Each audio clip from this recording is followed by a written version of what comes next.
Racing for the first time ever. The fireworks start early, bursting from the sport's summer home in Saratoga. They won't wait for nightfall.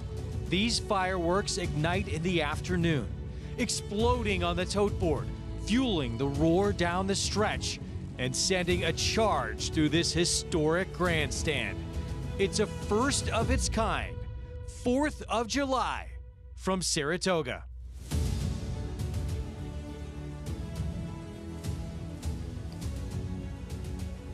Welcome to Saratoga Springs, New York, to horse racing heaven, where American history also runs deep, just miles from the battlefield where the tide turned in the Revolutionary War. We bring you 4th of July racing from the sport's most storied stage. Saratoga, one of the most iconic venues in all of sports, opens its gates on Independence Day for the first time ever. Beautiful weather on this Friday afternoon as well. Happy 4th of July to everybody watching, and thank you for spending part of it with us here on America's Day at the Races. Greg Wolf, great to be with you on this very special afternoon to celebrate our nation's independence, and a tremendous card here on this July 4th Racing Festival to ring it in here at Saratoga Racecourse. I'll introduce the crew with me here in just a moment. Packed with stakes action, including a very important race later on in this older horse division in the Suburban. Here's what's ahead, presented by Claiborne Farm.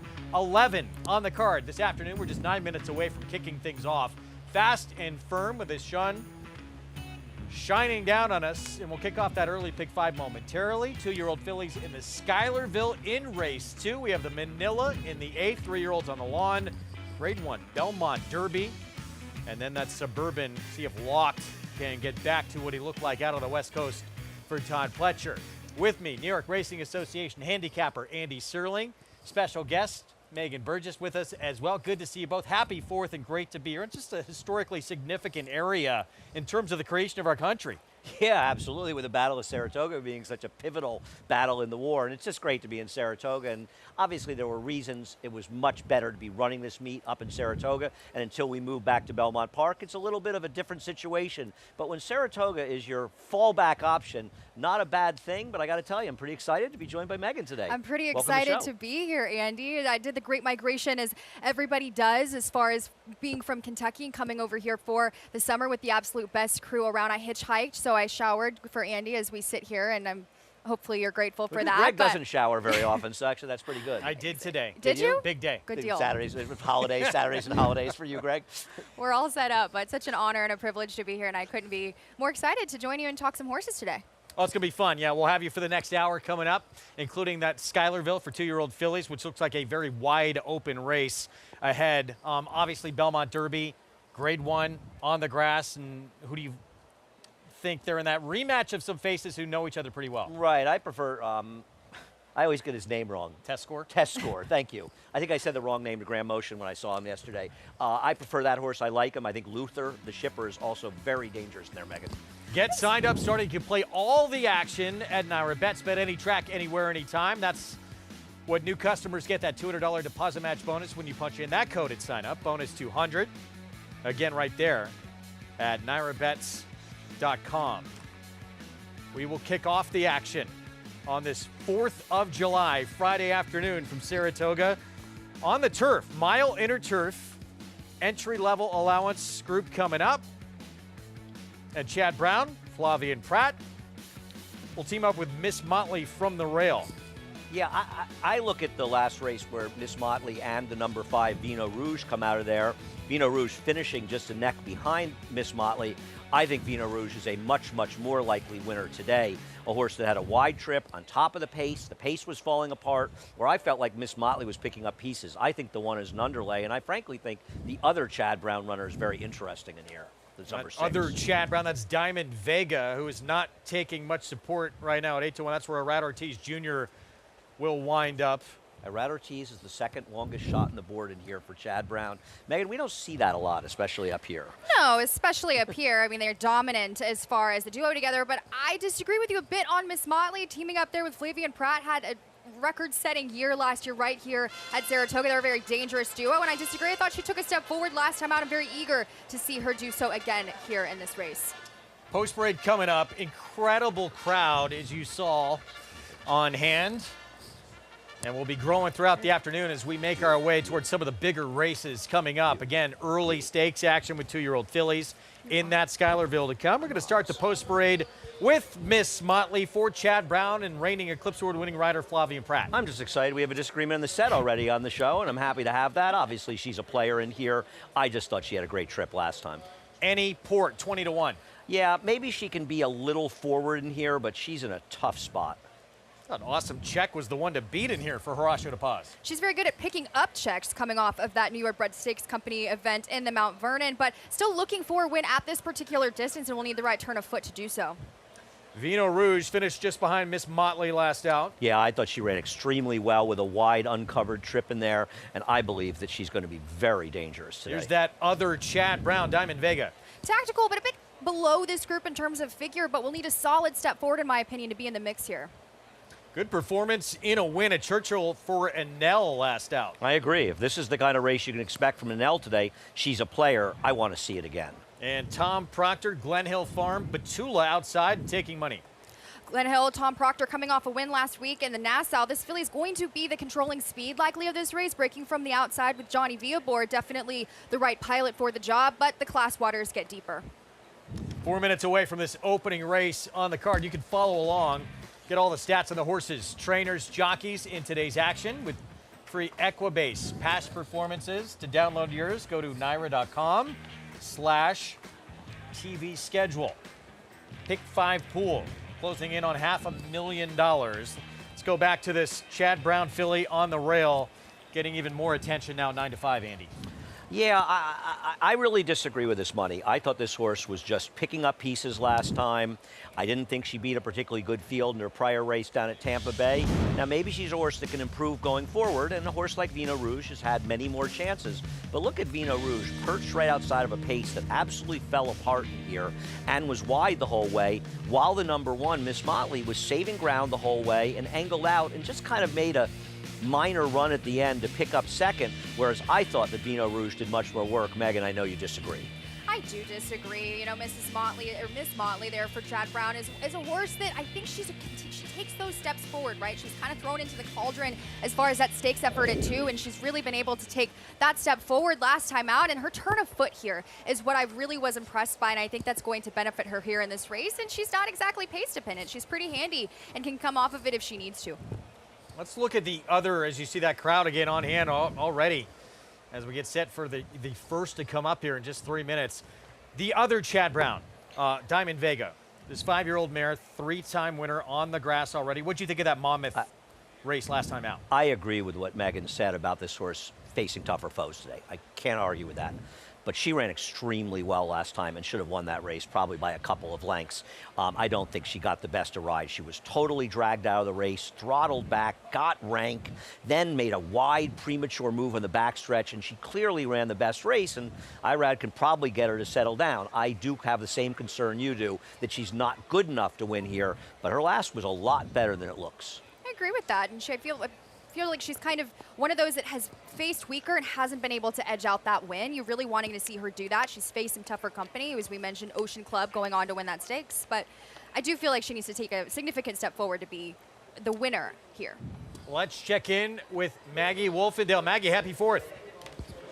Thank you, Greg. And what a glorious day we have to celebrate America. Happy Independence Day to all there, which is always a such touchy subject when you're married to an Englishman. As we take a look at several of the horses here in this field, number 1, Miss Motley. Saw her last time at Belmont at the Big A and thought she looked good overall, but I'm in the camp with Andy that she just kind of picked up the pieces late to rally for second behind her more well-regarded stablemate in Lavender Disaster. Today, as she is 3rd off the layoff, she does look incredibly fit, more lean than what she did in that previous effort. So she's okay.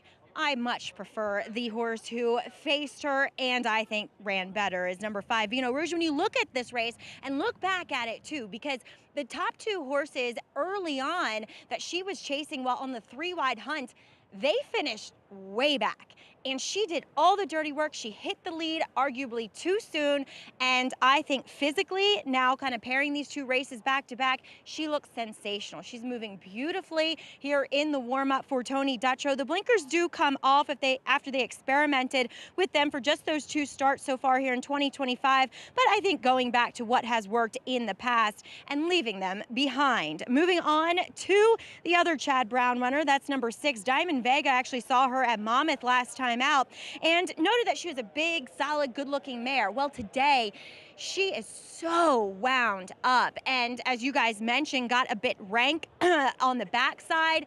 I'm wondering if she's just going to be rank from the get-go. I do not like the way that she is acting here prior to this race. She's settled down a bit since hitting the track, but I just can't say that I'm fully endorsing her, but if you like her, she's 10-1, have at it. And then the venerable New York bred in number 4, Awesome Check. You know, last time I thought it was a glacial pace behind Spinning Colors, and with those blinkers going on today, just a very, very short cup. So not changing too much as far as her line of sight is concerned, but maybe just getting her to be a little bit more engaged, maybe prohibiting her from waiting on horses perhaps. So she has that cotton in her ears. She's been an angel so far in the preliminaries. I like what I'm seeing from her. She looks incredibly fit now, 3rd off of the bench, and hopefully maybe she gets a more honest pace or sees herself a bit closer to it this time around, Greg. Maggie, thank you. Here we go, about to kick off this 4th of July card from historic Saratoga Racecourse. And we were just talking about it off air, Andy. 8-5 on Miss Motley from the rail for Chad Brown. It's just these connections. Chad Brown, Flavien Prat, reigning Eclipse Award winners, each of them getting over back. No question about it. I think that the 4, and I think that Megan makes a valid point about the 4, that she has trouble sealing the deal. But I think from a talent standpoint, in the races on the track, if Chad Brown trained the 4 and Horacio De Paz trained the 1, there's no doubt the 4 would be favored. Exactly, and this filly gets those blinkers on to aid in that finishing ability. She's kind of one-paced, as her trainer has mentioned in the past. I'm really hoping to see her finish. I think you're getting a little bit of value there with her, but I'm hoping she takes a step forward and, as Andy mentioned, seals the deal here. There's the other Chad Brown, 10-1. Arad Ortiz Jr. on this Lope de Vega 5-year-old mare coming from Monmouth last time out. Got to beat her stablemate and several others, including Awesome Check, whose price finally starting to come down at 5-2. Here's that Glen Hill Farm runner from the outside for Tom Proctor. John Velasquez last in line, set to kick off this 4th of July card from Saratoga. Frank Miramati, the call. Greg, Petula goes in. We're set. And they're off. A little bit of a bobble for Anel. Petula comes out smoothly, as does Vino Rouge, racing in between horses and up to vie for command, but it's Awesome Check who's quicker than all, and Awesome Check will set the tempo. From Vino Rouge in 2nd, Petula 3rd, and they're followed on the inside by Anyport in the yellow colors, tucked in 4th. Diamond Vega is 5th at this stage, 4 lengths off the lead, 4 clear of Miss Motley, and Anel is at the back of the field. The opening quarter rattled off in 23 2/5 seconds. It's Ricardo Santana Jr. and Awesome Check with those blinkers on, leading it by a half a length over Vino Rouge. Then comes Petula, 3 deep, yellow cap. At the rail, it's Anyport in 4th. Then comes Diamond Vega, 5th, 5 lengths off the lead. Miss Motley is down on the inside, racing side by side with Anel. Not much change as they move into the far turn. Awesome Check went the half in 46 4, prompted by Vino Rouge, who's a half length away in 2nd. Now Anyport takes 3rd. Petula on the outside, 4th. Followed by Diamond Vega, who is 3 deep. Anel trying to get underway on the outside of her, and 3 back to Miss Motley there at the top of the stretch.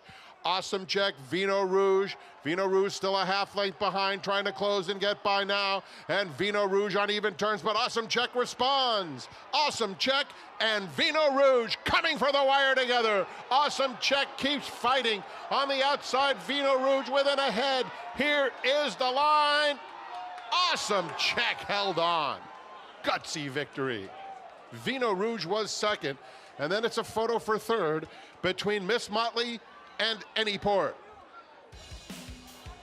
Awesome Check, 3rd start of the year, back to the winner's circle, and a quick final time, 1:33 flat for the mile, Andy. Yeah, we're racing right down on the rails for the first time, obviously, in a while. And the courses have gotten very firm. They've run 3 races, Megan, 2 yesterday and this one today, at a mile on the inner, and the inside speed has won all of those races.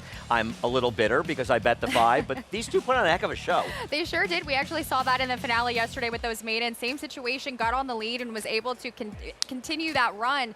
Very proud of this filly for getting the job done, and very well-deserved win. Blinkers, again, aiding in her finish, and proud of her. She's been really competitive, and it's exciting to see those connections notch a win. I think the 1 actually ran fairly well, Miss Motley, to be 3rd, given she was back in last. Now, she did save ground and from her post in there, but she did well. But these 2 horses, I mean, at the end of the day, I really think the best 2 horses ran 1, 2. But I do believe the best horse ran 2nd. It's my story, and I'm sticking with it. Vino Rouge actually made this a lot closer in the end, just better of the bob to Awesome Check. And to get 5-2 on Awesome Check, again, look, as you said, Miss Motley ran pretty good. Should not have been 3-2 here. No, I mean, listen, there's reasons that trainers like Chad Brown take a lot of money, and I respect that. But the reality is that it's horse handicapping. And Horacio De Paz is also an exceptional trainer. And if you're not familiar with him, you should be. And there's no question this horse was a more likely winner on paper. And Miss Motley was a little bit, like you talked about, that she has to get better to win this race, and that's fine. But at 3-2, do you really want to bet a horse that you feel has to get a little better to win? I do agree, Andy. You make a very valid point there. And these fillies have been knocking heads against stakes horses. This is kind of a cutback for them, and I feel like they've been right there together. It's really nice to see them continuing to battle it out, and I think they're going to be improving and probably going back into stakes company in the future. And in fairness to Megan, she said to me as they were going to the gate, I should have picked the 4. That is true. That is true. Look overhead here from our drone shot as Awesome Check picks up her 4th victory on the grass. Blinkers going on from Horacio De Paz. You got to look at him a little bit earlier, waiting for his filly to come back and get their picture taken. Yeah, Horacio is an excellent trainer, and obviously he's not going to have the firepower of some other stables, but if you're not familiar with him, pay attention to him. He can win with a first-time starter, and he's just an excellent trainer, and he's the kind of guy, if you think his horse is live, you don't worry that he'll be ready to run its good race that day. And Ricardo Santana Jr., Megan, full-time, back in New York, but we see him always have success here at Saratoga as well. He does, and he's one of those riders I grew up watching with his relationship with Steve Asmussen. That's changed, but he has really made a defining move here in New York, particularly in those turf sprints as well that we'll see him take to later on in this card. He's been aggressive, and he's been riding his races really well, and well-meant horses. He's really been able to get that traction here in this new colony that's incredibly tough. We're going to take a timeout. We'll be back underway on this July 4th card. It's Awesome Check to kick off our coverage. Still ahead, 4th in the Kentucky Derby. Back on grass for final Gambit. Can he get his first turf win in the Belmont Derby? Stay with us.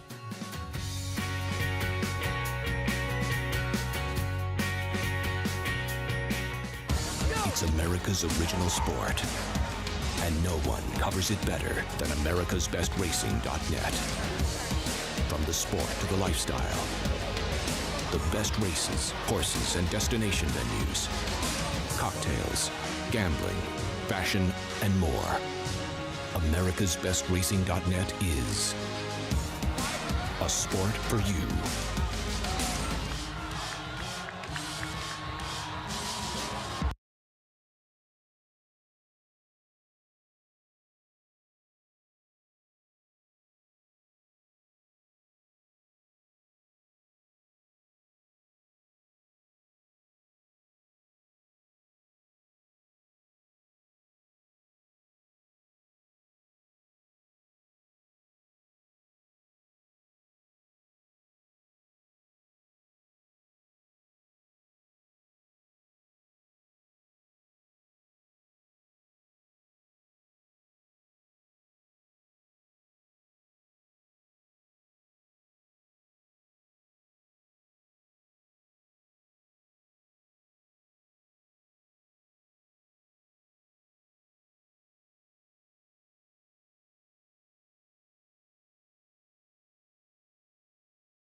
Back with you on our 4th of July coverage here on America's Day at the Races from Saratoga Springs. Great to have you with us. Brought to you in part where you can play it all at Nara Bets, and a great stretch stool to kick things off between Awesome Check and Vino Rouge. It goes to Awesome Check, Horacio De Paz, Ricardo Santana Jr., and Familiar Silks here in the state of New York. That black and white of Barry Schwartz. Let's go to Maggie.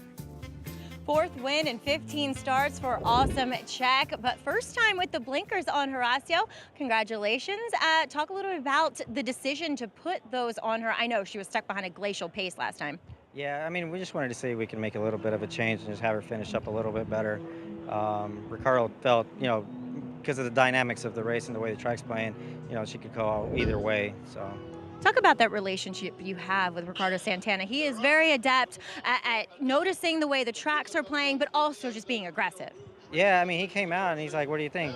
He's like, I'm going to go to the lead. I'm like, are you really? And he's like, yeah, because she normally, runs well being tucked up, but he looked at the race, studied everything, and in the stake last time he said, I should have gone. Like, she broke really well, and I probably gave him instructions and probably should have just let him ride his race, which it wasn't a bad thing. It was just no pace. And so today I was like, just ride your race then. If you feel comfortable, do it. She was doing good, so might as well. Horacio, we've seen you come up here, have success for years now. What are you hoping for from this Saratoga meet? More wins.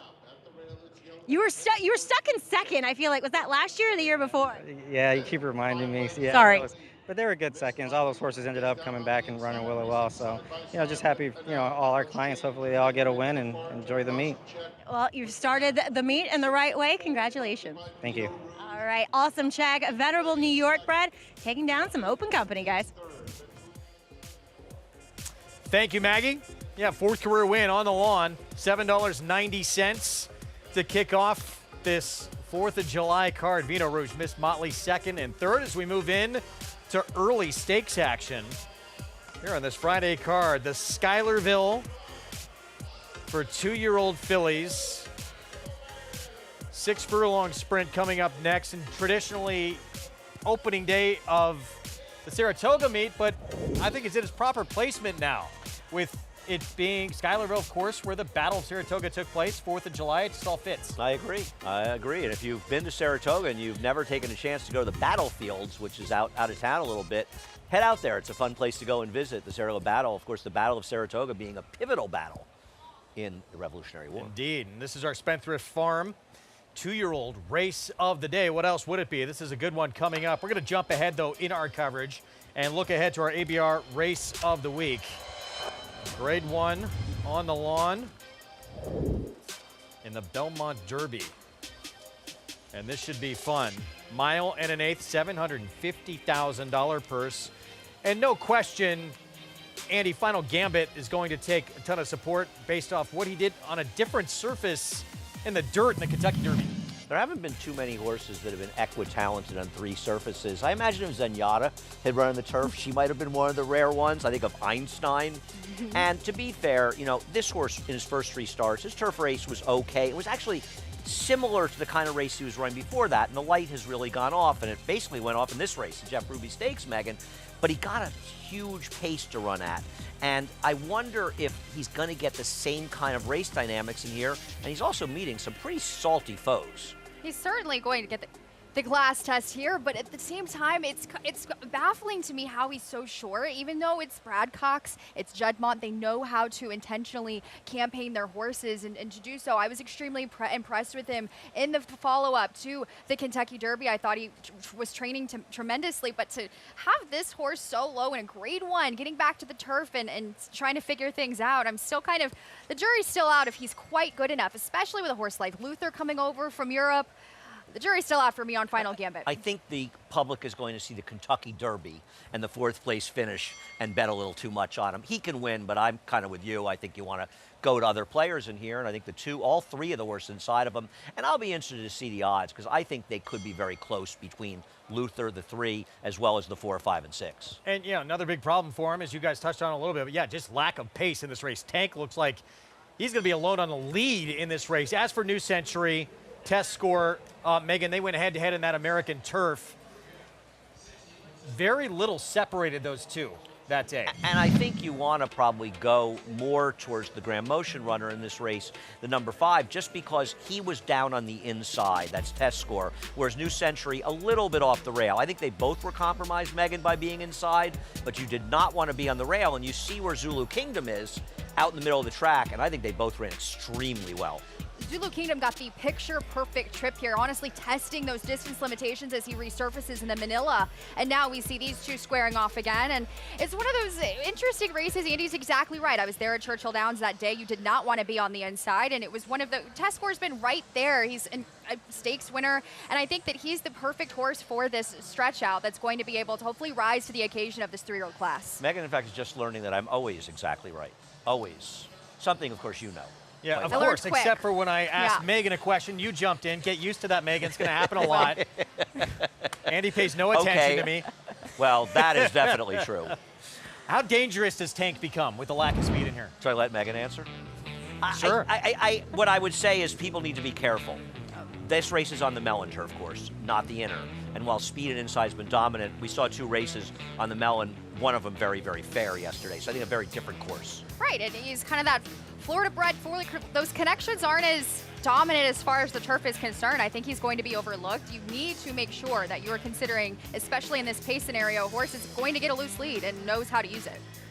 Great lineup of Fox Saratoga Saturday shows beginning today, as you saw on that graphic right there, beginning with that Grade 1 Belmont Derby coverage on Big Fox, starting at 5 Eastern later on this afternoon. Mr. Andy Serling will be part of that coverage. I will. We're going to take a timeout. We'll be back. Schuylerville, 2-year-old fillies going 6 furlongs when we come back. And they're off in the Naira Benz Haskell. In the Belmont Stakes at Saratoga. Dornock setting up moderate pace, 3/4 of a length ahead. As the field turns for home. They're at it again. The 2 Belmont first and second place finishers. Mind frame on the outside. It's coming after Dornock. Dornock wins the Haskell. It will be Dornock to win the Belmont Stake. Horse racing? Check. Weekly promotions? Got 'em. Huge payouts? You bet. With Naira Bets. Download the app today and bet on any track, anywhere, anytime with live HD horse races, betting tips and tutorials, expert picks, and more. You bet with Naira Bets. Join now for a new member bonus at NairaBets.com. A dynasty in motion, reshaping the sport's greatest tradition, channeling the legends of his line and surpassing them. 4 of the last 6 Derby winners carry his genes. A Golden Son, a Horse of the Year. Another chapter written beneath those iconic spires. Derby dreams fulfilled for the titans of our industry. From authentic to sovereignty, a legacy both real and supreme. Into mischief. Saratoga season passes are on sale now and include free admission to the special July 4th Racing Festival. Enjoy 4 additional days of Saratoga for the same price as last year. Secure your season pass for just about $2 per day at Naira.com/Saratoga. The official Saratoga Barstool Sports Collection is here. Check out the hottest styles of the summer. Shop this limited drop before it's gone. Get yours at shop.naira.com.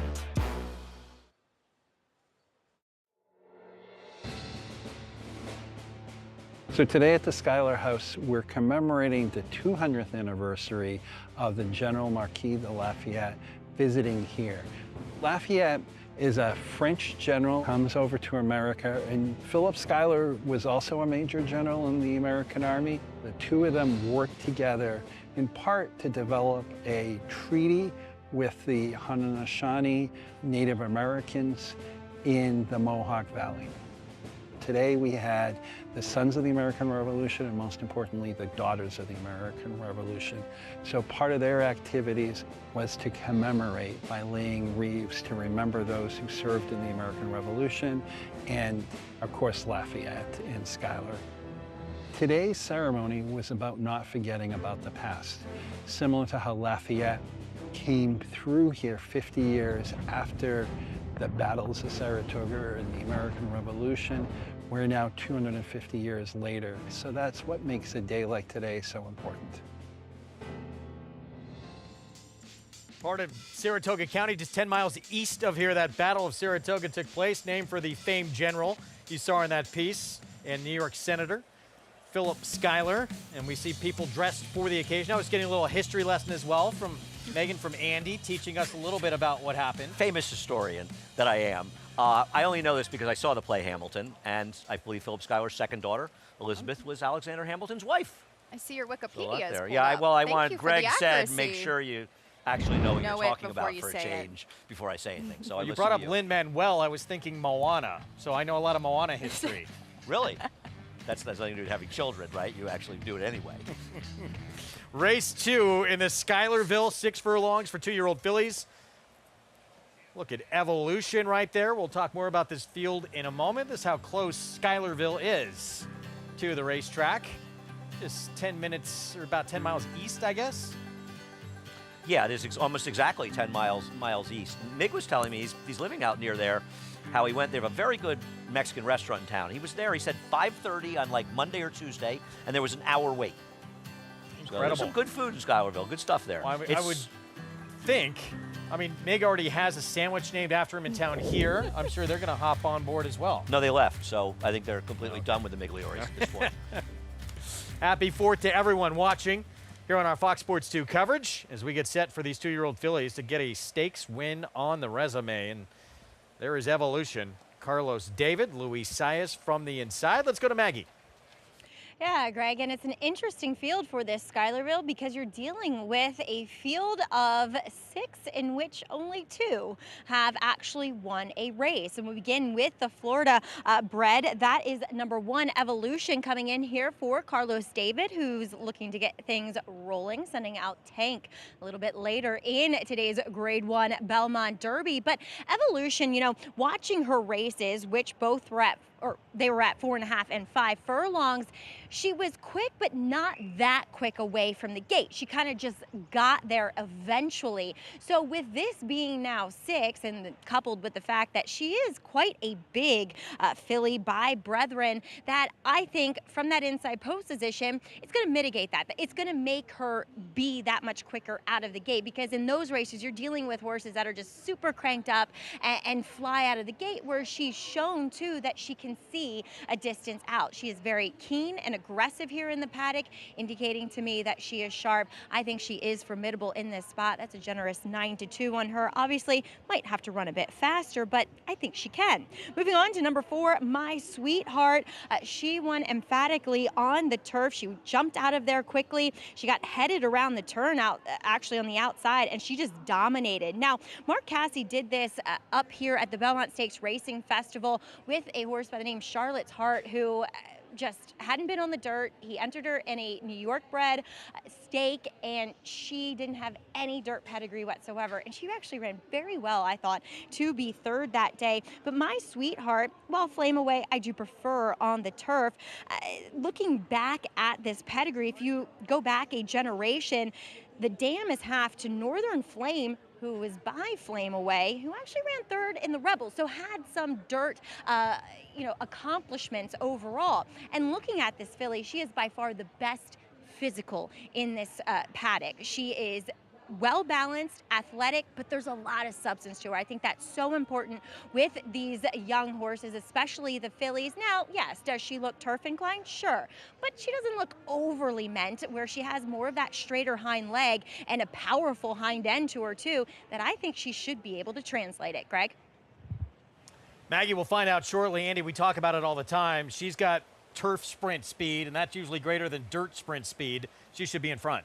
Yeah, we'll see. I don't disagree. We'll see about how aggressive Luis Saez is from the rail. Megan is more bullish on this horse than I am. I just think you're taking a bad gamble on a horse that probably has to improve to win this race on a different surface. To me, that's a bad gamble. You, on the other hand, are a fan. I'm a huge fan. I think that Mark Casse is one of those trainers. He kind of switches it up when they're ready to run. He is this filly has had no problem training on the main track and doing so very, very well on the dirt. So I don't see an issue with her getting there. I think every single one of these fillies is going to need to take a step up. They're 2-year-olds. They're rapidly progressing. And I do believe that, you know, when you look at this race, you're thinking to yourself, maybe it's lacking substance, especially when we saw Mythical's dominant win as a filly back on Belmont Stakes Festival weekend. But I have a feeling that this race hasn't been won by a favorite since 2014, so we might spring an upset and get some value here. I think, you know, one of the reasons with Mark Casse running this horse back on the dirt is he's not doing it at the expense of any turf races. There's no turf races for this horse, so he's answering the question early on whether or not she's a dirt horse. Well, this race was won by a first-time starter back in 2023, Becky's Joker, trained by someone who's got another first-time starter lining up for the race again this year. Let's go to Maggie. And that year, he also won the hopeful Gary Contessa. And Gary, we're trying to make magic happen again here in this Schuylerville with Bay Yopon.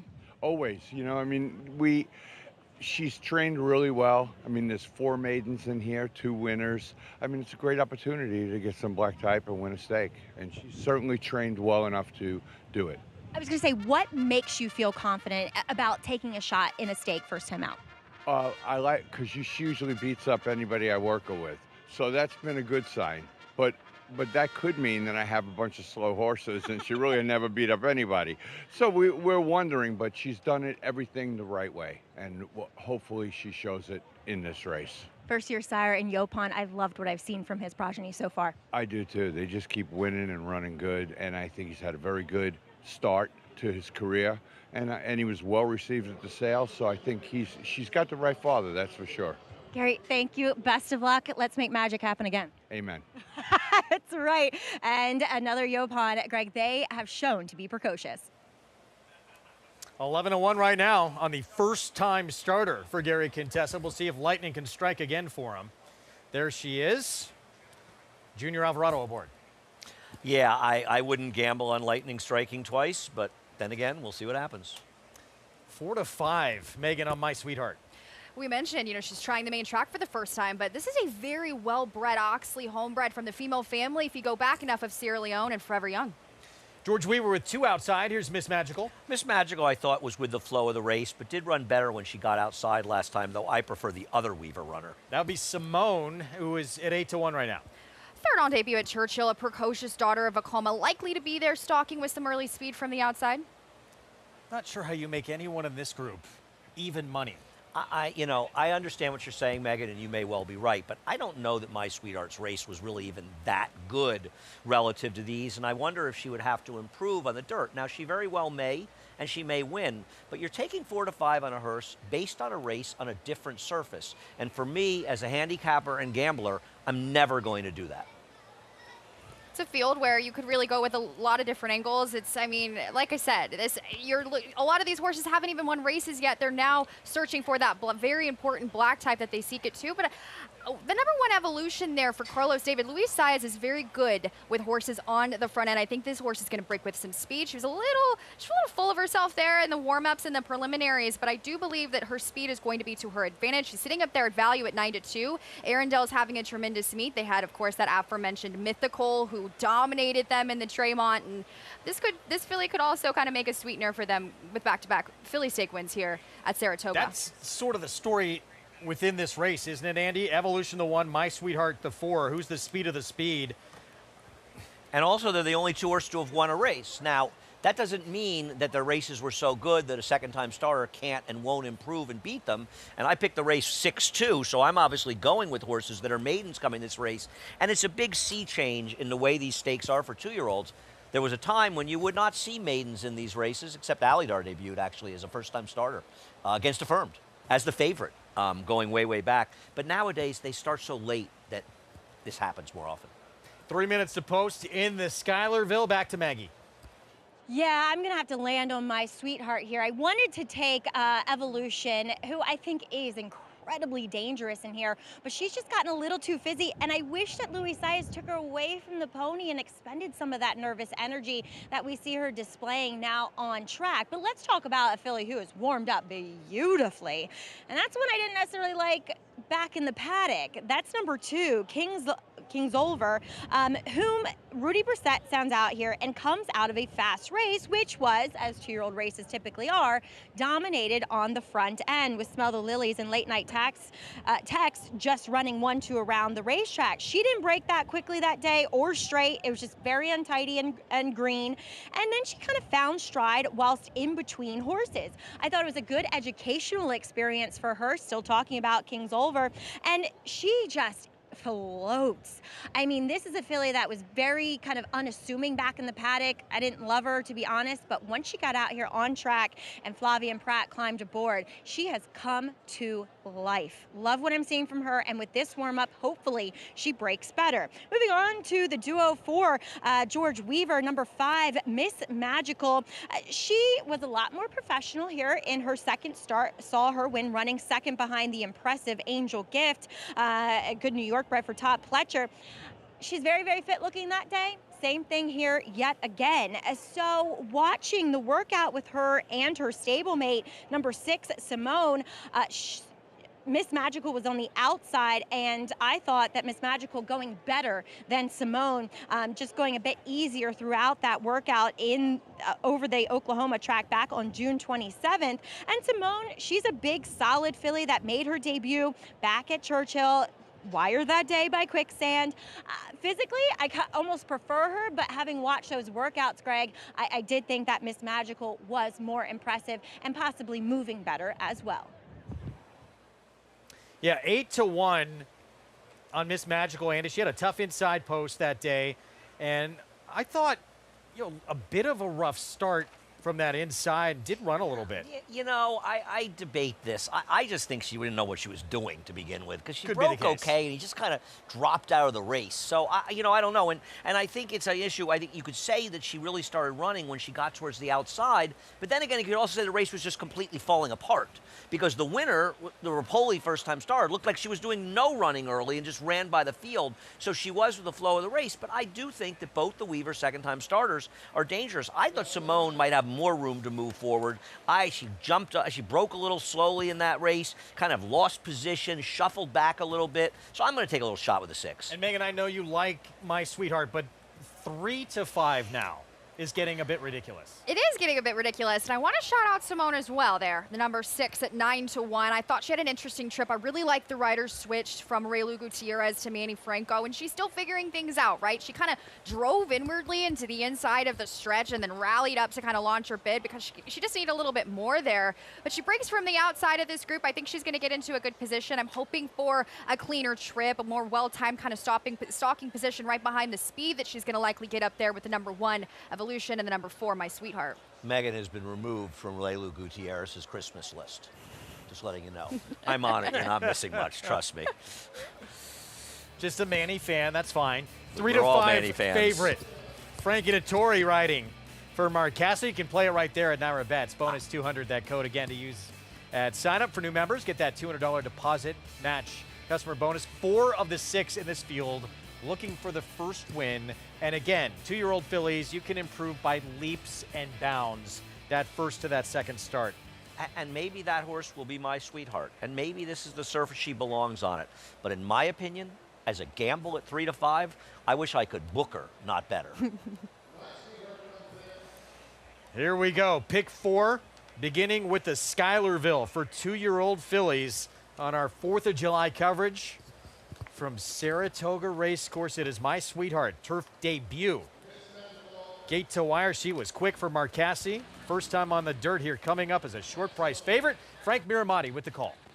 2 more to go in. Miss Magical just took up her spot, leaving Simone for the 107th running of the Schuylerville. They're in the gate. And they're off in the Schuylerville. It was a very even start. Evolution did have a slight bobble, but recovered immediately and is battling it out with Bay Yapon, who's quicker than all. In between horses, Kingsolver's right up there, and Evolution outside of them, My Sweetheart, 4 virtually across the track with Simone and Miss Magical at the back of the field. Who is the quickest of the quick? They passed the half-mile pole. Kingsolver between horses, won a quarter in 22-1, and now there goes My Sweetheart. My Sweetheart just takes off and opens up 3 in the blink of an eye. Kingsolver's in second. Between horses, Bei Yaupan, and on the outside of her comes Simone. 2 lengths clear of Miss Magical and Evolution at the back of the field, a quarter of a mile to go. My Sweetheart, Kingsolver trying to come back for more as they come toward the 8th pole, and it is My Sweetheart flying through the stretch with a 2-length lead. Kingsolver is chasing with determination. 3 lengths back to Simone in third, 16th pole. My Sweetheart, Kingsolver, these are the 2. On the inside, My Sweetheart, Kingsolver pushing by late, and it will be Kingsolver and Flavien Prat to win the Schuylerville. My Sweetheart settles for second, Simone was third, Miss Magical finished fourth. Kingsolver, she breaks her maiden here. Career start number 2 in the Schuylerville. Rudolph Brissett, Flavien Prat. And actually an interesting trip because she was part of that 4-horse duel down the backstretch. But Flavien kind of let Frankie run off around the turn with My Sweetheart. And while he might have thought he had the race won, a lot of people at home might have thought he had the race won, Flavien was sitting chilly here and wore this horse down in a race that doesn't come close to setting a track record. And Maggie was right about those physical impressions she saw. This filly was ready to go. And interesting, though, Brissett and when Prat kind of team up together, they are 32% overall this past year. And they're 3 for 6 together, actually, at the Spas in the past, 50% there. So I think it's just teaming up together. This filly is, like we had mentioned over and over again, progressing at the right time. And I think you'll see Mark Casse look for turf spots going forward with the 4, because I don't think, to be fair, this is going to come a particularly fast race. And she's probably a better horse on the turf. Maybe just about 30 lengths or so off a track record? It's close. 30, 33, well, but who am I to quibble? Made that big move, seemingly confident, Frankie Dettori, but yeah, not much left in the stretch when Kingsolver came to her and reeled her in. 2, 4, 6, 5. Kingsolver maiden breaking win here in the Schuylerville. Rudolph Brissett, Storyteller Racing. And the reigning Eclipse Award winning rider, Flavien Prat. For that man right there, there's Rudy Brissett. Good for him. Yeah, a great win for him. And this horse took a lot of money, Megan, going off as the second choice at 3-1. And when you consider the 4 probably a little over bet at 3-5, sort of a clear-cut second choice. Truthfully, the latter stages of that stretch run as well, it was kind of as if the number 4, My Sweetheart, there wasn't any, it seemed like there just wasn't a move forward for her, obviously, but they're also from the rider as well. It was kind of interesting. I mean, Kingsolver just swept her down, and it didn't look like, in the end, we could have sat up here and said that she was ever going to kind of sustain that lead, that move early that she had taken, and Kingsolver just right there to pick up the pieces from And her. to be fair to Frankie, I imagine some of his thinking in making that sort of bit of a premature blitz move. He's 4 wide and he's thinking, man, if I don't move now, I'm going to get completely strung out here. So I kind of have to make a decisive move, and I'm never going to knock a rider for making, it's like Richie says, an aggressive move over a passive move is always better. Kingsolver victorious in the Schuylerville to break her maiden here on our July 4th coverage. We'll have the prices when we come back.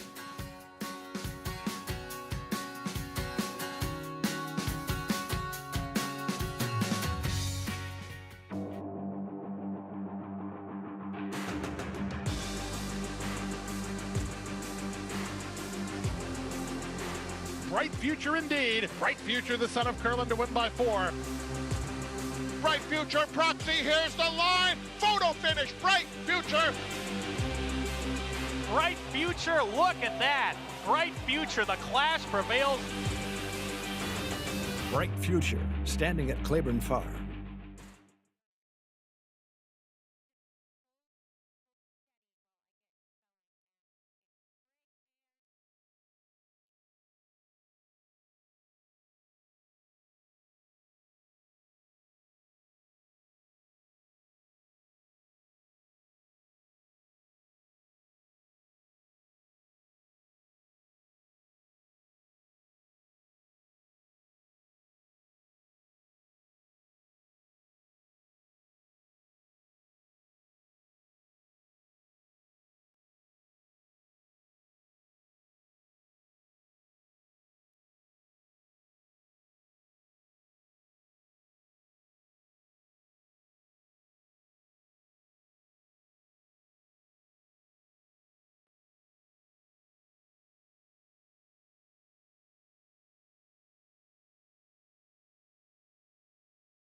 Back with you on our 4th of July coverage here on America's Day at the Races from Saratoga Racecourse, brought to you in part by legendary Claiborne Farm. 100 years of doing the usual unusually well.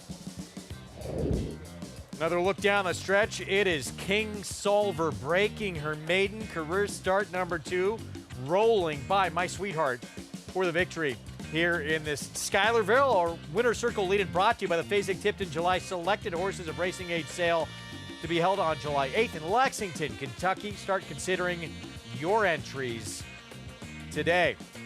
Let's go to Maggie. Here with Ted and Mary Nixon of Storyteller Racing. And you guys, you're no strangers from this Saratoga Winner Circle, but this one's extra special because Storyteller Racing is your baby. Exactly. Thank you. This is the first one here for us. Yeah, with our it's been great. Yeah, it's been fabulous. And you know, we've got a lot of new partners that we brought in, and obviously a huge win for them. And to be up at a beautiful day up here, it's fabulous. So it's great. And also a little bit of a story behind the naming of Kingsolver, named for author Barbara Kingsolver. Absolutely. Her mother's name, the dam, is famous writer. And I had just read Barbara Kingsolver's book, Demon Copperfield. And I was like, okay, we got to change the horse's name to Kingsolver. Yeah, so Kingsolver is now a winner, which is great. Absolutely, and she broke her maiden truly in style. She looked sensational warming up and really learned a lot, I thought, from her first race at Churchill. I think she did, and certainly she had a great team with Flavian and Rudolph and his barn, and we just can't say enough about them, and it's just been a great ride for us. Fireworks tonight? Fireworks tonight. I love it. Champagne first, and then fireworks. Today. That's right, that's right. That's right, guys. Congratulations. Enjoy. Thank you very much. All right. Ted and Mary Nixon of Storyteller Racing. They're not going to wipe that smile off their face anytime soon, Greg. Nothing like being in that winner circle here at Saratoga. Obviously, first time ever we've been here for this July 4th Racing Festival.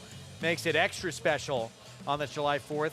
To win a race like this. Congrats to these connections. And Kingsolver, best yet to come to have a stakes win, second start of your career in this Schuylerville. Impressive in our Spendthrift Farm 2-year-old race of the day. And we'll see if she comes back in the Adirondack, and in moving to Schuylerville gives trainers more time. And I imagine he's certainly pointing to the Grade 1 spin-away at the end of the meet. Look forward. We'll keep our eyes on that. It's on to race 3. This crew is going to lead me here in a moment. 6.5 furlongs, allowance optional claiming race coming up in the 3rd. Warstride looks pretty tough in here. Much the horse to beat in your opinion? He's the horse to beat. I think the speed of Magnolia Midnight makes him dangerous. You and I were talking about the race off camera, and I think you and I both agree the 5 and 6 seem like the right 2 here. Megan, where'd you wind up here? I liked the Ontario bred over there with Rick Dutchrow, and I read Ortiz climbs aboard. First time on a dry, fast track, and 5 starts on dirt there, so has the speed to track forwardly from the rail there. The number 2, over and Ollie. And gets that inside post. We're going to let these two go here in a moment. Never been a dry track, that was the one. So 2, it's interesting. Real quick, before you guys go, Megan, I'll start with you. Suburban coming up later, important race in this older horse division. What are your thoughts? It is. It's a very important stepping stone as we launch towards the Grade 1 Whitney later on this summer. And Locked, I feel like this sport kind of chases perfection a little bit. He didn't have the best of trips last time out. He was against the pace. I know a lot of people maybe disagree with me on that, but I think it kind of turned into Fierceness's game that day. And I think he's going to be relishing that 1.25 mile distance. He's going to extend and be able to hopefully get back to the same Locked that we saw earlier in the season. And maybe he's best at this distance, too. He may be, but he won the Cigar Mile to Mile, so I don't want to hear that stuff about him unable to win going shorter. Not that you said that at all, but, you know, I agree with you that the pace was slow last time, which hurt him. Keep in mind, Todd Pletcher didn't want to run Fierceness there. He wanted to run him in the Westchester. He wanted to run Locked. His effort was disappointing. He is the horse to beat. I hope he runs a big race, but I have to pick against him. I picked Honor Marie. I don't have a lot of conviction. I just did not want to pick Locked. Big race for Locked to see if he can bounce back after, dismal performance in that Ali Sheba, beat by his stablemate last time out. Goodbye to these two for a little bit. Going to be joined by Paul LaDuca, Jonathan Kinchen right after a short timeout. Plenty of stakes action still to come, including the best 3-year-old turf filly in the land later this weekend. Nitrogen. We're going to see back on the lawn. She was sensational in a race taken off the turf when we saw her Belmont at Saratoga week.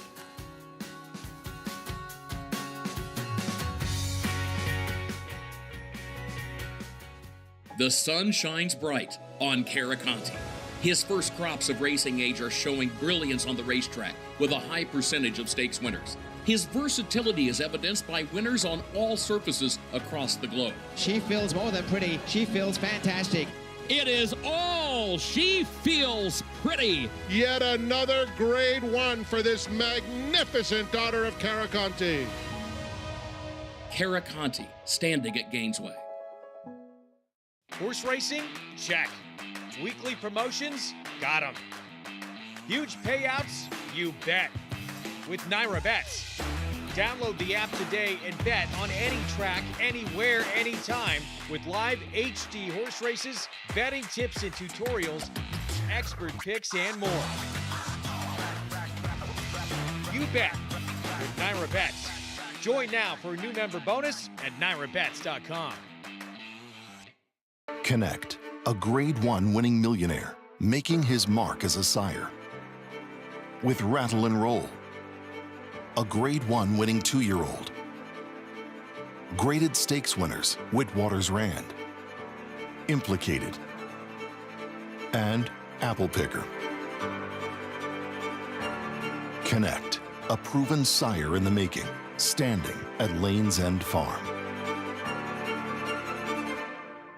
Racetrack Television Network brings you every race, from every track, on every screen, every day. With monthly packages starting as low as $5, RTN gives you great value and access to more live HD streaming and race replays than anyone. Visit RTN.tv today to sign up and watch on almost any device, including Roku and Amazon Fire. RTN has packages that start at $5 per month.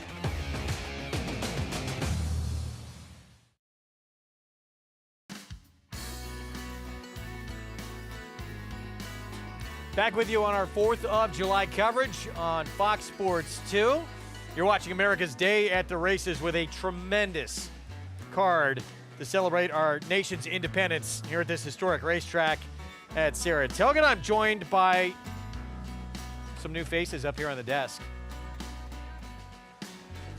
4-time Major League All-Star Paul Lo Duca, champion handicapper Jonathan Kinchen. Must have been a lot of favorites in the contest you won.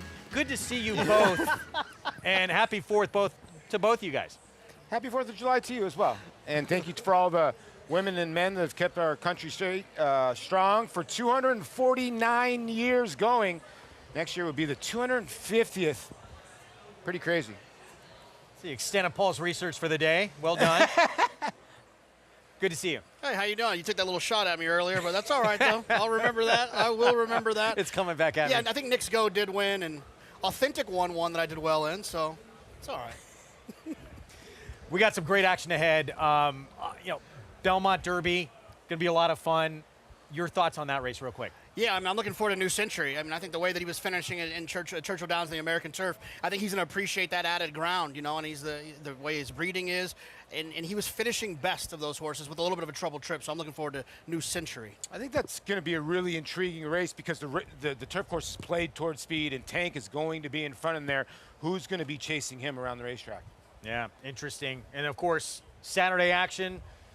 I don't even think there's an argument. Nitrogen is the best 3-year-old turf filly in the country. It's an open and shut case. I obviously got to prove it again, tomorrow, but she's been sensational. Well, she's been just unbelievable, and she's been winning races by open lengths, whether like last time when she ran here at Saratoga, they got rained off, and a lot of people were wondering why was she still running. Well, she ran really, really fast, and it maybe put in the back of Mark Cassie's head that maybe we want to go on a fast track. But he had said before that she had trained well on the dirt. JKU talked about she outworked 2 older males, and she's just in raging form. Yeah, I think one of the things about Saratoga is you get to see superstars that are going to be upcoming, and then you get to see superstars every week, and that's what we're going to see this weekend with Nitrogen. I think she's the superstar of this opening weekend, or this Belmont Stakes, this Belmont 4th of July card. I think she's sensational. I cannot wait to watch her run. She's just gotten really good, and she reminds me of another good turf filly that Mark Cassie had in Tepin, where she just got to a point where she just didn't lose. she's in that category. At least she's looking to get in that category. That's high praise, but yeah, she's been that good. Uncle Sam making a visit with some, of course, Carnegie Deli dollar hot dogs out here at Saratoga Racecourse. Wait a minute. Let's go. That looks like our set. Wait Is that our set? He's coming on our set with the hot dogs? Oh, no. This is too good to be true. Oh, my God. Wow. Here we go. Wow. Happy 4th of July, everybody. Wow. Those are absolutely Served up on a... And have a hot dog. Oh, wow. A Saratoga special. Let's go. From Carnegie Deli.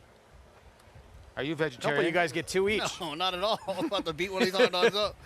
Happy 4th. Thank you. Well, thank you. Thank you. Have a great day. We'll go out this way. Yeah, we appreciate it. You don't work for the IRS, do you? No. Okay, that's Because good. Paul's been ducking them for a few years. Or they finally found you. Cheers, guys. Happy 4th. Happy hot dogs. Happy hot dogs. I'm going to wait to take a bite, maybe, since you guys go dig in, and I can take it from got here. it? Yeah, go ahead. Yeah, one bite. Thumbs up? Yeah, very good. Nice. Not 70 and a half like Joey Chestnut, but Yeah, a half. congratulations. Back in the contest again, and he devoured quite a few. How many do you think you can put down in 10 minutes, JK? 1.5. Like, honestly, like, maybe 4? Like, Yeah, it's amazing what they do. It's incredible. You got to jump up and down, just get the food down. But it's a good hot dog. But yeah, take advantage. $1 Carnegie Deli hot dogs on site for this 4th of July coverage. And that was His lapels are, too good I to be mean, true. like, wondrous. Could be a popular man this afternoon, especially if he's carrying these It's a around pretty for good free. dog, no? It's good. We've lost Jonathan. He's gone now. He's busy. We'll get him back in about a half an hour because that's how long it's going to take him to eat that one hot dog, I think. Pick 5 in the meantime, coming up. And, Paulie, did you see 9 to 5 Warstride here? Him as a standout in this race? Well, I think he's a standout in this race because he has recency, and I think this racetrack over the dirt, you need some recency. A lot of horses in this race are coming off a little bit of a layoff, and a lot of money's coming towards the 2-horse here off the barn change to Rick Dutrow. That horse is actually the lowest or second lowest in the will pay to the 6, but I think the 6 is the horse to beat. That's a look at Shadow Dragon, Bill Mott, Javier Castellano. Let's welcome in Acacia Clement for more. And Greg, we'll start there. As you had pointed out a little bit earlier today, this horse is a bit of the wild card, Shadow Dragon, because he actually does have some good sprint races to go back to. But lately, he's been more of a miler type, and he'll cut back in distance. He's also coming in off a little bit of a freshening. So as Paul mentioned, off a bit of a layoff is a bit of the question. But as far as the distance change, this is a horse that I've actually always written down in my notes. Not that big, a little bit on the smaller side, a little bit more compact. And he's been able to handle those mile distances. I certainly would have never wanted anything longer than that for him. But even watching his last race at Aqueduct back in March, he was forward, he kept grinding and finishing in game, able to hold off others late in there. He is a horse that I have no problem cutting back in distance. I do think that he'll kind of settle off of it. And he's a horse that I imagine for a long time was quite frustrating for his connections because he was often right there running fast figures without able to get the job done. And lately, before he went to the bench, he was in good form. So I think that that's a positive for him. He's very fit coming back off that bit of the layoff since March, and he's a horse that's beautifully put together in the way that he frames up. So all things good so far for Shadow Dragon. Now taking a look at your current favorite, the number 6, Warstride. He was a horse that was off a little bit slow last time out.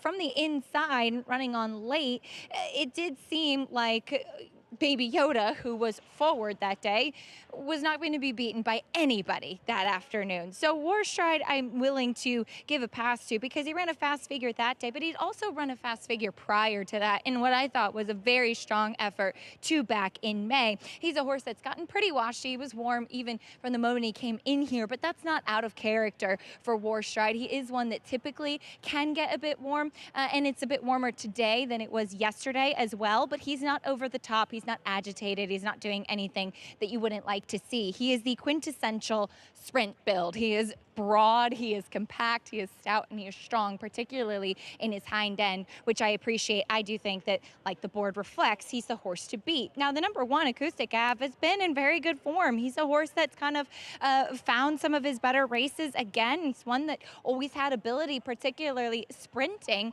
Looking at him in here today, he's one that kind of wears his heart on his sleeve.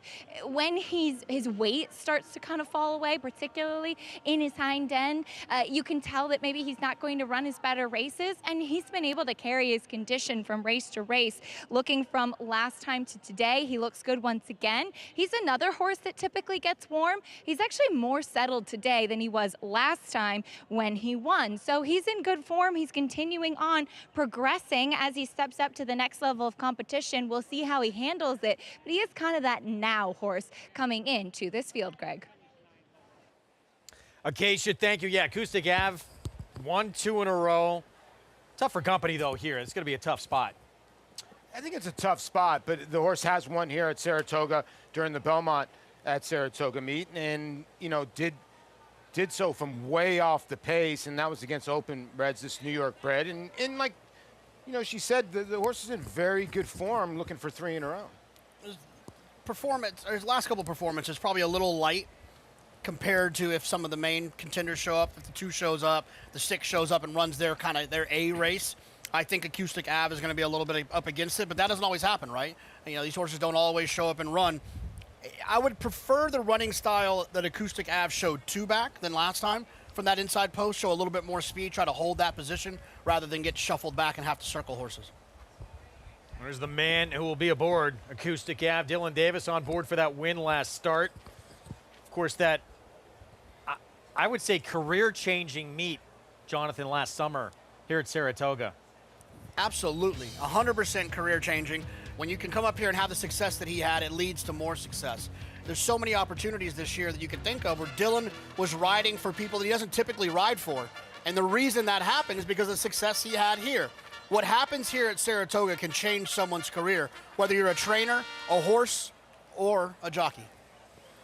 Post-parade coming up. A mandatory pay pick 5, by the way, begins in this race. We'll start with Acoustic Ave, trying to win 3 in a row. Trying to win 3 in a row. I think he's going to want to do that, showing a little bit more speed early in the race. He'll have post 3, the rail to this one over in Ollie. Yeah, Rick Dutrow and Irad Ortiz hook up. This horse has been on the dirt 5 times, but not one of them has been a dry dirt.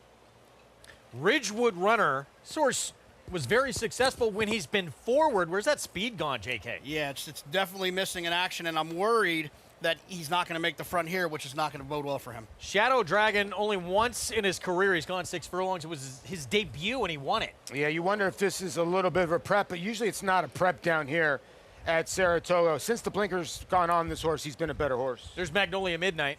This is the one that feels like they'll probably go to the lead from this middle post position. And War Stride, he's the one to beat for George Weaver. And he gets a key post change. He's drawn the rails last 2 times. He does get the outside. If he breaks a little bit better, he does have tactical speed to stay on the 5 in here, Magnolia Midnight. 8 of his 14 starts, first or second, 4 wins, 4 seconds, and a race in which he was beat by Baby Yoda last start. Baby Yoda went incredibly quick. It was a throwback performance for that horse. Baby Yoda is one of those horses where I remember one of his most brilliant performances, or actually a couple of his most brilliant performances, were right over here over our shoulder. He was so good here. So you want to give him some credit. When the good Baby Yoda shows up, I can forgive someone for getting beat by that version of him. No question. This was before that meeting with Baby Yoda. 2 starts ago, Paulie. 96 Beyer speed figure in a win. Beat Master of Arms, and when you're on the inside here, sometimes it's tough to hold off the other horse. But this horse just kind of gets a vigorous hand ride. One little look at the crop, and Flavian sort of just flags him again. And, you know, maybe that's the key. But last time he didn't get out of the gate that well. And like you guys said, no one was beating Baby Yoda. You run 6.5 furlongs in 1:13 and 4. I don't care what racetrack that is. You are moving. Here is Magnolia Midnight, meanwhile, 5-1. Going to cut back in distance. This was back on April 17th, his most recent effort, and was facing a pretty good one in reason analysis for Chad Brown, former Bayshore winner. Yeah, another one that has some speed, right? Showed some speed. I think they'll be aggressive with Magnolia Midnight to try to hold that position from that middle post. The problem is, though, their speed to the outside. This horse is likely going to get a little bit of pressure and hasn't run since April 17th, but it has been entered a few times. Was entered May 3rd, May 8th, June 5th, June 7th, June 19th. So I wonder why has this horse not run in all of those spots they were entered in? I mean, obviously I think there was an MTO mixed in there, but that's a little bit of a concern if they're going to be able to handle the pressure from an outside horse. He's quick, Magnolia Midnight. I wonder if we're going to see that speed again from Ridgewood Runner, because he used to have a lot of speed, and he's been working apparently very sharp. Let's go back to Acacia. I wanted to take a look at the number 2, Over and Ollie, who, as Paul mentioned, taking some attention on the board now in the Rick Dutrow barn. And this is a horse coming in from Fairgrounds. I haven't seen him for a while, but one that has really grown and filled into himself really nicely. He's a horse that is pretty big, so I can understand why he's been running longer. He's kind of that leggier type of build. However, he was incredibly impressive sprinting 2 starts back, and then last time out, he was not quick enough early on, just totally outfooted in stakes company over at Fairgrounds, and he was just second best, kind of lugging in and kicking on late. But he's a horse that I picked the 6 in here because I really do think he's the horse to beat. But one thing I will say is that Over and Ollie has totally won me over out on the track in the warm-up. He's framed himself up beautifully, and while we wouldn't initially look at him and say he's felt like a sprinter, clearly he's shown that he's able to be effective at those distances, and just the way that he moves and clearly how he's doing right now, like I said, he's really won me over. He gets the check mark for the presence in the warm-up. Wanted to take a look at the number 5, Magnolia Midnight. Yes, he has to come in off a bit of a freshening. He is a horse that throughout his career tends to get completely washed out prior to his races. He has early speed, and I'm wondering if the thought process is with the cutback in distance is because he's quick early, and he does tend to expend a lot of energy prior to his race even being run. The thought process potentially could be that going shorter will help him to just kind of jump off and go and not have to do so much during the running of the race. Also, I will say, typically sprinters are a little bit easier to get fit coming back off of freshenings, and they tend to handle themselves a little bit easier coming back and tend to get fit a little bit quicker. That said, for his standards, he's not that hot today. I do wish he was carrying a little bit more muscle mass overall. There's no excess, but I have seen him look a little bit stronger in the past. I don't know if him not getting hot is a good sign or a negative sign, but I have noticed while he's been sharp, he's keeping it a bit more contained today than he typically does, Greg. 5-1. Thank you, Acacia. Magnolia Midnight. So Manny Franco back aboard off the short layoff here, but still a ton of attention on the tote board for War Stride. As you get a look at this crowd on hand, first time ever, chance to experience this July 4th week at Saratoga Racecourse. Pretty special. It is. I mean, it's, obviously the 4th of July is I would argue is the biggest summer holiday, right? And to have it here, which it's never been before, it makes it just that much more exciting, and it's the best game played outdoors, in my opinion. Paul, I know you're a baseball guy, but it's the best game played outdoors. Why not have it on a day like this? No, I'm kind of with you. I am biased a little bit when it comes to baseball and horse racing. I think they're almost equal. But I did go to the horses a lot when I was playing, so there you go. I found every OTB there was on the road. You fell in love with horse racing first or baseball first? Well, horse racing. I thought I was going to be a jockey. So I was 5'2" my freshman year in high school. I got cut from everything. And then I grew to all I am right now, all 5'9", my sophomore year to my junior year. I mean, my freshman year to my sophomore year. So I thought I was going to be jockey at one point. So I was jogging horses at Turf Paradise from about ages 12 to 14. I did not know that. Yeah. Then I grew and started to play golf, and then my temperament wasn't for golf, so I stuck to baseball. No, right? Yeah. I bet people used to be shocked when you came into an OTB in traveling towns. How tough is it in this game sometimes to break him into 3? Ridgewood Runner in maiden special weights had to face Deterministic. We saw the Grade 1 Manhattan win at the end of that Belmont Saratoga meet. Had to face Sierra Leone in a maiden race. One of the top older horses, your classic winner from last year. Interested to see if he shows a little more speed. He used to have it. He has not shown it of late. The big favorite here, it's War Stride, the 6.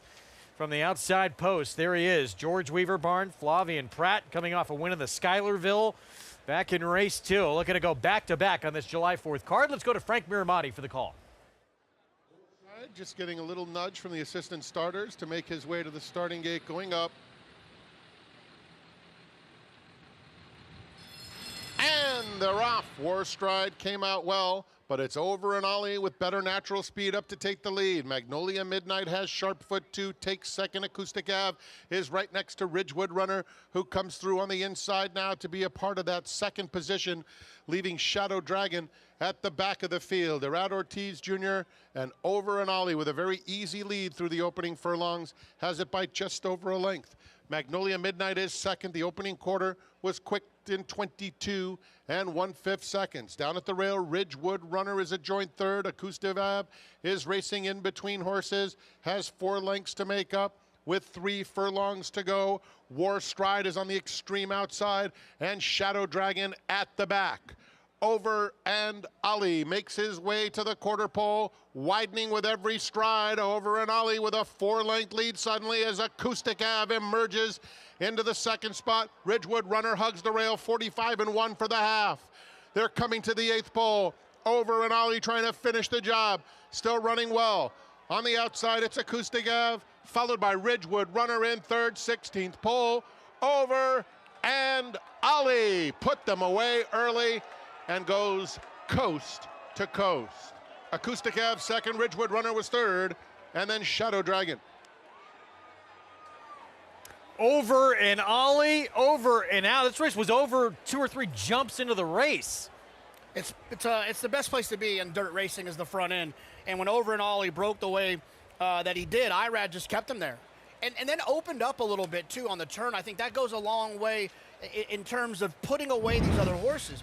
Sometimes guys will get on the front end and invite everyone into the race. Irad didn't do that. He opened up, got everyone else off the bridle. They were chasing, and he was comfortable. You can see from the start, I mean, Franco's asking the 5, Magnolia Midnight, and the 2's just effortlessly going to the front end. And when the 5 doesn't get to the front end, the race is over. Horse in chase mode. Now the 1, Acoustic Ave, is the only one that's got a shot, but this horse was just jogging. Good call by Acacia. She said this horse just won her over and in basically the prelims and everything, and ran to looks. You brought up an interesting point, too. I mean, this horse had never been on a fast main track, so this was, we didn't know what we were going to get. We got a pretty good version of this horse, JK. No, absolutely, and you can see that from time to time. I think sometimes people will look at the good trainers. I consider Al Stahl a good trainer, and they see horses move from their barns, and they want to think of it as a negative. But you also have to remember that those good trainers have established a great foundation for these horses, so when they go on to other good trainers, they can sometimes continue that success. Did you expect him to be that quick early? I kind of did. I was wondering what was going to happen because the way he was getting played, and he had shown some fast figures. Listen, his race 2 back in December, he ran a 94 Beyer. It's just whether he was liking a fast strip or not. And you knew it, 4 or 5 jumps out of the race, that he was going to be a tough customer today. And he went fast. 109, just nobody could go with him. 116 and 1 final time for the 6.5. Over and Ollie, victorious. Acoustic Ave, Ridgewood Runner, Shadow Dragon complete your superfecta here in this third on the card to kick off a mandatory pay. Pick 5, Erad Ortiz Jr. for Rick Dutrow Jr. Over and Ollie. Gate to wire here in the third.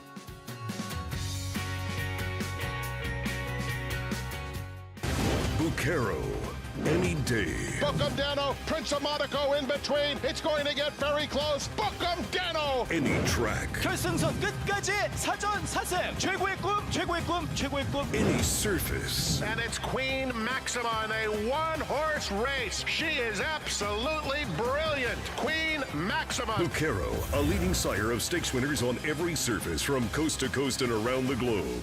Standing in New York at Iron Horse Stallions.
Welcome back to America's Day at the Races, brought to you in part by NyraBet. You can bet any track, anywhere, anytime. So much to do around here as we celebrate 4th of July.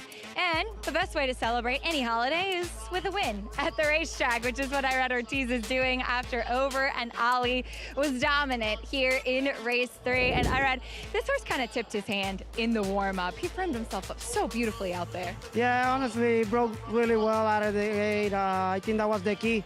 I think the distance probably a little short for him, but not today. I think the way he broke, he helped me big time, and I got plenty on the tank when I turned for home.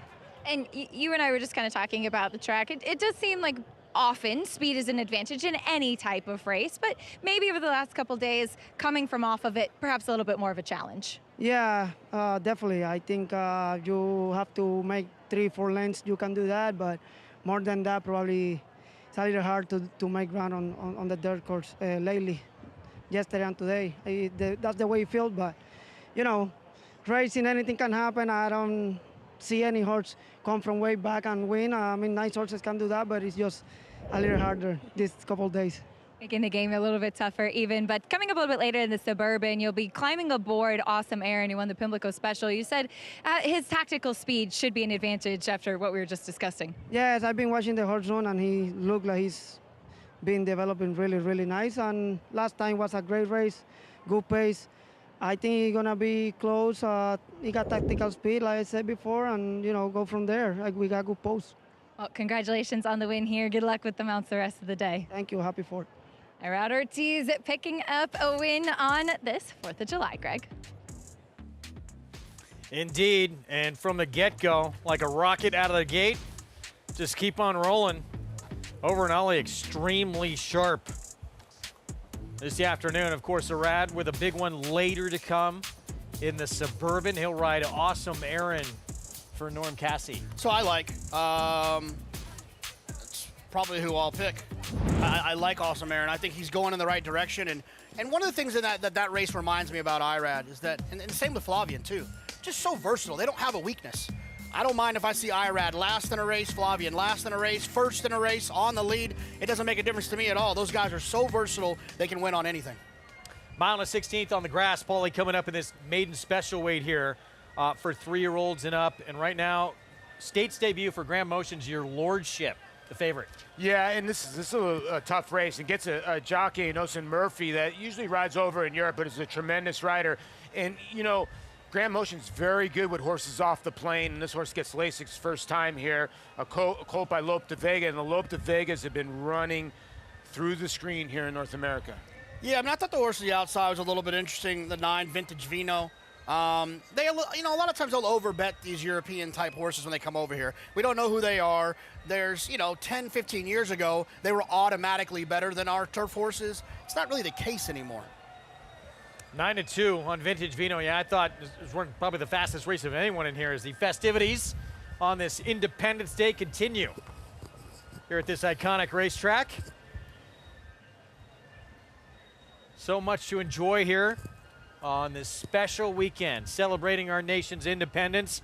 We'll be back with more Race 4 when we return. That man right there, a lot more chances coming up this weekend, including the horse to beat, Zulu Kingdom, later in the Manila.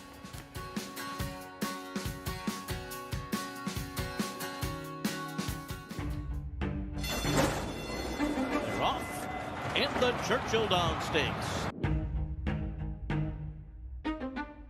Then Gun Pilot up to 1.66 was that first quarter.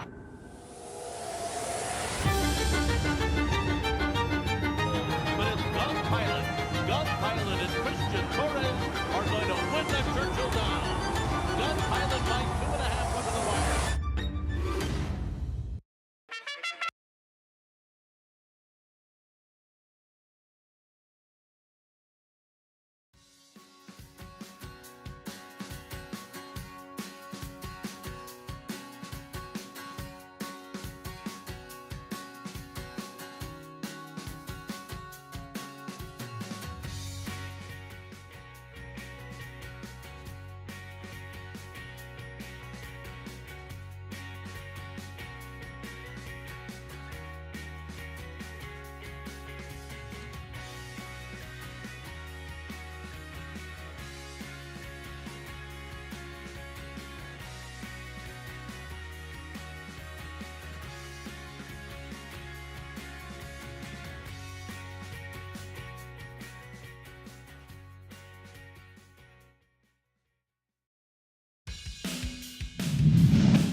This is Zulu Kingdom winning at Saratoga in the state's debut.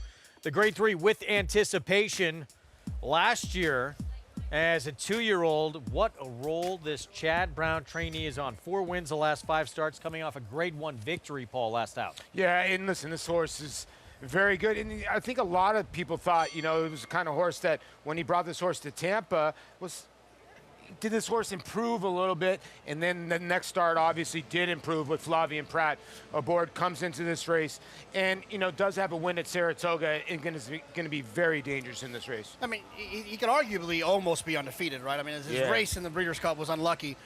I will say this about him. I know a lot of people have questioned. I've answered the question myself. Why did Chad choose this spot rather than the Belmont Derby?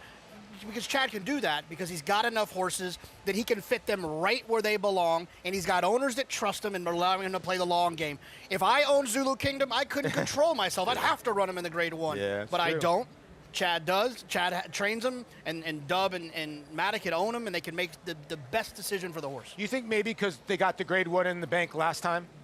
I think it's because he doesn't want to go further than a mile. Okay. I think he's good enough to win at a mile and a 16th, and he's proven that. But I think he's going to be better at a mile, and they're just going to treat him that way rather than trying to jam him into a spot just because there's a G and a 1 in front of it. We'll see. He'll get the mile today, 6-5 on the morning line. Let's look at that American Turf, and this was the Grade 1 win, beating a couple of horses who are going to be major players in that Belmont Derby later today in Tescore and New Century.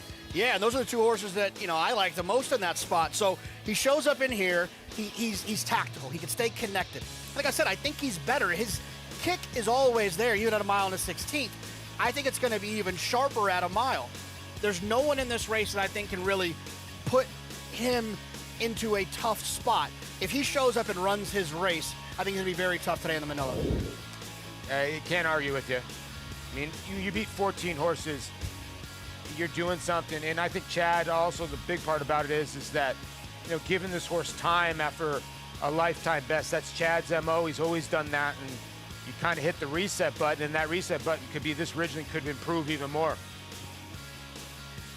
And to be 5 for 6, coming from off the pace on the grass, against top-level competition, you are pretty good when you accomplish that. Oh yeah, it's easy. It's easy to get beat in this game. I don't care how good you are. I've seen superstars that I thought had absolutely zero chance of losing get beat. There's a million ways to get beat, and Zulu Kingdom has avoided them all but one time.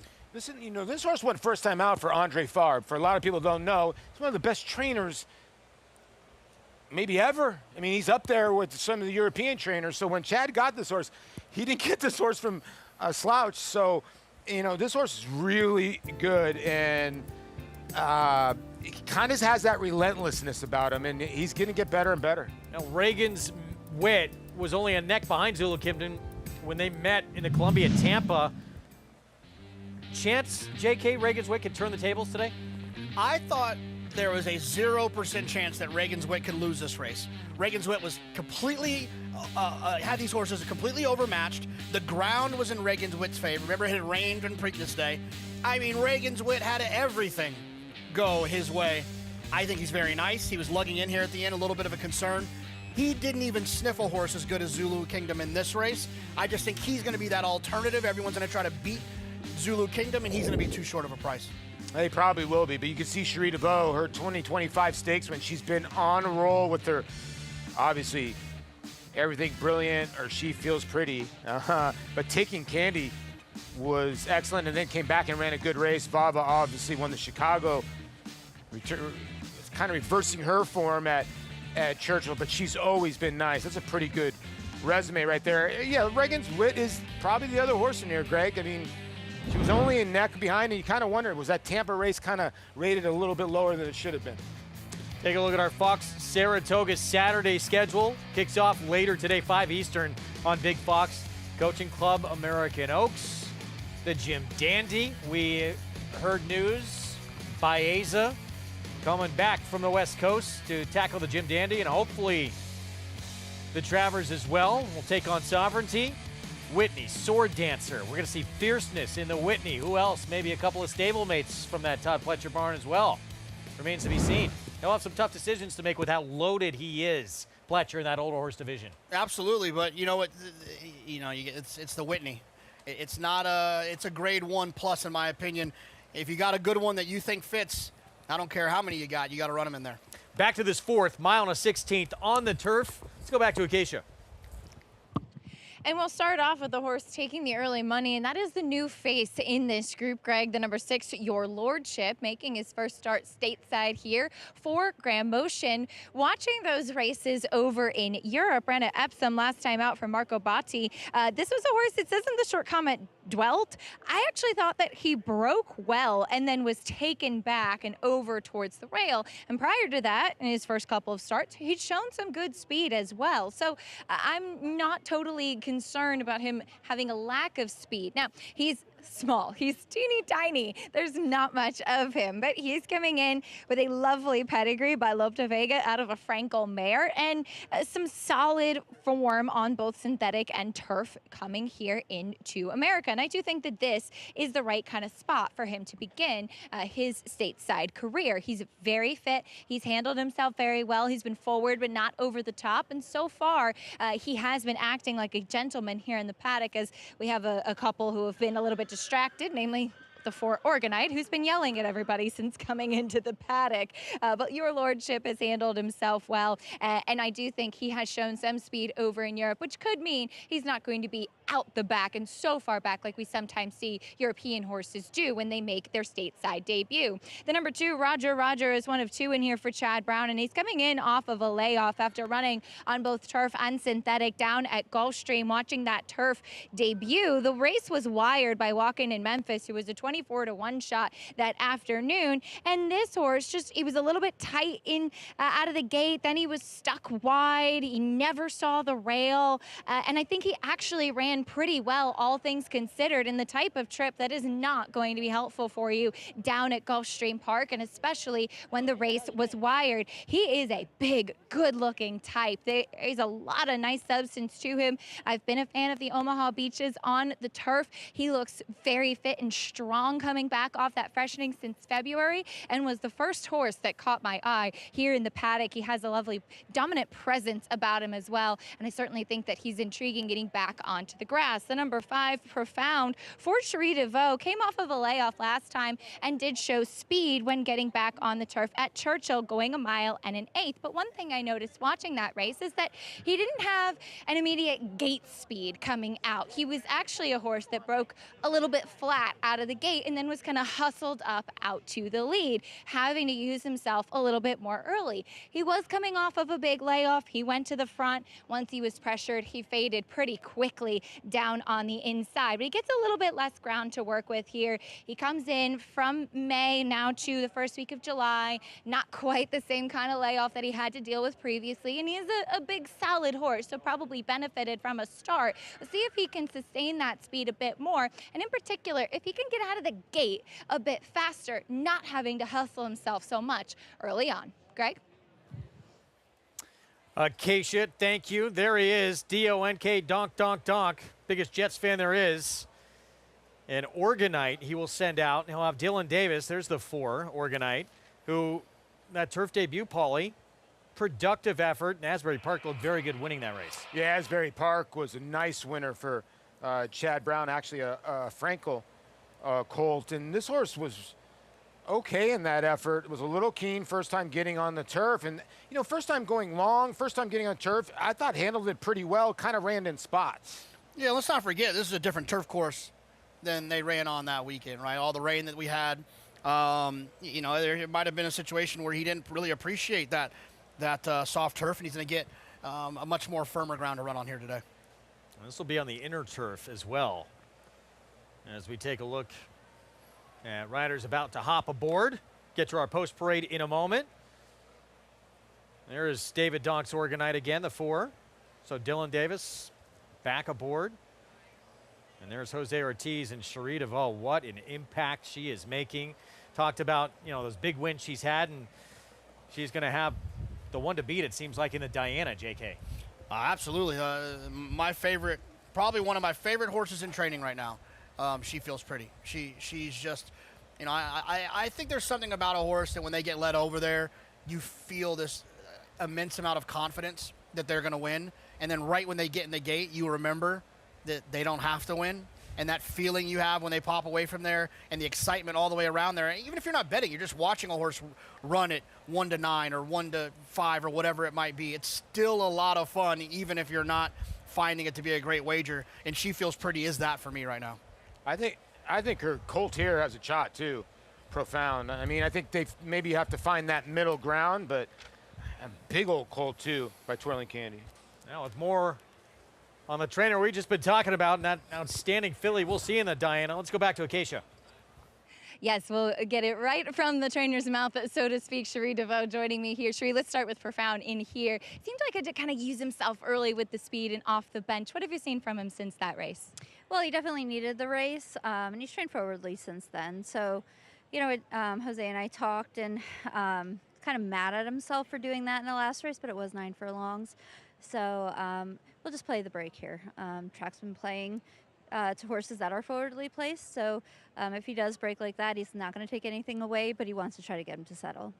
It certainly would make sense to see that with him today, but wanted to ask you a little bit later on in the Manila. Reagan's Wit scratched at Churchill, opting for this spot instead. Can you talk a little bit about that decision? Yeah, so it was definitely a last-minute decision. We had run Brilliant Birdie and Taking Candy, and both jockeys came back, and they had a lot of dirt on them and not a lot of turf on them. So he had run on some good going at Pimlico and other top points in his career, but running against better company, we just wanted to give him a better shot and just more fair shot. And he's a really finicky horse. Really is, finicky might be the wrong word. He's immature. And so, you know, we had him in this spot. We had already cross-entered him. And we were hoping for a firm turf, which is what we're going to get here. So it was that was really it. They came back, and I talked to Jose, and he says, well, I was bobbling on this horse, and that horse, you know, he's quite goofy, and you know, if he doesn't get it and get a hold of it, he might be really difficult. So we just last-minute decision. I know it was hard, a hard pill to swallow for, you know, gamblers and stuff, but you know, we have to do what's best, what we think for the horse, for their best outcome, and I just didn't think we were going to get it from him that day. Really appreciate all the insight. Thanks, Cherie, and good luck with your runners today. Thank you so much. Greg? Acacia, thank you. We're up to the 3 here, long shot in our post-parade into Inspiration. Yeah, try the turf for the first time. Don't necessarily trust this one.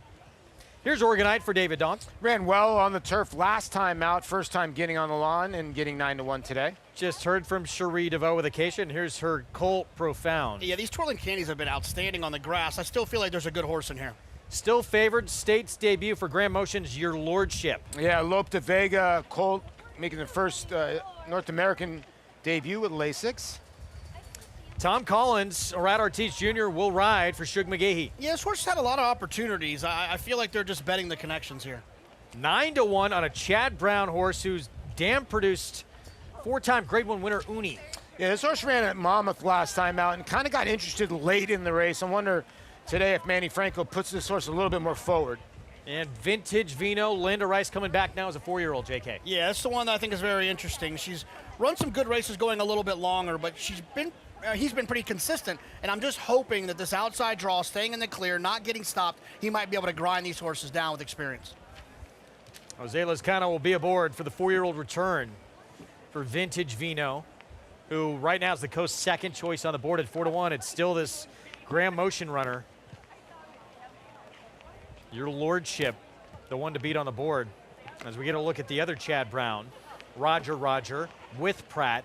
What'd you think of that turf debut, Paulie, at Gulfstream from this one? I thought it was okay, and then got Lasix for the second career start and went over synthetic.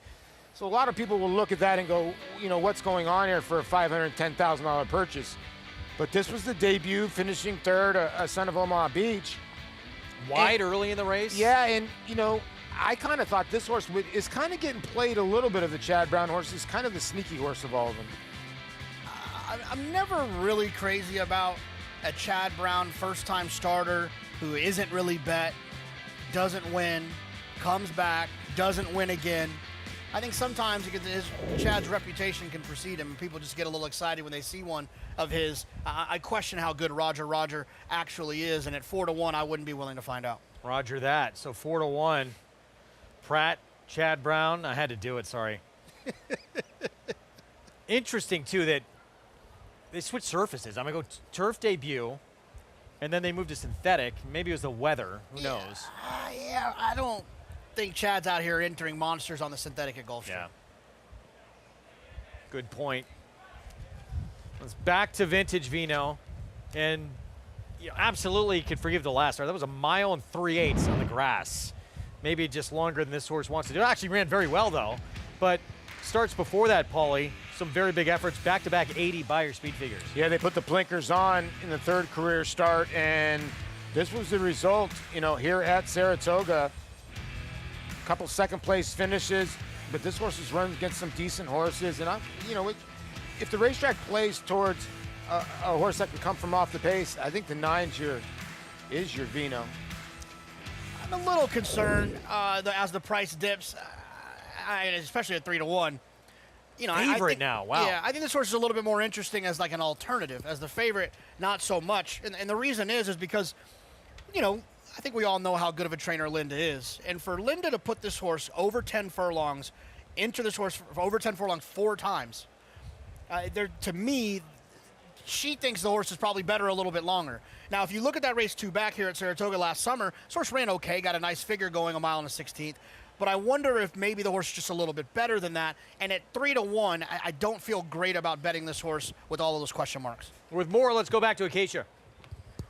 I agree with JK on that with Vintage Vino, especially too because he also has a layoff to contend with, and it's not just a little bit of a freshening. He hasn't run since October, and coming back here, you might imagine, as I think Jonathan was alluding to, that this could be a race to potentially set him up to go a bit longer in the future. It could also be that they're trying something a little bit different because I imagine he's been a little bit frustrating not being able to get the job done with 3 consecutive second-place finishes, and he was the favorite in those last 2 as well. However, I will say Jose Lezcano has given him an aggressive warm-up, keeping him moving on the track, because if you watch that last race, he was really urged hard out of the gate, and he just dropped back and soon was last in that field. It struck me as Jose really wanting him to show a little bit more interest early on in the race. He's fit enough coming back. He is a little bit warm, leading me to think that he probably will benefit from having a start under his belt coming back. But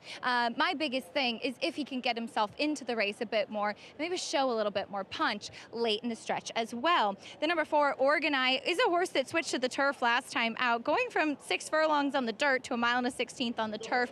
Certainly a change, and he does not look like a 6 furlong dirt horse. He looks like a distance turf horse, which is what he got to do last time out. And he was in a stalking spot, and I thought he actually ran on pretty well inside too, which is not the easiest thing to do. And as I touched on back in the paddock, this was a horse that was just screaming his head off and really distracted. I think he's one that still mentally needs to continue to figure things out, though I do think he's in the right conditions, Greg.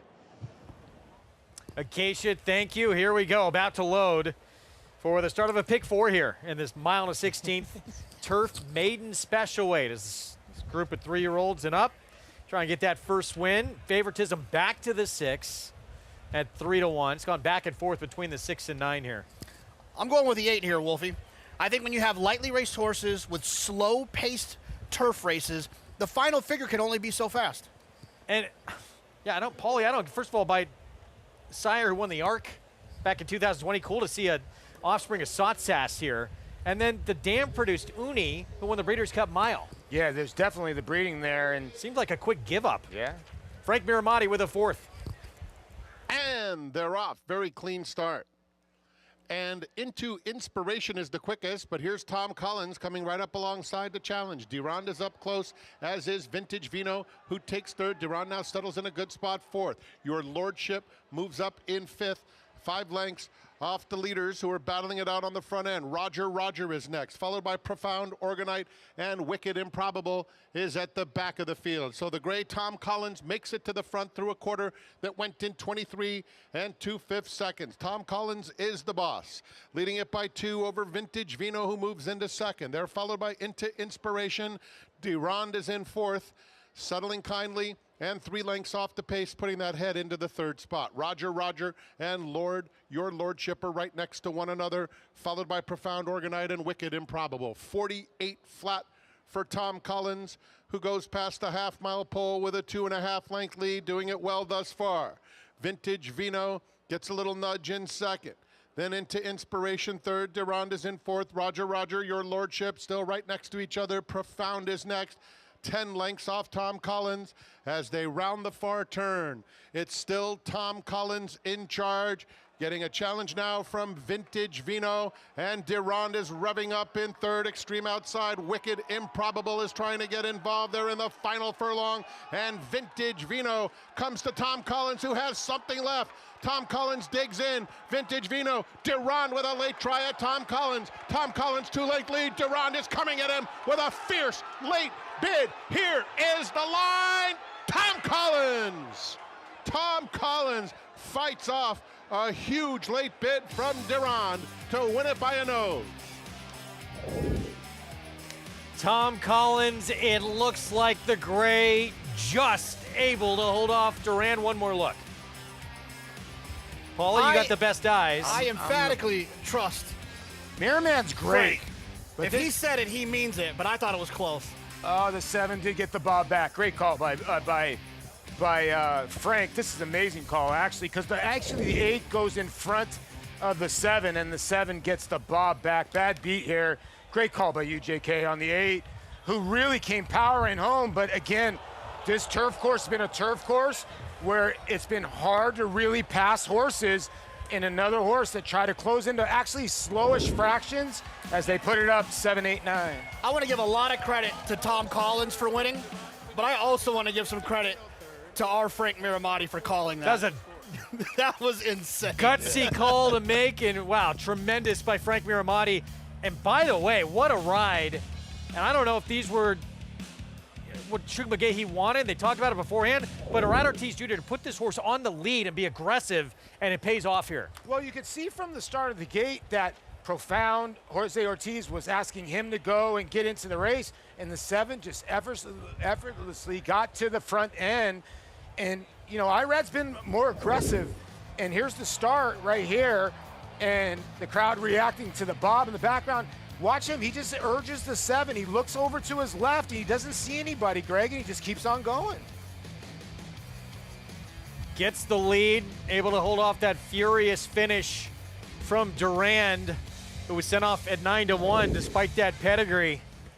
And this might be a horse to watch out for next time out. There's Hall of Famer Shug McGaughey.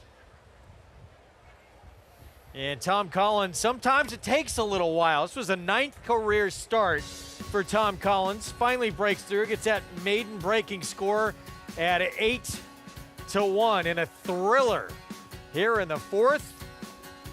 2 today for Rad Ortiz Jr.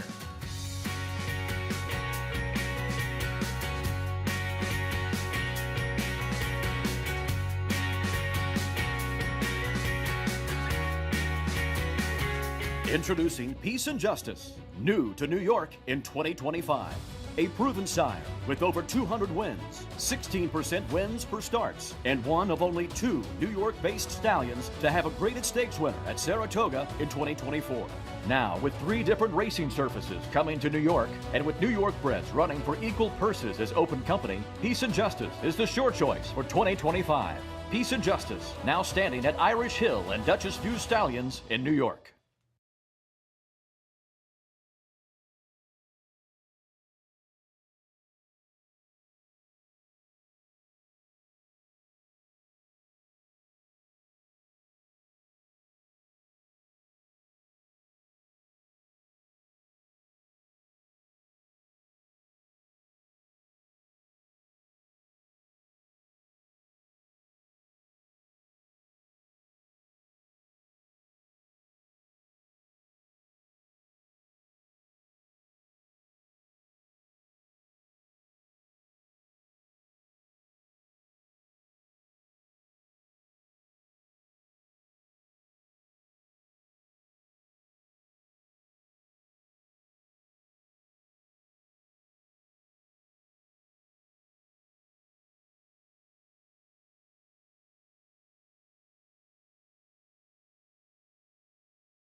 Back with you on our Fox Sports 2 coverage on this Independence Day from Saratoga.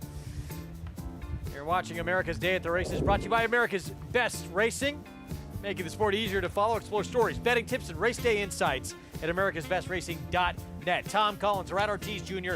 puts this horse on the lead and able to hold off Duran for the win. Well, I guess we should have known on July 4th that Tom Collins will get the job done. It might be a drink of choice for you tonight, but look at the mare. Woo, party now. You can be partying a little bit later with the fireworks. Oh, no, you don't get no sleep. It's a game of inches, fellas. It is a game of inches. Wow. Every game is a game of inches, isn't it? That Exacta would have liked to have that. 67.50. Tom Collins, Duran, Vintage Vino. 1, 2, 3 in the fourth. As that is going to do it for this trio here. Paul, you're just going to stick around. Be on YouTube for the next hour. Chris Griffin coming in along with Sarah Al-Badwi. And JK, we'll see you back when? As soon as I'm done with this hot dog, I'm going to get a hot dog, I think at 5 o'clock. Okay. It's going to take you that long to probably finish it off? I'll be back on 4 to 4:30, back on FS2. Again, we're going to head over to YouTube, our coverage, after this short timeout. Belmont Derby, Big Fox, 5 Eastern start time. First of our Big Fox coverage shows from Saratoga. Just a couple of hours away. Hope you enjoy it. Those 3-year-olds going 1 1/8 miles on the turf, running for $750,000. A lot more to come on this 4th of July celebration from this historic racetrack here in upstate New York. Again, hopping over on YouTube for the next hour right after this short timeout, then back on FS2 at 4 Eastern. We'll see you over then. Again, Chris Griffin, Sarah Al-Badwi, Paul Lo Duca, right after this break.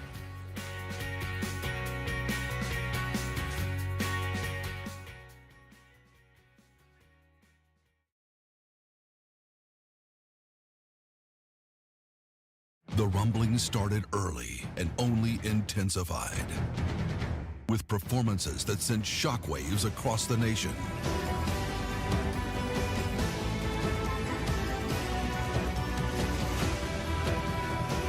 At the center of it all, Epicenter is at the top of the 3-year-old class in the Run Happy Travers. Epicenter, 3-year-old champion by Not This Time. Coolmore America, home of champions. Grayson Jockey Club Research Foundation was formed in 1940 with a simple goal: to raise funds for research to enhance the health and soundness of horses.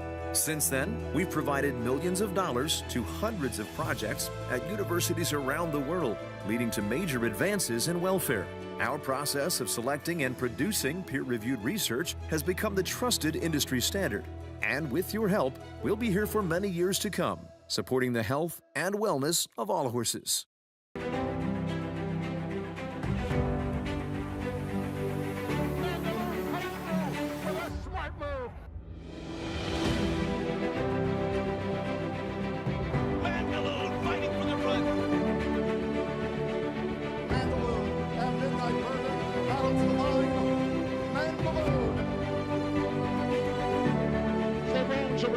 It's Mandaloun. Mandaloun wins.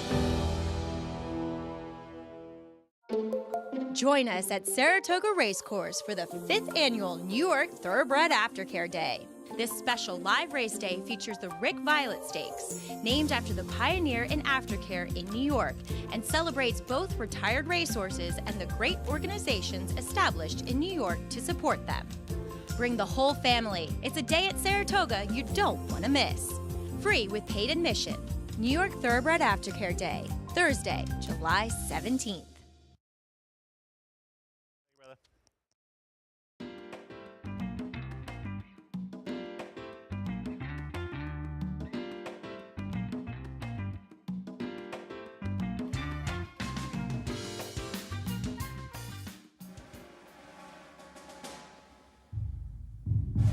Reckless was bred to be a racehorse, but sadly she never had a chance to race because her 2-year-old season, that's when the war broke out and racing was suspended.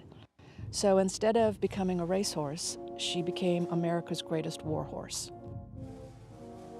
I think what impresses me most about Reckless's story in the Korean War is that they bought this horse at a race park in Seoul, and turned it into a combat enabler. Lieutenant Eric Pedersen was the man who purchased Reckless for $250. And he was the commanding officer of the recoilless rifle platoon. They decided to put her through hoof camp, which was the equine version of boot camp. We hear about on-the-job training. This was the epitome of it. Literally, this horse was trained to lie down under fire, to protect itself, it knew how to avoid obstacles and barbed wire.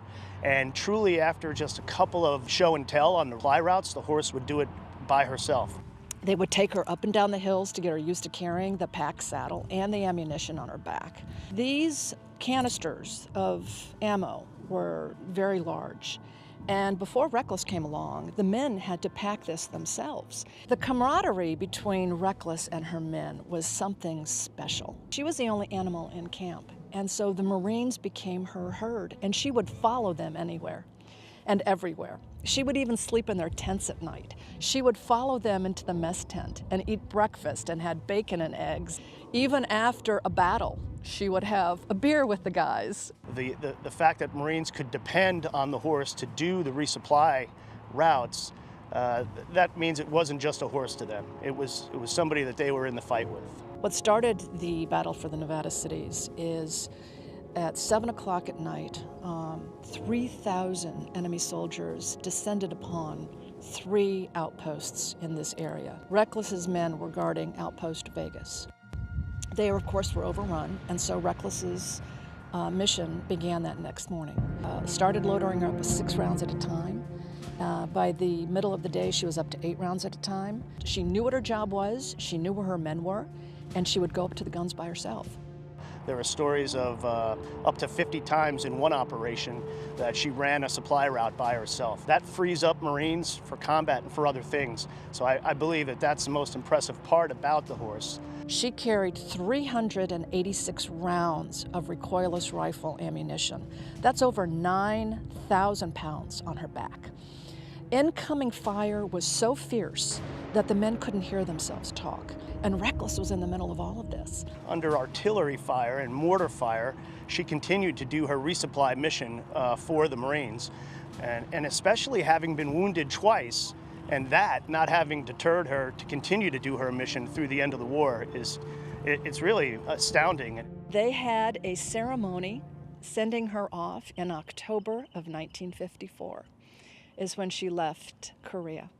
She was the guest of honor of the Marine Corps Ball that was at the Marines Memorial Club in San Francisco.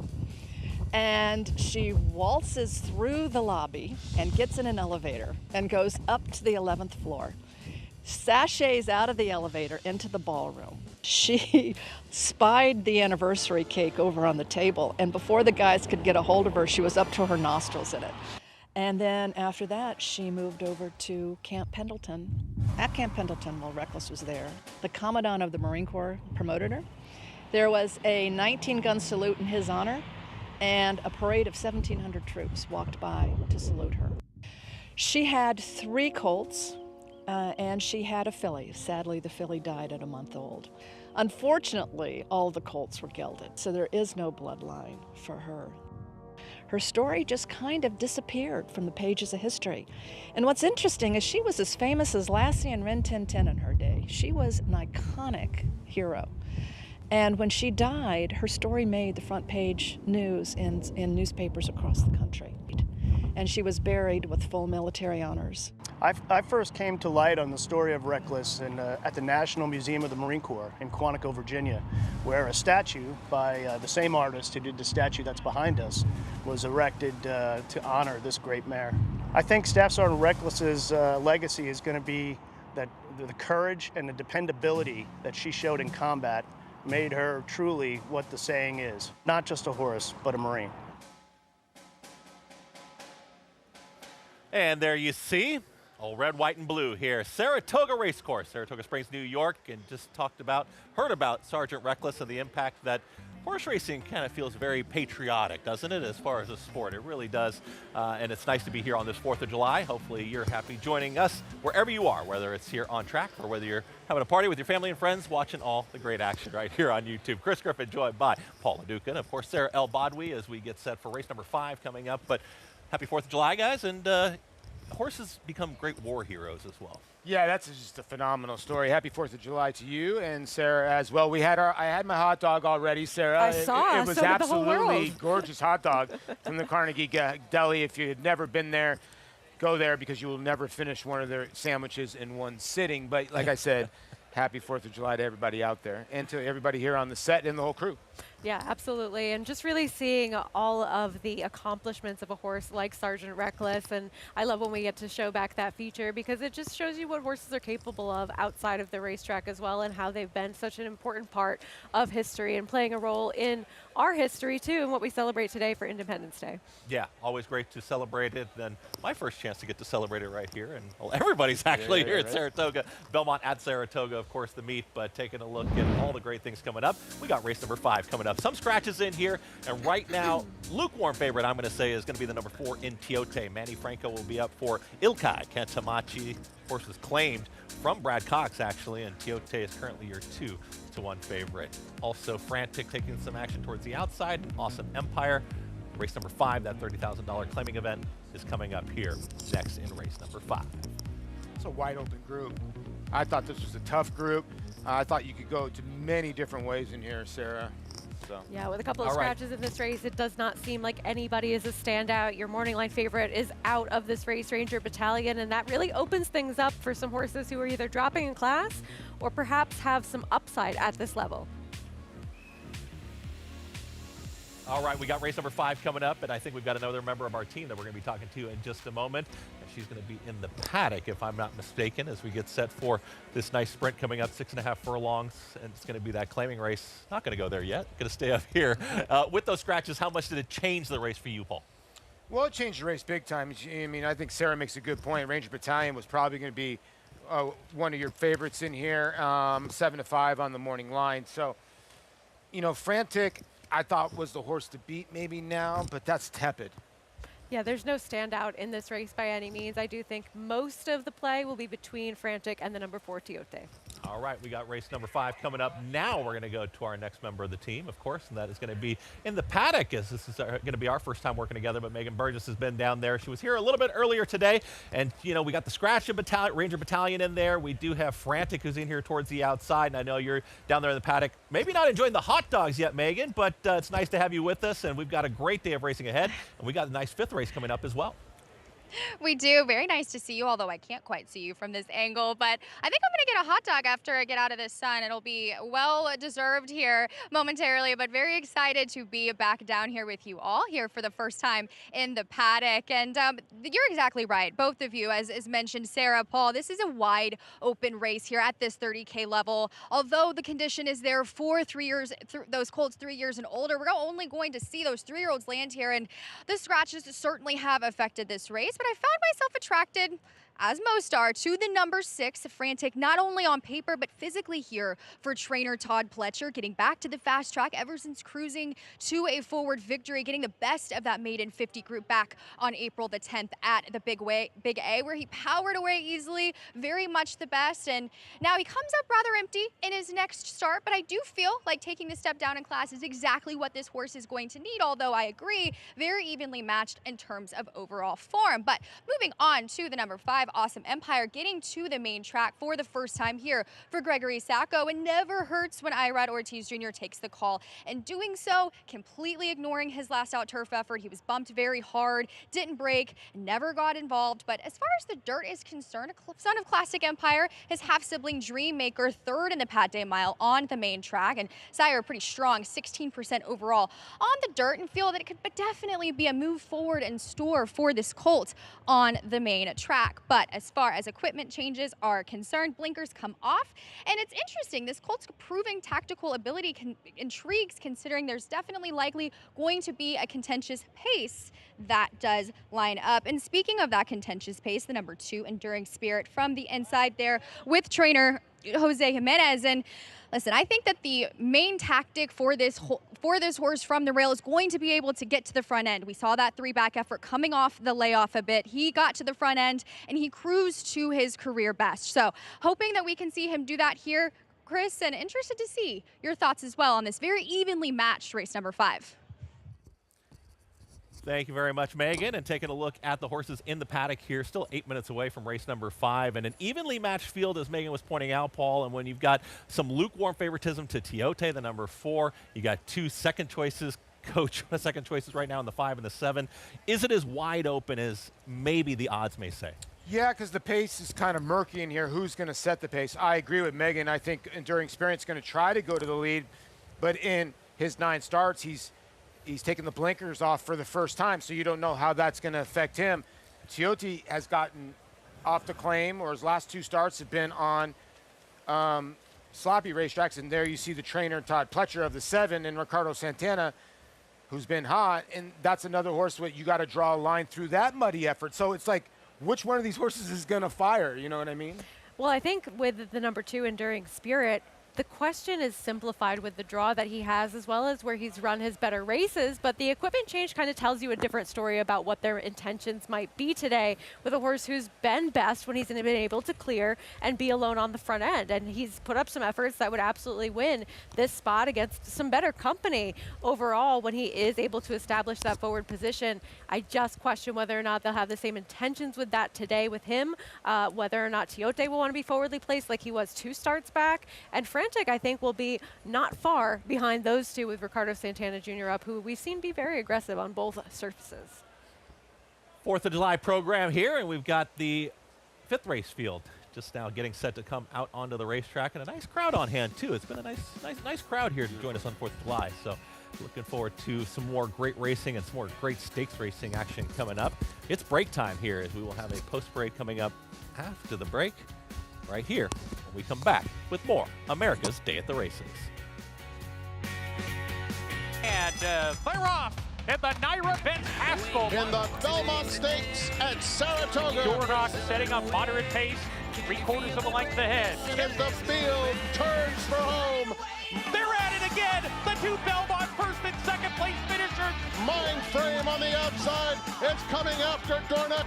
Dornoch wins the Haskell. It will be Dornoch to win the Belmont Stake. Horse racing? Check. Weekly promotions? Got 'em. Huge payouts? You bet. With Naira Bets. Download the app today and bet on any track, anywhere, anytime with live HD horse races, betting tips and tutorials, expert picks, and more. You bet with Naira Bets. Join now for a new member bonus at NairaBets.com. A dynasty in motion, reshaping the sport's greatest tradition, channeling the legends of his line and surpassing them. 4 of the last 6 Derby winners carry his genes. A Golden Son, a Horse of the Year. Another chapter written beneath those iconic spires. Derby dreams fulfilled for the titans of our industry. From authentic to sovereignty, a legacy both real and supreme. Into mischief. Saratoga season passes are on sale now and include free admission to the special July 4th Racing Festival. Enjoy 4 additional days of Saratoga for the same price as last year. Secure your season pass for just about $2 per day at Naira.com/Saratoga. The official Saratoga Barstool Sports Collection is here. Check out the hottest styles of the summer. Shop this limited drop before it's gone. Get yours at shop.naira.com. Welcome back to America's Day at the Races, enjoying all the great racing action right now on YouTube. It'll be coming back on FS2, I believe, about 4 o'clock. Greg Wolf will be back with you, but we've got race number 5 coming up, and a great post parade is coming up here now as we get set for this 30,000 non-winners, 2 lifetime, 6.5 furlongs will be the distance. Some scratches in here, but taking a look first at the 1A Western Wolf, Lane Leslie. Yeah, Western Wolf will go out the other half of the entry scratch for Wayne Potts. Big long shot here. Here's the 2, Enduring Spirit. He is getting some class relief. We'll see if they try to send and have him be forwardly placed where he's done his better running. Favoritism kind of bounces back and forth. Was the early betting favorite, Tiote, the 4. It's really between him and the number 7 Frantic within those multi-race wagers closing out here. He doesn't have much of an edge. Irad Ortiz Jr. is on the 5. This horse has got gait issues, does the 5. Maybe Irad can correct those. I think this horse is getting overbet at 5-2. And there is the 7 right now taking the action 2-1. Yeah, and this is the horse that I like. I know Sarah likes this horse a little bit too. I just think the outside draw can stay intact, and I think last time out, Dylan took the horse back. I think that Ricardo's going to go forward. There is the field here for today's 5th race, getting set to close out the early pick 5 on this beautiful Friday afternoon. It's really been a nice day. It's gorgeous weather out here, a little bit warm, but from a pace standpoint and talking about the pace of the race, and you like that outside draw, Paul, taking a look at the 7, is it strictly, how much do you move up a horse if you feel like they're going to be drawn outside towards, closer to the rail? Well, this race, you don't have to be much, right? And there's a lot of question marks going on here in this race. Well, you have the 1A on the complete outside, who's 1 for 10 lifetime, and it's been, oh, I don't know. I thought that was going to be a late scratch there for a split second. I'm always listening to Frank. You look at the 2, Enduring Spirit, 1 for 9. The 1 win was at Churchill Downs a long time ago as a 2-year-old, and you just wonder, like I said, which one of these horses is going to fire at this lower level, and I just think the 7 gets a good draw on the outside. It can let everything play out in front of him. Taking a look at the number 2 and Enduring Spirit, Kendrick Carmouche will be aboard for Jose Jimenez, a trainer. Blinkers do come off, and Megan Burgess has more on the 2 in today's 5th race. Interesting, Chris, those blinkers coming off in this race, as far as typically those horses are supposed to kind of rate back a little bit when you get those blinkers off. You want them to settle. And I do think that this horse's best game is when he's going to be solidified in that front end position. We saw that 3 back as mentioned prior, but I will say physically amongst this group, he's lighter in his frame. He's fine on condition, but he's just smaller than the rest of this group. And while, as far as that's concerned, take what you will, but a man amongst the boys as far as the number 7 Frantic, I still think he's holding his condition well. He's very much still kind of my top selection as like go back and forth. We've relented about this race being back and forth and very evenly matched with those scratches. And I think that he's another horse that's taking a step forward with the drop-in class, as mentioned on the board. Sarah and Paul are in agreement with me. And while this is a wide open event, I do think that the 7 is the standout here. Thank you very much, Megan. Taking a look at the number 7 in Frantic, and all 3 of you now end up on the number 7 Frantic in here, Sarah. But do you feel any different in seeing the horses come onto the racetrack, but you just felt like this is the horse in this spot? It's not my area of expertise, so I won't wax poetically about any of their appearances on track. But I think that he's just one that he was dropped in class in the right kind of spot to get that first victory. After having those 2 starts on the turf course, he was able to show turf sprint speed at Gulfstream, which usually you would think that that's the kind of early speed a horse has in their arsenal to be able to be in front here if they really wanted to be with him. I don't think that's necessarily the plan, and I think that might be the plan for horses like the number 2 Enduring Spirit, which that seems to be his best way of going. But I thought that Frantic would just sit the right kind of trip towards the outside off of anybody that does decide to go. It was just a more contentious pace last time that he was in over a wet track. Those were better horses, and he's facing company that's much more suited to a level where he's been competitive against in the past. Speaking of the wet track and taking a look at the number 4 in Tiote, who's another contender here at the 5-2 price, won over a maiden or a muddy track there, Belmont and Aqueduct, right? But then that sloppy track after 4th beaten 15. Is it strictly a class standpoint that maybe Tiote is not quite? I mean, you do have the claim coming off of that. Was that just too salty of a field at that point for Tiote? Yeah, probably was. And you're leaving the Brad Cox barn, so sometimes you think there's going to be a little bit of degression, but the Ketchimarchi barn's very good off the claim. I think sticking this horse back in for where they claimed him from is probably where he wants to be. And, he's a definite contender here at 5-2. And I think it was also the distance last time, right? Not only tougher company, a sloppy sealed racetrack, a contentious pace where he was forward and ended up fading to 4th in that spot, but maybe he just doesn't want to go that far as well. Greg Sacco had a really nice winter time, and they were really putting together some nice wins for the barn. And you talk about as they're getting close to post time here and getting real low to the gate. Irad Ortiz Jr. is going to pick up this mount here on the number 5, Awesome Empire. Was on turf last time, now moves to the dirt. Are you just kind of trusting the connections there if you go with the 5? I think the horse is over bet because the horse is trying dirt for the first time, has not broke well on any of the other surfaces, so I just don't get it, but that's me. And I think that if they really like this horse, they would not have him be a gelding in for a $30,000 claiming tag. This horse has plenty of dam side pedigree, especially in the second generation, the second dam, a multiple Grade 1 winner with over $2.1 million in earnings, half to plenty of Grade 1 winners. If they really thought he was going to be some sort of superstar on the dirt, probably would have tried it by now. This July 4th Racing Festival getting set to close out the early pick 5. Let's go up to Frank Miramati with the call of today's 5th. Frantic is in. Western Wolf to the outside. They're in the gate. And they're off. Western Wolf, ridden for early speed, responds by showing it. Frantic comes away in second. Just in behind them, Tiote is moving through along the inside, and Awesome Empire is fourth, having to just steady a bit, waiting, but now has some breathing room. 3 lengths off that group, and Enduring Spirit is the distant trailer. It's Tiote who goes through the opening quarter mile, leading the way by 3/4 of a length. 22-1 was the fraction. Frantic is racing in second. Western Wolf now in third with 2 to make up. A gap of 4 back to Awesome Empire, and still another 4 to Enduring Spirit. Tiote pressed throughout by Frantic. Western Wolf is just outside of that pair as they come to the quarter pole. Frantic puts his head in front. Tiote trying to battle back. The come from behind her is Awesome Empire, and Enduring Spirit is trying to get involved. Slicing through traffic with the lime cap, angling to the far outside, just behind Awesome Empire. They're coming to the 8th pole. Awesome Empire trying to come after Frantic. Frantic, Tiote, Awesome Empire continues to close resolutely down the center of the racetrack. Frantic, Awesome Empire. It's Frantic just in front. Awesome Empire right up alongside, and Awesome Empire mows him down, giving Irad Ortiz Jr. a triple thus far. Frantic was second, Enduring Spirit, and Tiote. You heard track announcer Frank Miramati say Irad Ortiz Jr. with his 3rd on the afternoon. We've run 5 on the card. Irad Ortiz Jr. for the Greg Sacco barn.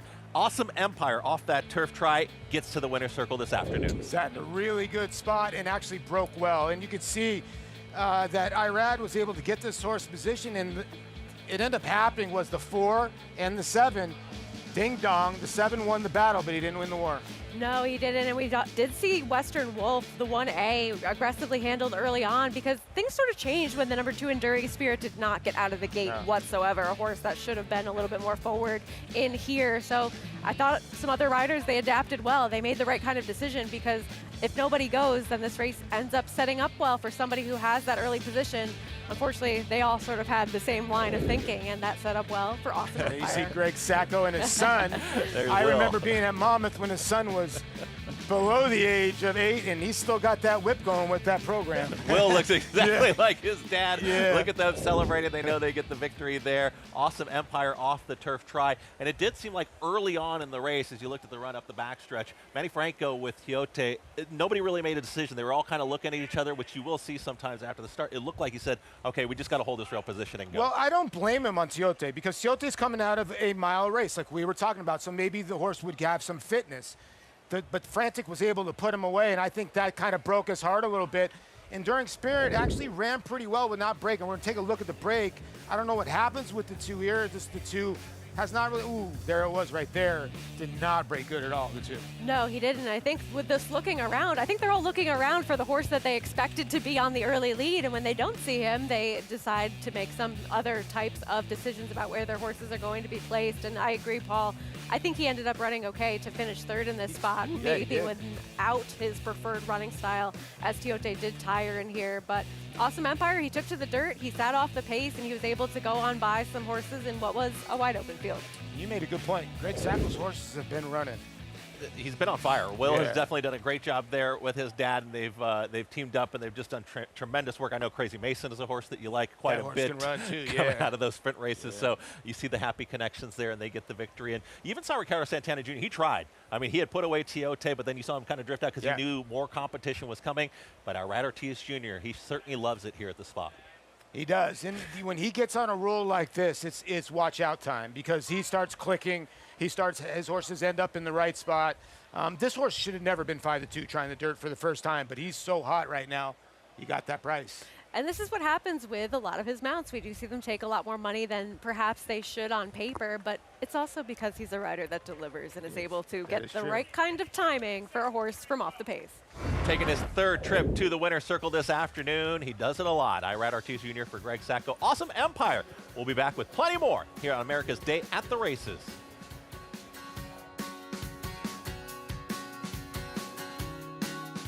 The sun shines bright on Cavalcanti.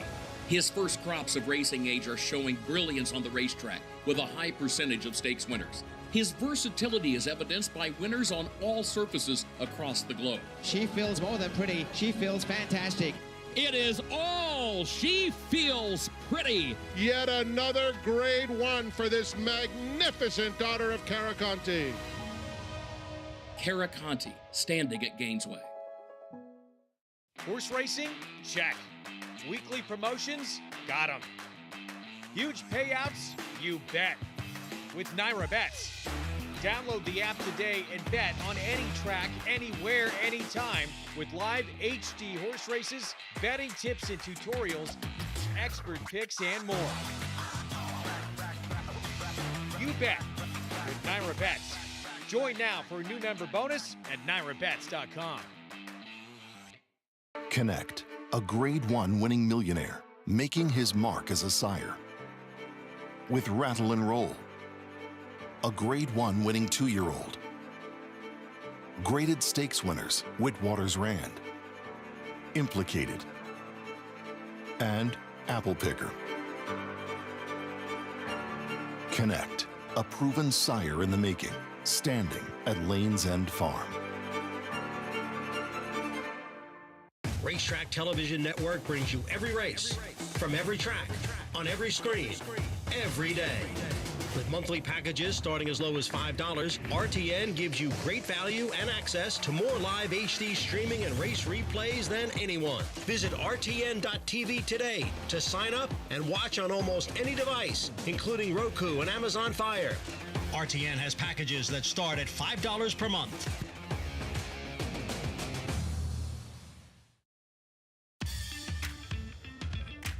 Welcome back to America's Day at the Races, brought to you in part by Naira Bets. Bet any track, anywhere, anytime. Visit NairaBets.com or download the Naira Bets app to get started.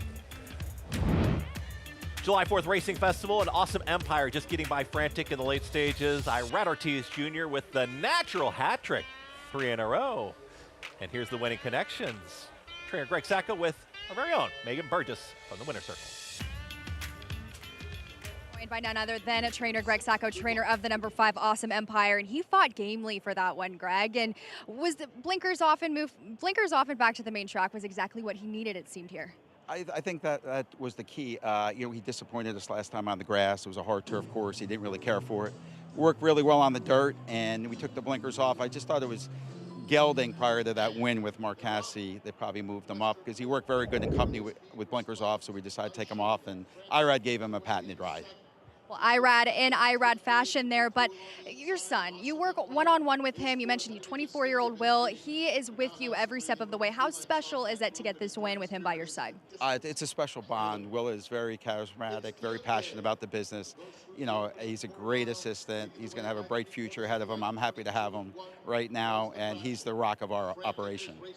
Well, we all love Crazy Mason, and as the Saratoga summer moves forward, can we expect to kind of see him? Where could we kind of see him take his next step as well? Yeah, I think we're going to point towards the Vanderbilt at 3/4. Not his perfect distance. The last time he closed into kind of a paceless race in the True North, but we'll aim for the Vanderbilt with our main goal being the Forego. Well, best of luck the rest of the way to you and your son. Family operation there. Very, very excited for you both to get this win here. Thank you very much. Nice meeting you. Chris? Thank you very much, Megan. As we see Greg Sacco, family operation indeed here on this 4th of July. And I'm sure some family members were recording some of the racing action because that shot of Will and his dad there rooting Awesome Empire home, that's one you want to keep, huh? Yeah, I want to thank Greg because I do a lot of my interviews in his box at Monmouth. He trains for Red Oak Stable. He's had that box forever, and Greg always invites me in that box. But Awesome Empire, congratulations to the connections here. Son of Classic Empire gets the job done. You mentioned that monster pedigree. on the dirt. I'm wondering if this horse changes hands here for $30,000. That's a good question. We'll see if this one ultimately does go to New Connections. But this is the enthusiasm. This is the passion that makes even a $30,000 claiming race with a horse trying the surface for the first time. This is what it's all about, right, Paul? I think his son broke the crop rule, though. I was going to say. He broke the crop rule. I think that we got to count with strikes. Yeah, Greg didn't break the crop rule there. There was some velocity and some speed, too, to the program. What do we call it? The program slap. Yeah. Program slap. We got race number 6 coming up, and it's going to be 2-year-olds, actually. It's going to be a very interesting race coming up. So not quite the same experience that those horses we just saw in those maiden races, or in that claiming race, I should say. But these maidens, 2-year-olds, and you know when it's time for Saratoga in the summer, you're always going to have these 2-year-old races, and you never know where a star is going to come from. Yeah, and the thing about it is sometimes you always look and kind of look for Chad Brown in these races, right, when you come to Saratoga. Well, Irish Goodbye was the one in here to get scratched. So now everybody's kind of looking, what's the other horse in here to go to? And right now they're going to the Amelia Green Runner. They're also going to the 3 in here, Mo Dodgy right now for Kevin Rice, Sarah. The only one with experience in this field, and while this horse really did no running first time out on the dirt at Churchill Downs, that experience edge can be so important in these early 2-year-old races of just having done this before, having had a race under their belt for that fitness as well as just the experience mentally. 2-year-olds getting an opportunity to go 5.5 furlongs on the turf. So this is also a unique thing that we see at Saratoga that we haven't seen throughout the year, is we'll see horses on the turf for the first time, those 2-year-olds. Quick break, and we're going to talk about plenty more. How about the new Belmont Park as it continues to undergo that renovation? We'll talk about that on the other side when we come back on America's Day at the Races. Twirling Candy, proving Lane's End's stallion-making tradition. Twirling Candy has seen success on the track and in the sales ring, siring multiple Grade 1 winners and millionaires, including Exalted, Ice Cream U-Screen, AG Bullet, and Walkathon, and reaching 7-figure yearling and 2-year-old sales. Twirling Candy, a leader of his generation.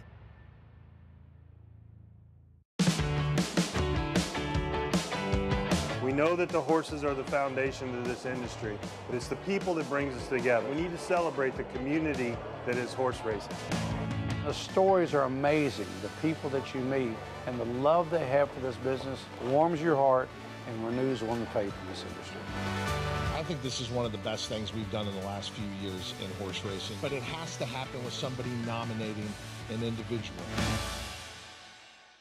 McMahon of Saratoga Thoroughbreds, proudly standing 4-time champion New York sire Central Banker, sire of multiple stakes winner Bank Frenzy. Now Bank Frenzy means business and he'll win the Haynesfield. Also standing Salamini, sire of Grade 2 winner Winstock, and 7-time stake horse Doc Sullivan. Doc Sullivan dominates to Mike Lee. And Provocateur, the only Grade 1 son of Into Mischief standing in New York, half-brother to Wood Memorial winner Rodriguez. At McMahon of Saratoga Thoroughbreds, New York stallions that deliver. Racetrack Television Network brings you every race, from every track, on every screen, every day. With monthly packages starting as low as $5, RTN gives you great value and access to more live HD streaming and race replays than anyone. Visit RTN.tv today to sign up and watch on almost any device, including Roku and Amazon Fire. RTN has packages that start at $5 per month.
And there you see the new Belmont coming fall 2026, and it seems like it's somewhat far away, but it's also just right around the corner. It is right around the corner, and I was there actually, I want to say about 3 weeks ago. I drove by. It is taking shape. The shops are open too as well. It's actually just absolutely gorgeous. And again, we're going to have one more year up here with the Belmont, and then we'll go back to the big old boy in Belmont. I always forget how big that racetrack is, but now integrated with the hockey arena, it looks gorgeous. Yeah, absolutely excited to see how everything turns out there. It's been fun getting these little sneak peeks of what has been done in terms of the progress that they've already accomplished, and also what the vision is for the future with these renderings too. I'm really excited to get back to the big Belmont and just really looking forward to the kind of racing that we'll be able to have 3 seasons of the year there. But you do have one more chance to see the Belmont at Saratoga next year if you'd like. I've always liked it. It does let the imagination kind of run wild, right? Because for a track that has been around for so long, so people from generations over decades know what it looked like and what their experience was and how the grandstand looked, and can kind of take you on a tour just by memory. And so now you start to envision it, and you see the renderings, you see the video, but it starts to really take shape, and you just can't wait to see it all really happen. I actually was on another show where I was asking this. Have you ever been to like a ribbon cutting? Have you ever been to one, like attended one to where they were opening a brand new facility? That's a good question. Yeah, I mean, Children's Hospital when I was playing. I mean, something like that, or a ribbon cutting. But sorry, I was on my phone because I was actually looking. If you want to really follow the renderings and what's been going on in Belmont Park, follow Richard Migliore. He takes a picture all the time, and if you go over his timeline, he basically shows you what's been going on. It's been actually pretty cool following Richie, and he shows you the progress that's going on at Belmont. Yeah. Have you been to a ribbon cutting? Have you done one?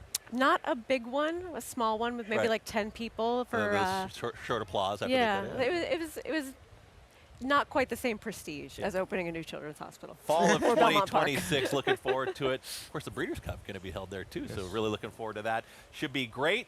All kinds of great things ahead coming in the fall of 2026, but right here in the summer of 2025, we've still got some great racing action. Race number 6 is coming up. The 2-year-olds getting an opportunity on the turf. The Mellon Turf course, 5.5 furlongs. A sprint here, so it's new to them. It's new to us, the bettors. Only one horse with experience. That's the number 3 in Modaji.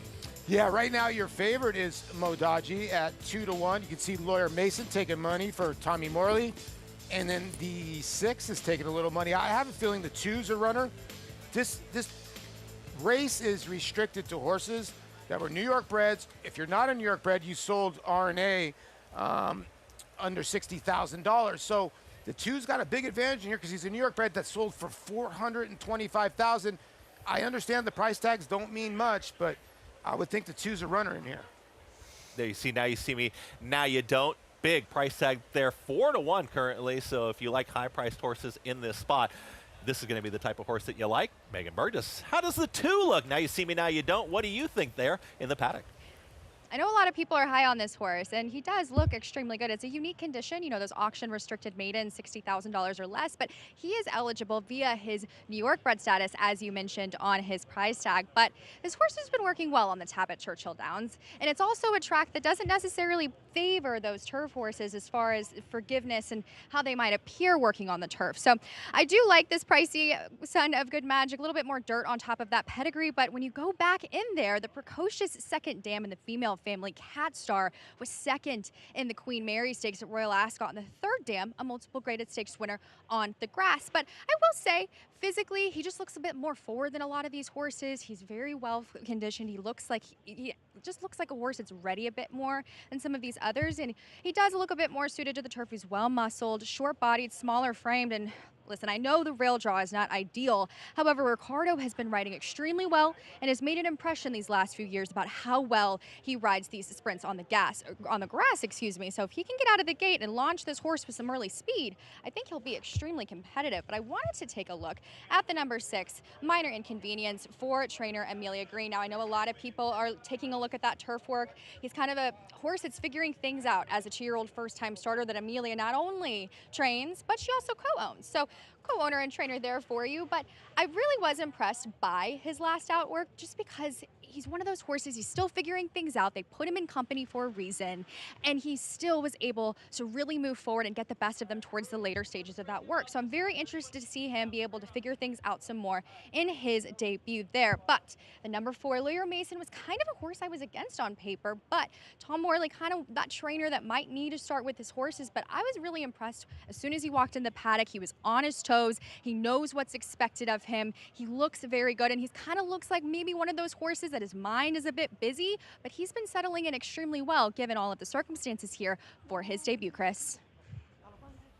Thank you, Megan. Let's take a look at the number 4 and Lawyer Mason for the Tom Morley barn. And Sarah, how much do you trust the stats of the trainers or some of the connections? Could look at the numbers. I mean, do you kind of just lean that way as far as some of the numbers telling you the story with these 2-year-olds in these races? Look, it all depends on what sort of conditions we're dealing with and the price of the horse, as well as some other factors that go into your general handicapping in terms of what variables you pay attention to. And when nobody is necessarily known for firing first time out, especially with 2-year-olds, especially in turf sprints, it's not something I put a lot of credence into because nobody's really shown that they excel with this type of move. And at the start of a pick 6, I mean, Paul, if you were going to pick a race to start the pick 6, clearly the 2-year-olds on the grass is the easiest puzzle to solve here to kick off what could be a tough sequence with some great races later on today. Yeah, I mean, if you look at this sequence, a lot of people might punch the all button in here knowing the unknown, because I think a lot of people, the word's out that the entry in the next race is pretty good. And then people are going to maybe single Zulu Kingdom or go too deep with Reagan's Wit, and then it goes from there what your opinion is going forward. A lot of people might single Locked. I have a different opinion from that, but there's horses that you can single along the way. I do think Zulu Kingdom will be the most singled horse in the sequence. So with some singles later on, I mean, this looks like a race where it's going to cost you a little bit, but if you spread a little bit in here, you feel it is a necessary thing to do. I'd probably be 2, 3, 4, 6, and I know I'm giving you all the favorites, but that's probably where I'd be in this race, because, you know, Sarah makes a good point. A lot of these trainers don't really fire their horses first time out. They usually give them a start. I think the 2 is a nice little runner. I do think the 3, with the experience on dirt, could be very, very fit. And I think Tommy's horse is very live here at the 4. Yeah, and trainer Mike Maker, I know, just calling races, a lot of distance, a lot of turf, a lot of distance on the turf in some of his winners, but obviously he can get it done sprinting as well. But this is a different game. 2-year-olds, big price tag though on the 2. And we're dealing with a unique condition in here, which is great for the New York breds, because you do have horses that are eligible to be in here if they are New York breds, or if they're horses that sold or did not meet their reserve for $60,000 or less in their most recent sale. So it is a unique type of situation where he is able to enter in this spot because he has that big purchase price like we touched on, whereas others may not be able to be in here if they're not New York breds. So looking at that, as well as the bit of pedigree that he does have, I just think that he's one that's going to be pretty tough in here, as well as the one to his outside with experience. Horse is getting ready to come onto the track here for race number 6, but Megan Burgess is there with Amelia Green. She's part owner on the 6. Minor Inconvenience. Let's hear more. Well, as you heard, yes, Amelia is not only the trainer here for the number 6, A Minor Inconvenience, also the co-owner. You've gotten on this horse in the morning. What has he shown you in his development leading up to this debut? He was actually the first 2-year-old I had come in. He came in March 1st, the first day they were allowed on the grounds at Belmont. And he's acted very professional since day 1, so we're excited to get him to the races today. This is going to be your first Saratoga since coming out on your own last December. What lessons and experiences have you learned, especially when placing horses and getting them well met in these kind of races? I think like 2-year-old starters like this, you never know until you get them to races. It's just, getting them there, and they'll tell you their ability. But like I say, in the mornings, he's done nothing wrong, so we're excited. Well, best of luck the rest of the way. Hopefully you get to secure this win, especially with a horse that you have been involved with in every step of the process. Thank you so much. Chris? Thank you very much, Megan. And Amelia Green, she continues to make a name for herself as she's gone out on her own. A name you're going to hear quite often, I think. There's a 2. Now you see me, now you don't. Yeah, this is the $425,000 purchase by Good Magic. Jose Ortiz on the 3.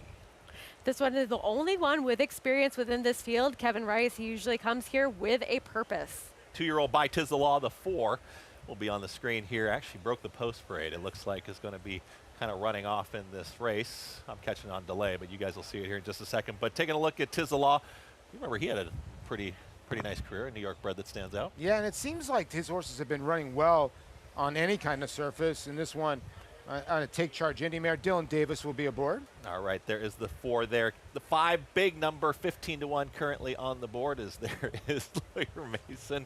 I saw that action earlier, but a big price here, King of Fog. And we can see why Lawyer Mason maybe took a moment to come out on track, but I will say King of Fog behaving very well in spite of those antics ahead of him. Connections I'm not super familiar with that are doing it pretty well at Finger Lakes this year. Hall of Famer there, John Velasquez aboard, Minor Inconvenience. I thought those were pretty good words from Amelia Green, considering this horse got up here, one of their first horses. So I think the 6 is dangerous here. Ruben Silvera on the 8B Raging On. This is about the 5th or 6th horse by Raging Bull, who was a deep, deep closer. Junior Alvarado continues to have a tremendous year. There he is on the 9. This one by Essential Quality, new sire that has had a debut winner. That was a filly named Chopsticks on dirt at Churchill Downs for Brad Cox. This one going to try this surface. And I will say, Gary Contessa, he sent out some live first-time starting 2-year-olds at prices here over recent years. There's the field here for race number 6. The 2-year-old setting to go that 5.5 on the turf course. And you even heard, you see the number 6 there, Minor Inconvenience, and you see Dylan Davis trying to maybe settle the 4 Lawyer Mason and get that horse alone on the racetrack and just kind of calm him down a little bit. Yeah, he kind of broke away from the post parade. He just ran the other way. He was just, you know, Lawyer Mason wanted to go one way, so he just went with him. He got him to settle down there. You see him right there. And it's a good sign that his feet aren't out of the saddle to try to settle him down. So he looks okay right now, and I think he's got a big shot at 4-1. I think the 6 is. I love the way the 4 acted and the 5 kind of acted, and the 6 just kind of stood there and didn't turn a hair. So you know the 6 could be very polished here. Yeah, 2-year-old there, Minor Inconvenience. Amelia Green, an advantage for her to be a trainer that does get aboard her horses. She's able to feel a little bit more than maybe the trainers can watch from just the trainer stand, but she gets John Velasquez aboard here for the riding assignment. So all systems seem to be go here on the 6, and you're seeing it currently at 2-1. Yeah, look, she has yet to have a debut winner of limited starters, but 3 out of 4 of them have finished in the money. We did see one of those, Nacho Problem, return to win her 3rd start recently when switching over to the grass. Overall, she's been winning at 18%. She has a positive ROI. Her horses are hitting the money 59% of the time. And she's really just gotten started with her training career out on her own. So she's getting horses that she's spotting correctly. She's putting into these races where they can be competitive and be effective. And it just seems as though this one is well meant first time out. Yeah, it's kind of interesting, too, that we have some big prices in here on horses that you do think turf a little bit, right? The 5 King of Fog, the 8B Raging On, by Raging Bull for the 8B Raging On, the 5 King of Fog, by Fog of War. I mean, these are horses that kind of make you think, well, they should be able to handle the turf just fine, and maybe could be a little bit more well-meant, and if you're right, you're going to get a huge number. Yeah, I hear where you're going. I mean, there's a couple horses in here. I do think somebody like the 8B Raging On is a horse that maybe you look for down the line.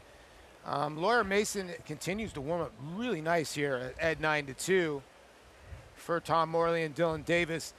Yeah, you know, some of these other horses, Contessa's horse, the 9, is getting bet here into this, you know, decent little field in here with some decent little trainers. And like you said, Gary's struck at some big prices here. Looking at his 2-year-old first-time starters here at Saratoga over the past 5 years, it's really just been within the past 2 years, but he had Becky's Joker win the Schuylerville, first time out at a big price, and then he did have 2 horses win it late last summer here as well, so certainly one that with that limited sample size, with nobody really excelling in this particular area, maybe one that's worth being paid attention to. And I agree. He wasn't a first-time starter. He wasn't first-time But he was a big price. He was a big price, yeah. That's for sure.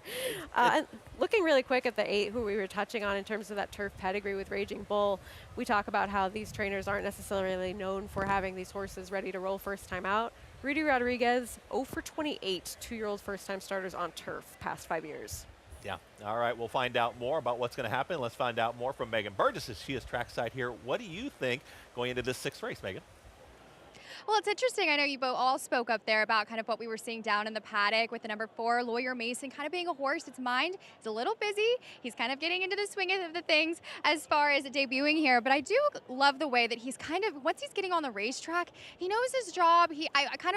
He's faced challenges in the preliminaries, but I do think he's continuing to handle it well. He's not doing anything overzealous. I think that he's kind of rolling through that well. But I do love the pedigree on this colt. It is the Law colt out of an Take Charge Indy mare. The sire tends to have those early types, 19% overall with those first-time starters and 19% overall with those 2-year-olds. Very solid turf sprint numbers as well with those talented 2-year-old stake winners and Out on Bail and Tistastic. But I just think he looks extremely good as well. We're going to keep an eye on how he continues to behave, but he's making a good impression. And of course, I'm very much rooting for the Morley Barn in this race. But I also wanted to go ahead and take a look at the favorite here in the 8-5, number 6, Minor Inconvenience. And he's kind of the opposite. He's been a cool, calm, collected customer. He's taking everything in stride. He's just rolling with it. And that's exactly what you want to see with the horse that might be just getting kind of used to running around other racehorses in a race as far as his debut is concerned. So I really like the way he's handling himself there. You see his trainer and his co-owner in Amelia Green, Chris. Thank you very much, Megan. There you see the number 6 in Minor Inconvenience, but you're getting 9-2, Sarah, right now on your top choice in the 2. Now you see me, now you don't. Ricardo Santana Jr. at the rail. Do you like that number here?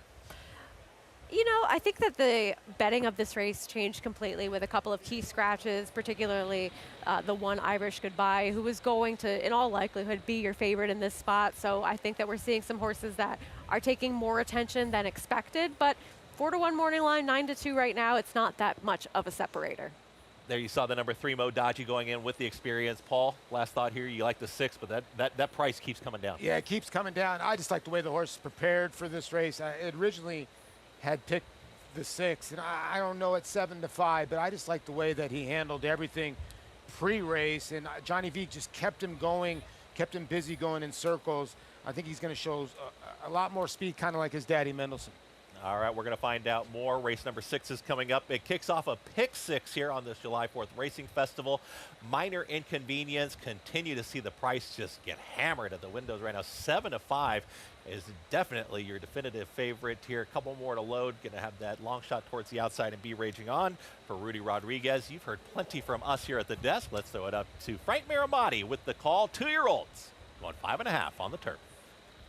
Thank you, Chris. Be Raging On just backed away. Goes in this time. Essentially Fast will complete the lineup. It's a little bit of a nudge from Junior Alvarado. Going in. They're in the gate. And they're off.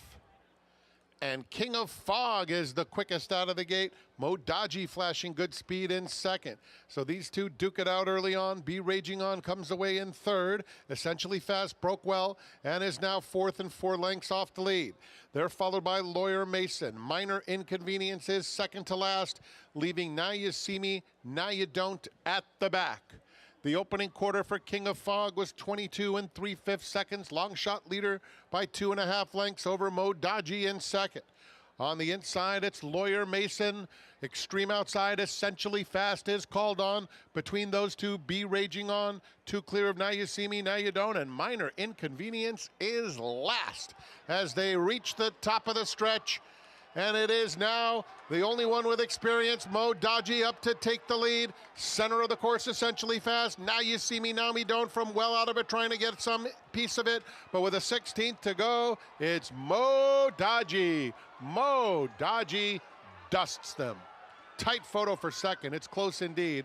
Maybe Lawyer Mason with a flying Now You See Me, Now You Don't, and King of Fog.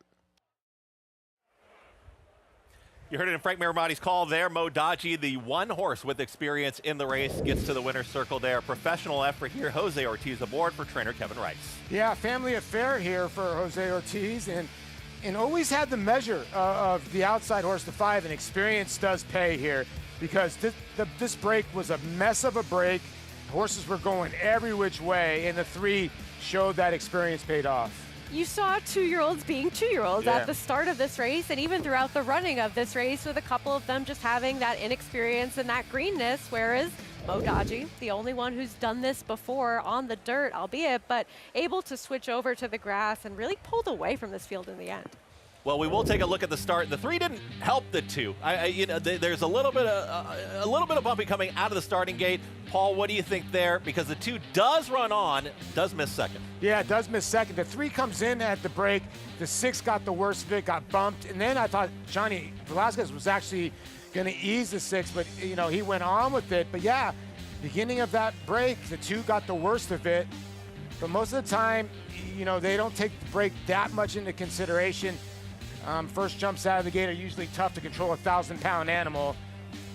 Those are discussions we can go on and on for days and days. And it started with a horse named Byron in the Breeders' Cup Classic, and it was something that will be debated for a long time. The stewards just give a little bit more leeway at the break. Now, do you think if he did get up for second that we might be looking at a different type of take on that start? I'd have to see the pan view. I would have to see the plan view because, and you can see that when we see the first turn, you just got to see what goes on here. But it's like the first turn, like there you can see the 6 blew 2 turns. My goodness. Yeah, so minor inconvenience. You know, as far as the race shape, when you're behind horses like that, we're talking about horses experiencing something for the first time as 2-year-olds. So now that the 6 is behind everyone, he's seeing this for the first time, and he just didn't handle that turn at all. No, he didn't handle the turn. Listen, he got away. When you're a 2-year-old and you just don't get away from the gate that well, your race is kind of over. Very rarely you'll see a special 2-year-old launch from way out of it like that. And that happens like once in a blue moon. You'll see it here and there. The race was lost at the break, and the 3 took advantage of it. There's not too much that can go wrong in a turf sprint in general, but especially not at this very early stage in the game for these 2-year-olds. There you have it there, race number 6, and we saw the 2-year-olds. The one with experience always plays out, right? Gets the job done there. Mo Dodgy, Jose Ortiz riding in top form right now. We're going to go to break, and Greg Wolf is coming right back. It's been fun, guys. Thanks for hanging out. Enjoy the rest of the July 4th Racing Festival. Great racing ahead. Greg Wolf will be right back here on the other side of the break here on America's Day at the Races.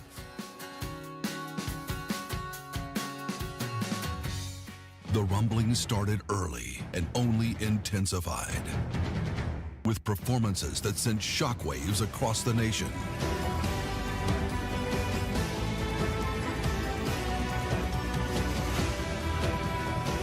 At the center of it all, Epicenter is at the top of the 3-year-old class in the Run Happy Travers. Epicenter, 3-year-old champion by Not This Time.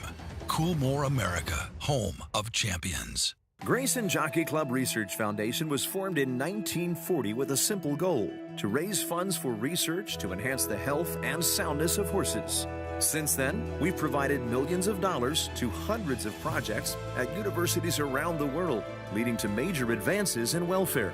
Our process of selecting and producing peer-reviewed research has become the trusted industry standard.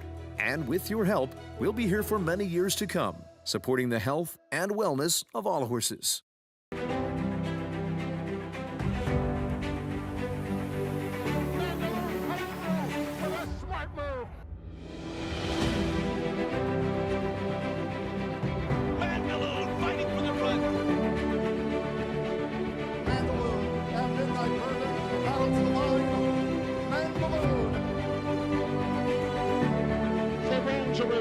It's Mandaloun. Mandaloun wins.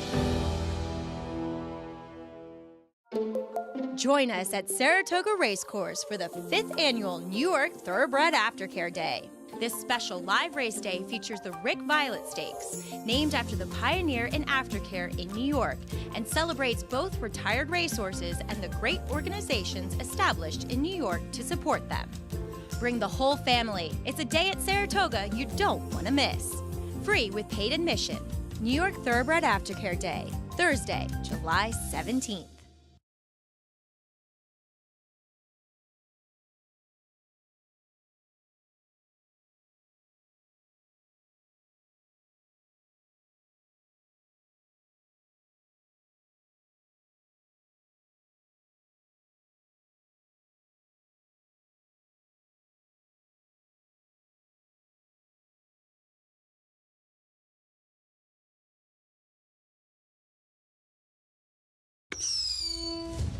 Fireworks light up the sky every 4th of July, a celebration of our nation's independence. But this year in racing, for the first time ever, the fireworks start early, bursting from the sport's summer home in Saratoga. They won't wait for nightfall. These fireworks ignite in the afternoon, exploding on the tote board, fueling the roar down the stretch and sending a charge through this historic grandstand. It's a first of its kind, 4th of July from Saratoga.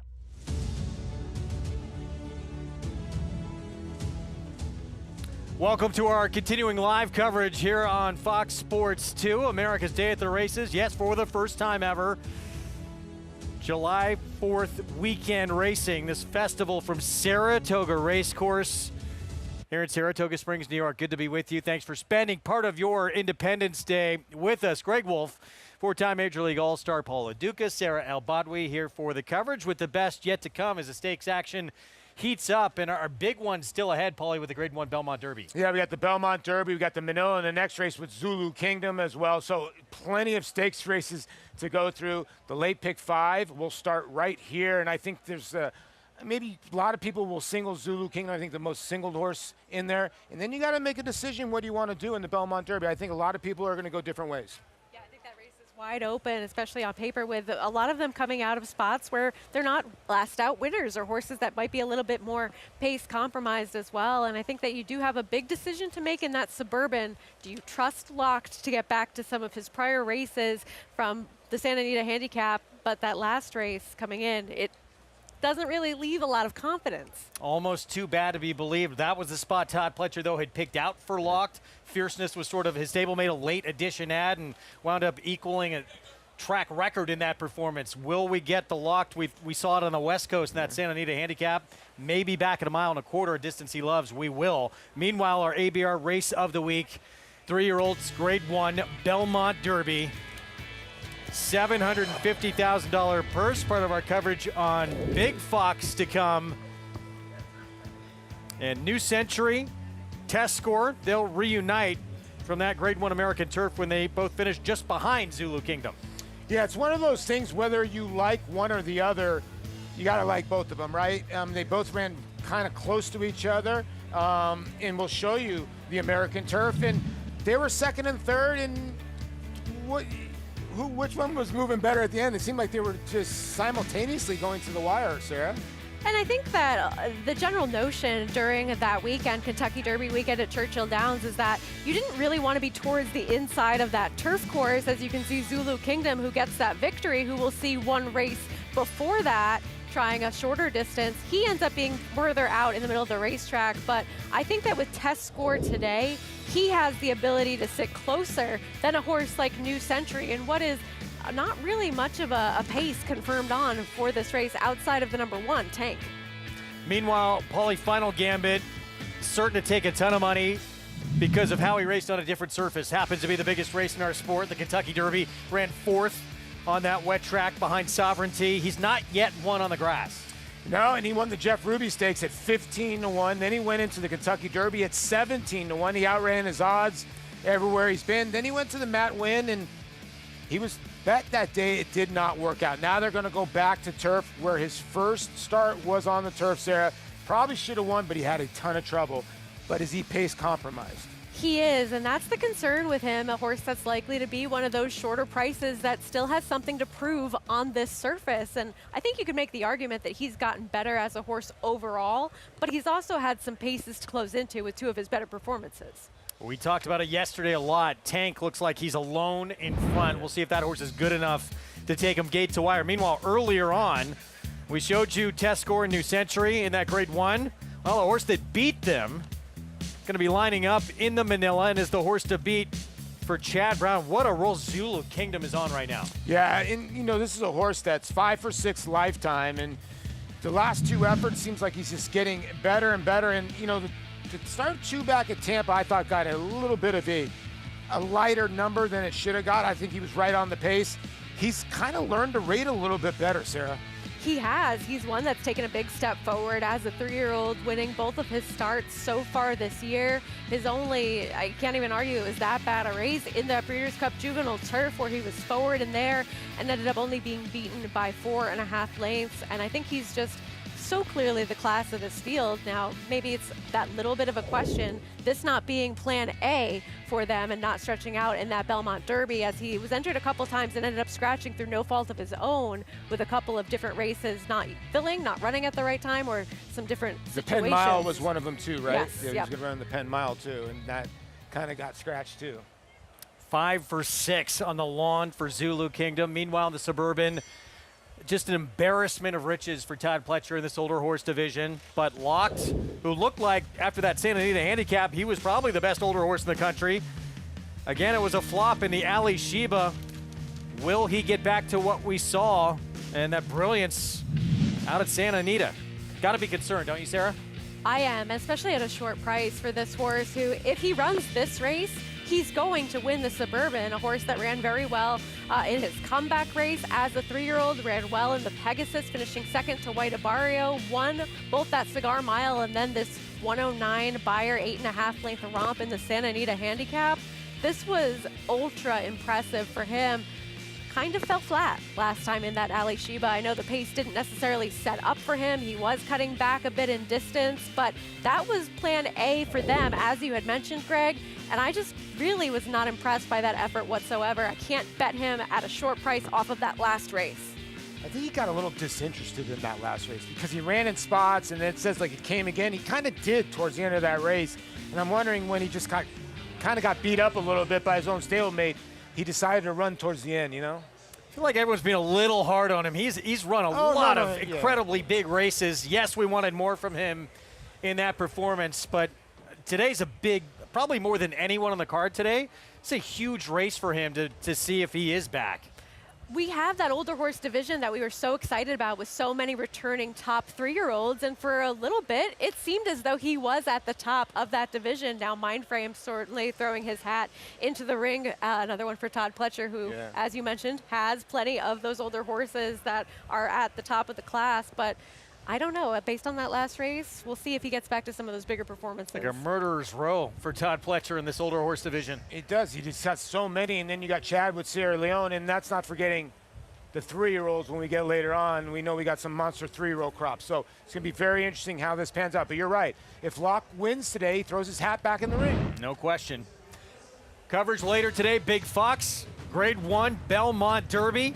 $750,000 purse, mile and an eighth on the turf. And who will step forward? Coverage begins at 5 Eastern. Again on Big Fox. We got race 7, 15 minutes away, 6.5 furlong sprint. Maiden's trying to get that first win. And a $1 million purchase debuting Rebellious Type when we come back.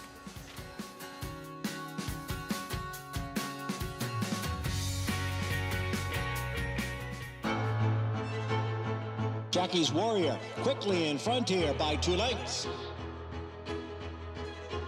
Here comes Jackie's Warrior up the inside to take over the lead from Life is Good.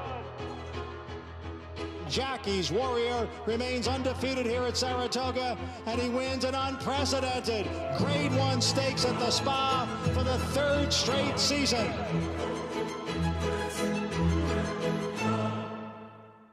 The brilliance of the legendary Arrogate and the speed and stamina of the sire of sires, Uncle Mo. Introducing Petulante, the first son of Arrogate to stand in New York after winning handily at first asking. Petulante!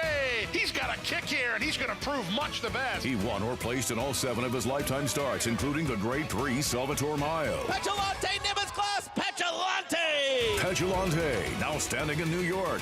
For information, visit IHDVStallions.com today.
Favorite trainer Mark Casse. And Mark, such a successful meet last year, especially with your juveniles. And you kind of had a recipe and a plan that really worked out, and that was kind of getting experience into the horses before bringing them up here. Yeah, we're going to try to do that again. You're going to see some horses surface here. We've got Ewing. He's a little unique. I went ahead and brought him. He's pretty fast, and I thought that maybe he won't need a race, so we'll see.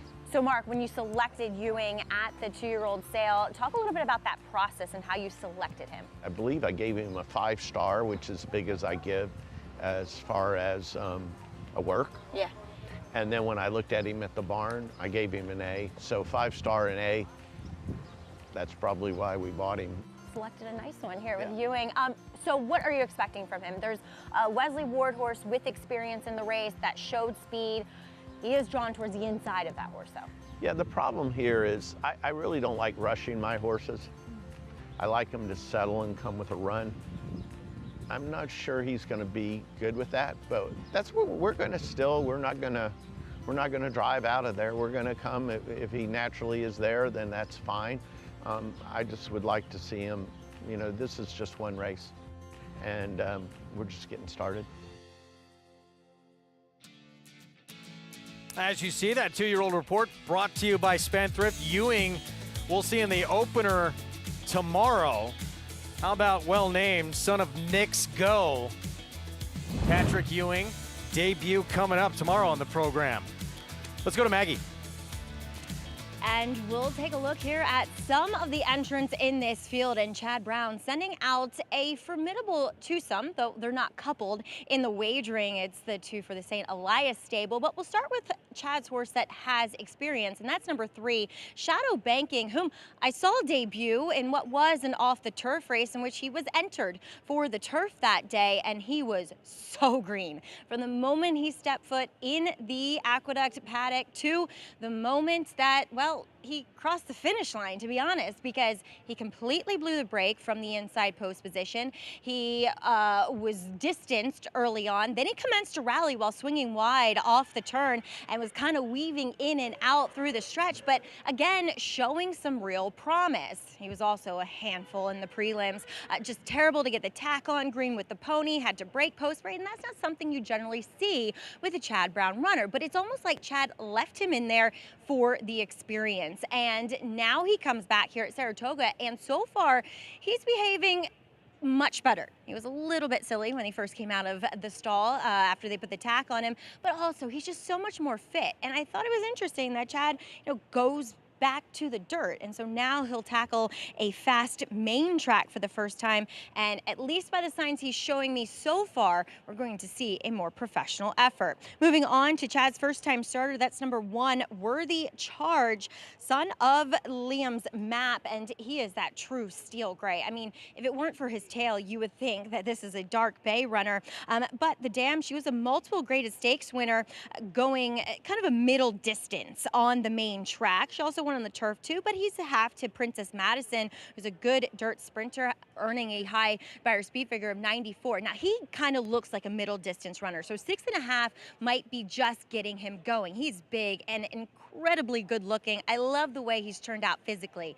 Has been somewhat distracted here in the paddock, talking a lot to a horse who we'll get to next, who is actually not his stable mate, but his entry mate, but really like what I'm seeing from Worthy Charge as a physical, and that would be Rebellious Type. They named him well. It's taken quite a long time to get this $1 million yearling purchase to the racetrack, but he will do so now as a 4-year-old for Amelia Green. Now you would have to think that he's been through some other barns, probably one would think Todd Pletcher in the past, but as Amelia is a former assistant to Todd, I guess this is the logical step for him. Now, watching his last work, which was from the gate, he was on the inside with an unraced 2-year-old, and he just kind of stayed with that horse. It was a little bit disappointing. Just, I mean, I'd love to bet the 2-year-old when it runs, but this guy has been so green here in the paddock. He's actually settled down. I'll give him credit since they put the tack on, but he was the one leading the charge of the screaming and hollering and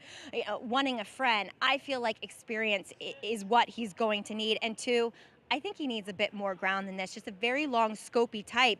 As number 2, Apulta, speaking of Todd Pletcher, son of Authentic, the dam, she was a multiple stakes winner, but on the synthetic, she did go 2 for 6 on turf. Couldn't really run that well on the main track, but the 3/4 brother did win first time out and had as a 3-year-old. So, showing that maybe they take a while to get to the track, but they can deliver when they get there. Now, Apulta is incredibly good looking. I love the way he's put together, but he has so much leg to him, kind of your typical Authentic, at least from what I've seen from his progeny, hinting at the fact that he's going to need more ground to work with, and maybe it's counterintuitive that this is where he lands, but again, trusting my instinct, I think this guy's going to need more ground. He does come in incredibly fit looking, though, Greg. He's a first-time starter that looks like he's run before. Thank you, Maggie. 9-2. Irad Ortiz Jr. has had the hot hand today. Will hop aboard for Pletcher, and Apulta, Paul, will have the inside post. Yeah, it does have the inside post, but those are some good remarks there by Maggie, and a horse that, being by Authentic out of the Speightstown mare, does have some nice drills at the Belmont training track. That dam side precocity is something I pay a lot of attention to with the first-time starters. 3 siblings, 3 of them won on debut, doing something a little bit different for each one. One of them sprinting on synthetic up at Woodbine, one of them going a mile on turf at Woodbine, and the other one a dirt sprint with an 87 buyer. Chad Brown with a couple in here, and the one with experience just leaving your screen there. That's Shadow Banking, and tough call. I mean, obviously talent greater than experience, but it's great to have experience, isn't it? Well, it's shown out. I mean, in the turf race, we had one horse with experience, the 2-year-olds, and that horse won easy. So, the 3 does have an advantage here with a race under his belt. This one here, Sarah, Bill Mott, Sabito debuting, and the dam produced a pretty good sprinter and went over $1 million in her career, named Obligatory. Bill Mott really familiar with that one as well. Some of the other siblings not quite up to that same level, though Treble Clef, a consistent type, the other half sibling, that one by Arrogate. This one's not really taking much play, but does have a couple of quick works coming in. Another Mott runner next door for Nelson, the 6. Dam produced Lake Avenue. Of course, 7th Street, the dam was very good herself. So some good pedigrees from those Mott runners. And Fort Nelson, the 6, is taking money right now. Second choice on the board. Here comes our post parade. We start with Worthy Charge, gets post 4. Yeah, this one for Chad Brown, Liam's Map, first-time starter. I think this is the better half of the entry. Other half of the entry, the $1 million colt debuting for Amelia Green. Into Mischief colt that, I have to agree with Maggie, probably needs to start. The rail, again, to Apulta, first time out for Todd Pletcher. We'll see if he wants to follow in the footsteps of the family tradition of winning first time out, and Irad Ortiz Jr. looks for his 4th win on the card. The Chad Brown runner with experience was a little bit better than 3.5 to 1 in the debut. This one for the Klarovich Stables, and Flavian Pratt will get aboard. Charlie Baker Barnes sending out Gamebred, who we'll see next. Big price here with Joel Rosario. Ran once as a 2-year-old and comes back now as a 3-year-old, and here hoping for a cleaner trip out of the gate, especially relative to that last start. Here's the Bill Mott first-time starter we talked about, Sabito. Yeah, it does have a work on May 17th. A bullet work without working 114 horses. The stablemate with a race under the belt showed early speed, Fort Nelson. That race won by Key Waden. The 3rd place finisher of that race, Antisocial, is the horse that did win over Shadow Banking last time. Biggest price on the board. This first-time starter, 1 Pock. Yeah, Cupid's been okay. Is a sire, this one for John Terranova and Ricardo Santana. And 16 to 1 on Good As He Gets. Jose Ortiz for Fernando Abreu off the claim. If you're looking for the known commodity, this is it. But it just seems as though we're dealing with some well-intentioned types that have pedigree, have win early types of connections, and this might be a tougher spot than he's been in lately. Late pick 5. You see that pool, 865,000 and growing. And it begins here, and here is Rebellious Type. Waited, Paul, a long time to get this horse to the races. 4-year-old debut coming up. Yeah, you could hear Maggie thinking that this horse probably might need a race, might want to go a little bit longer. I'd like to see after the warm-up what Maggie thinks too, because you pay that kind of a price for a horse. Obviously, He's a good looker, but it took a little while to get this horse to the races, so you make a good point being a 4-year-old. Meanwhile, both those Bilmont runners, interesting pedigrees. Let's go to Maggie for more. I am in love with number 6, Fort Nelson. I think this horse looks sensational coming back here now for his 3-year-old bout. Gets Lasix for Bilmont and Godolphin. You know, broke okay in that debut, but you know, had to kind of work to get there, though Junior Alvarado, or Joel Rosario, excuse me, not asking him to get there. But today, I mean, this horse has handled himself with so much poise, so much class. Junior just framed himself up beautifully and galloped over to the backside. I mean, look at his coat. This is just everything you want to see in a racehorse. Happy, healthy, but fit and ready to go. I'm just in awe of what this horse looks like, because honestly, like I said in the paddock, I get the vibe that many of these horses aren't going to be necessarily quick enough for the 6.5 furlongs. Now, number 3, like I said, he's making a much better impression than what he did first time out. And the first time starters, guys, they continue to be okay. I think they lack a bit of the intensity that one would like to see, but that goes for Bilmont's Charge in number 5, Sabito. As Greg, you were just mentioning, the pedigree with this guy being a half 2 obligatory, multiple graded stakes winning dirt sprinter. He looks like a sprinter, that's for sure.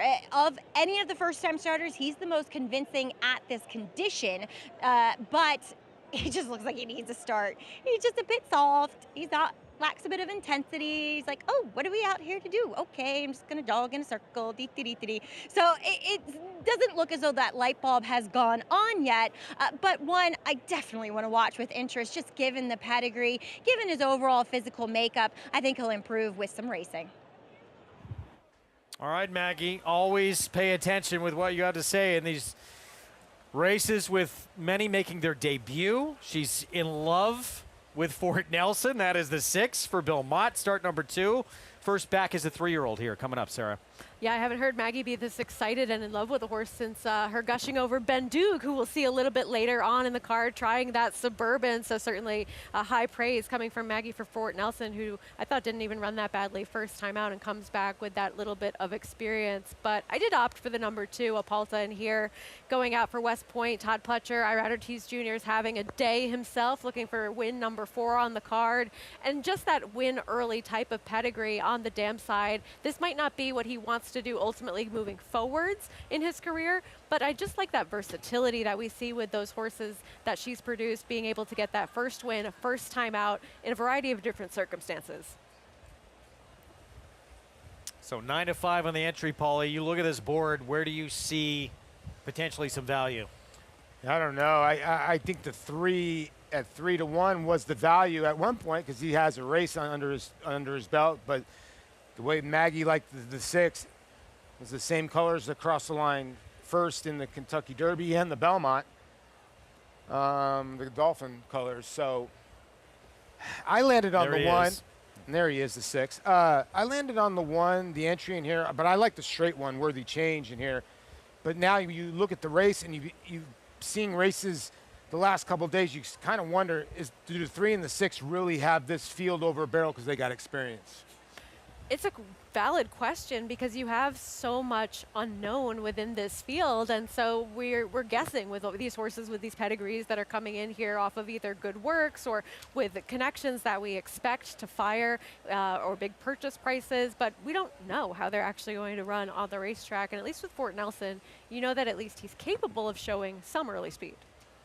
Pick 5 pool over $1 million here for this late pick 5 as you get a look at reigning Eclipse Award winning trainer Chad Brown, who has his sights set, I'm sure, starting next week on collecting another Saratoga training title.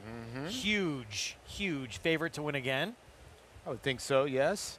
And the way Irad's riding, a lot of people wanted to take some chances against him. But it hasn't started yet. This is still next week, official opening day of the Saratoga meeting. It's like Irad just letting everybody know I'm still here. Yes, he is. He'll be on, again, the rail runner Apalta, 6-1. Debut coming up for Todd Pletcher. Wow, that's a big number considering the day he's had. This one working fast as well. But a lot of times, look at the board to help you out in these races where some have not run like him. Entry 9 to 5, late pick 5, up over $1,116,000. It begins here. Good luck in the sequence. Let's go to Frank Miramati for the call. One more left to load. That's Rebellious Type to the outside. All in. And they're off. And Fort Nelson comes out like a shot.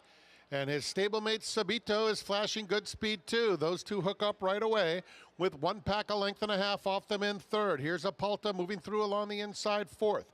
Then comes Shadow Banking fifth and 4 lengths off the lead. Rebellious Type is next, followed by Worthy Charge on the outside of Game Bred.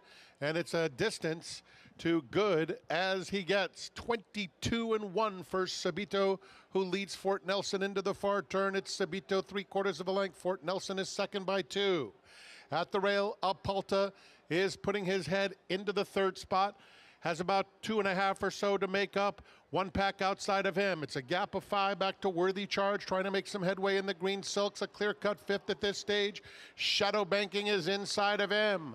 1/4 mile to go. Sabito and Fort Nelson have been 1-2 throughout. Sabito hugs the rail, goes on very willingly with a 2-length lead. Fort Nelson in second. Apalta swings into action, and in the center, Worthy Charge is starting to gain serious momentum.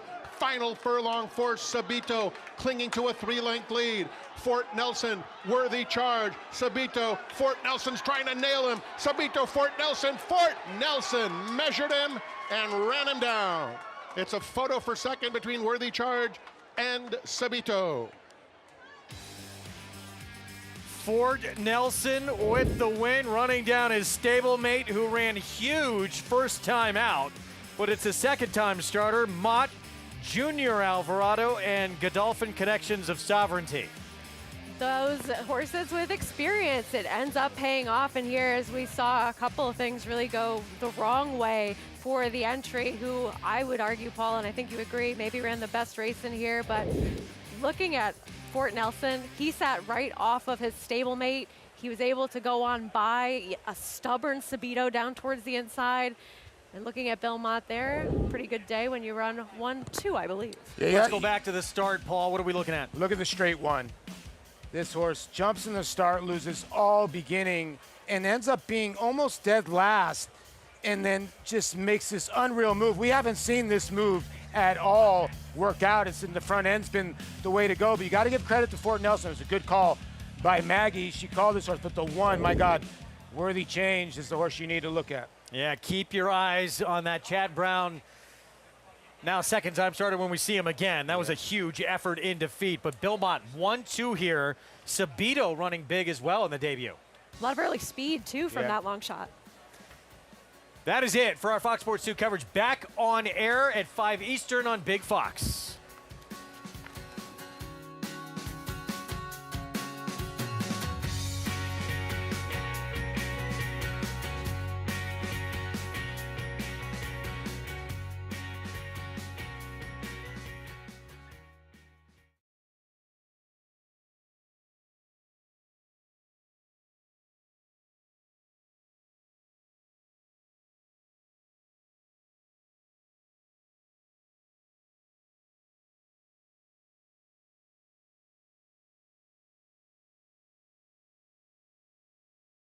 To Apalta.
And the winner's circle is Fort Nelson. He's a 3-year-old bay colt by Bernardini out of 7th Street, owned by Godolphin, trained by Bill Mott. Bill Mott sends out the winner and runner-up, and ridden to victory by Junior Alvarado. Fort Nelson was bred in Kentucky by his owner, Godolphin. The running time, 1 minute 16.90 seconds. It is official. The 8th is the Manila. Started the late pick 4.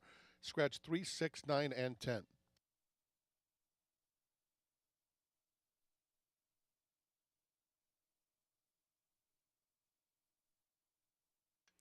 Exacta 32.25, the double 24.20, trifecta 54 even, superfecta 308.50, pick 3 92.25, pick 4 $549.50. And the pick 5 $2,836.25.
Seventh race named the Baldwin Cerebrational.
They're off.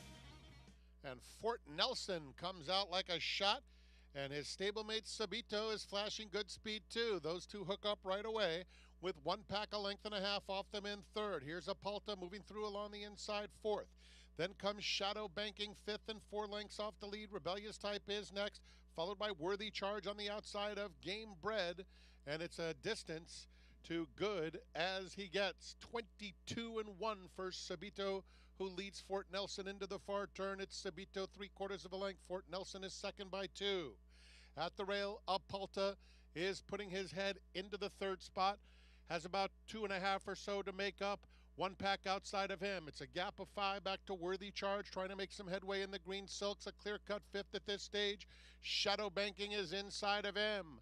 1/4 mile to go. Sabito and Fort Nelson have been 1-2 throughout. Sabito hugs the rail, goes on very willingly with a 2-length lead. Fort Nelson in second. Apalta swings into action, and in the center, Worthy Charge is starting to gain serious momentum. Final furlong for Sabito, clinging to a 3-length lead. Fort Nelson, Worthy Charge, Sabito. Fort Nelson's trying to nail him. Sabito, Fort Nelson. Fort Nelson measured him and ran him down. It's a photo for second between Worthy Charge and Sabito.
dynasty in motion, reshaping the sport's greatest tradition, channeling the legends of his line and surpassing them.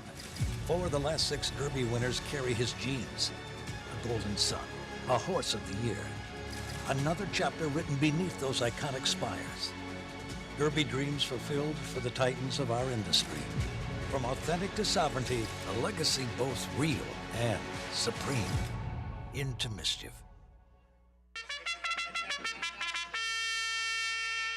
Monmouth Park summer season rolls on with live racing action every Friday to Sunday. Our 50-day summer season features a stakes race every Saturday and Sunday, plus a new Middle Pick 5, joining the Win Early Pick 5 on our wagering menu. With growing pools and field sizes, Monmouth Park is summer's best bet. Joining us on site, lock in your odds with fixed odds wagering at Monmouth Park Racetrack.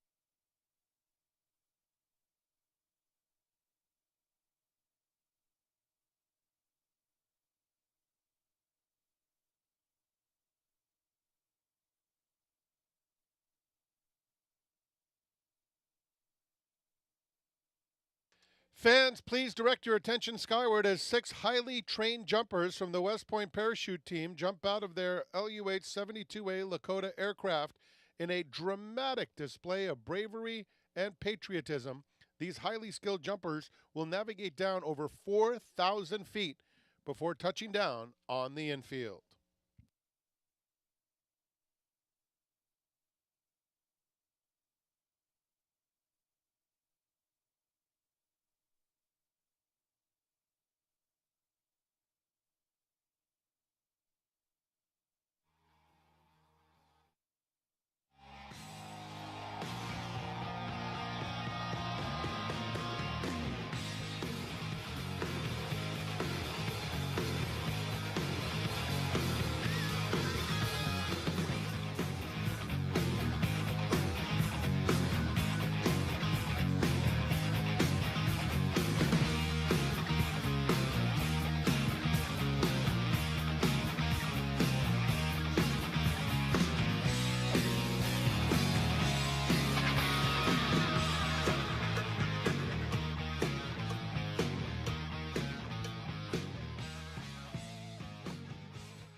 On this 4th of July, we have the father and son team of Tony and Carson Gambaro bringing them onto the track for the start of the late pick for the 11th running of the Manila. Scratch numbers 3, 6, 9, and 10. 7 minutes to post.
Happy 4th, everyone.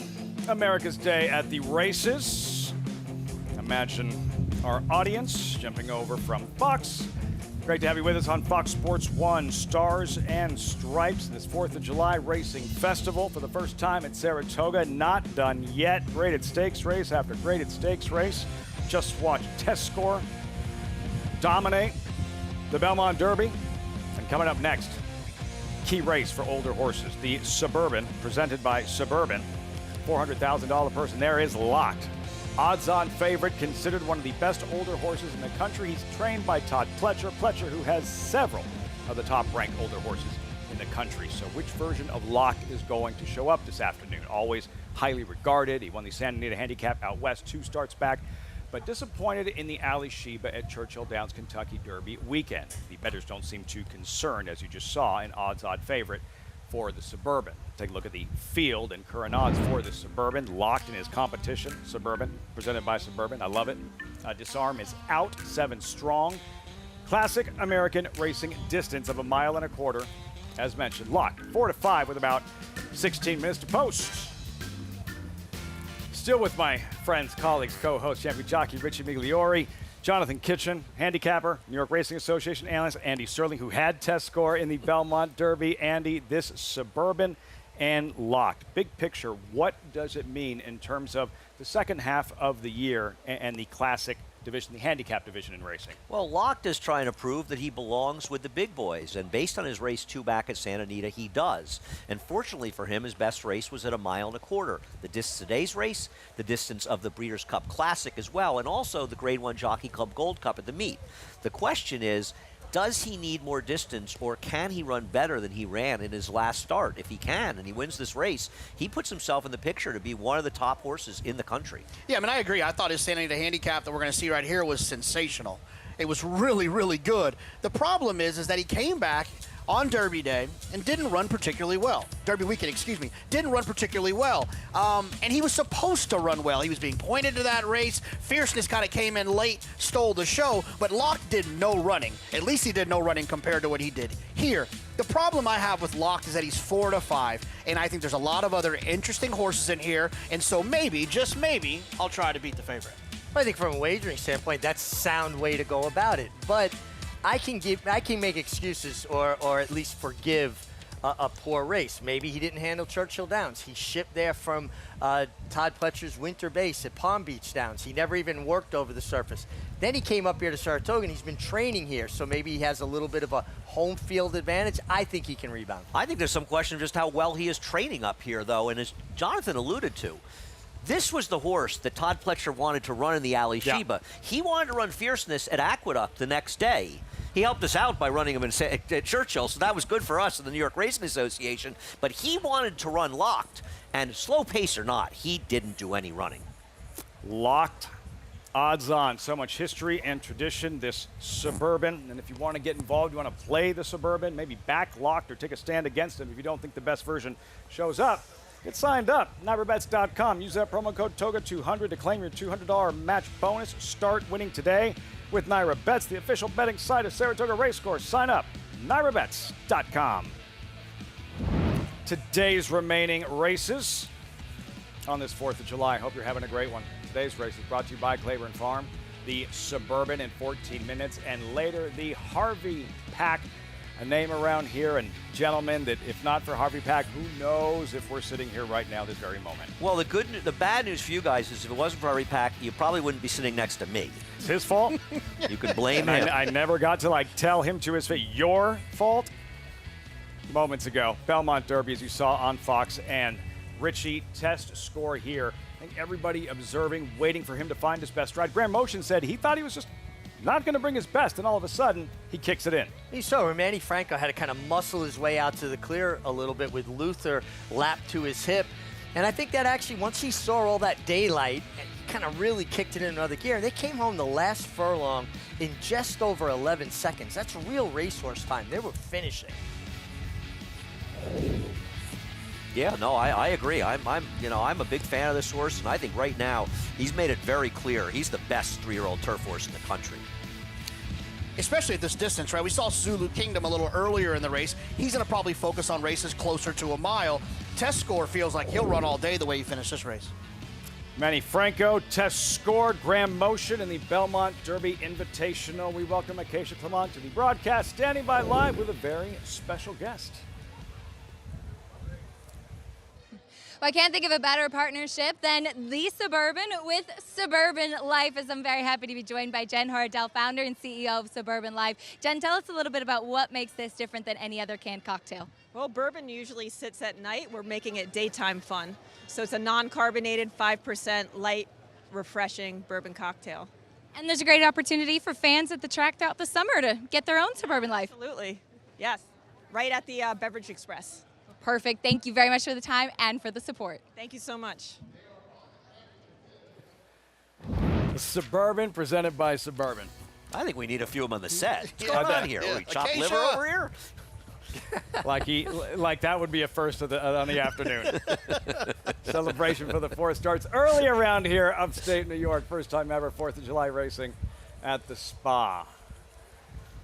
Crowd there in the paddock. And this Suburban, second choice currently, an Awesome Aaron. Rod Ortiz to ride. Ortiz already 3 wins on the afternoon. When he gets in one of those zones, Rich, it's like an avalanche. He wins races in bunches. He can knock out 5-6 wins in a day. He's a rider that rides hard no matter what kind of race it is. It could be a $10,000 claiming race or a grade 1, and he's going to give you his best. 7-1 in the Pimlico Special, not 7-1 today, JK. Awesome Aaron, what'd you make of his Pimlico Special performance? I mean, it's one of the reasons I like him so much here today. I thought he's really taking a step forward. And when you look through his past performance, you'll notice since Norm Cassie's got him, the big change was 2 turns, blinkers off. That made the difference.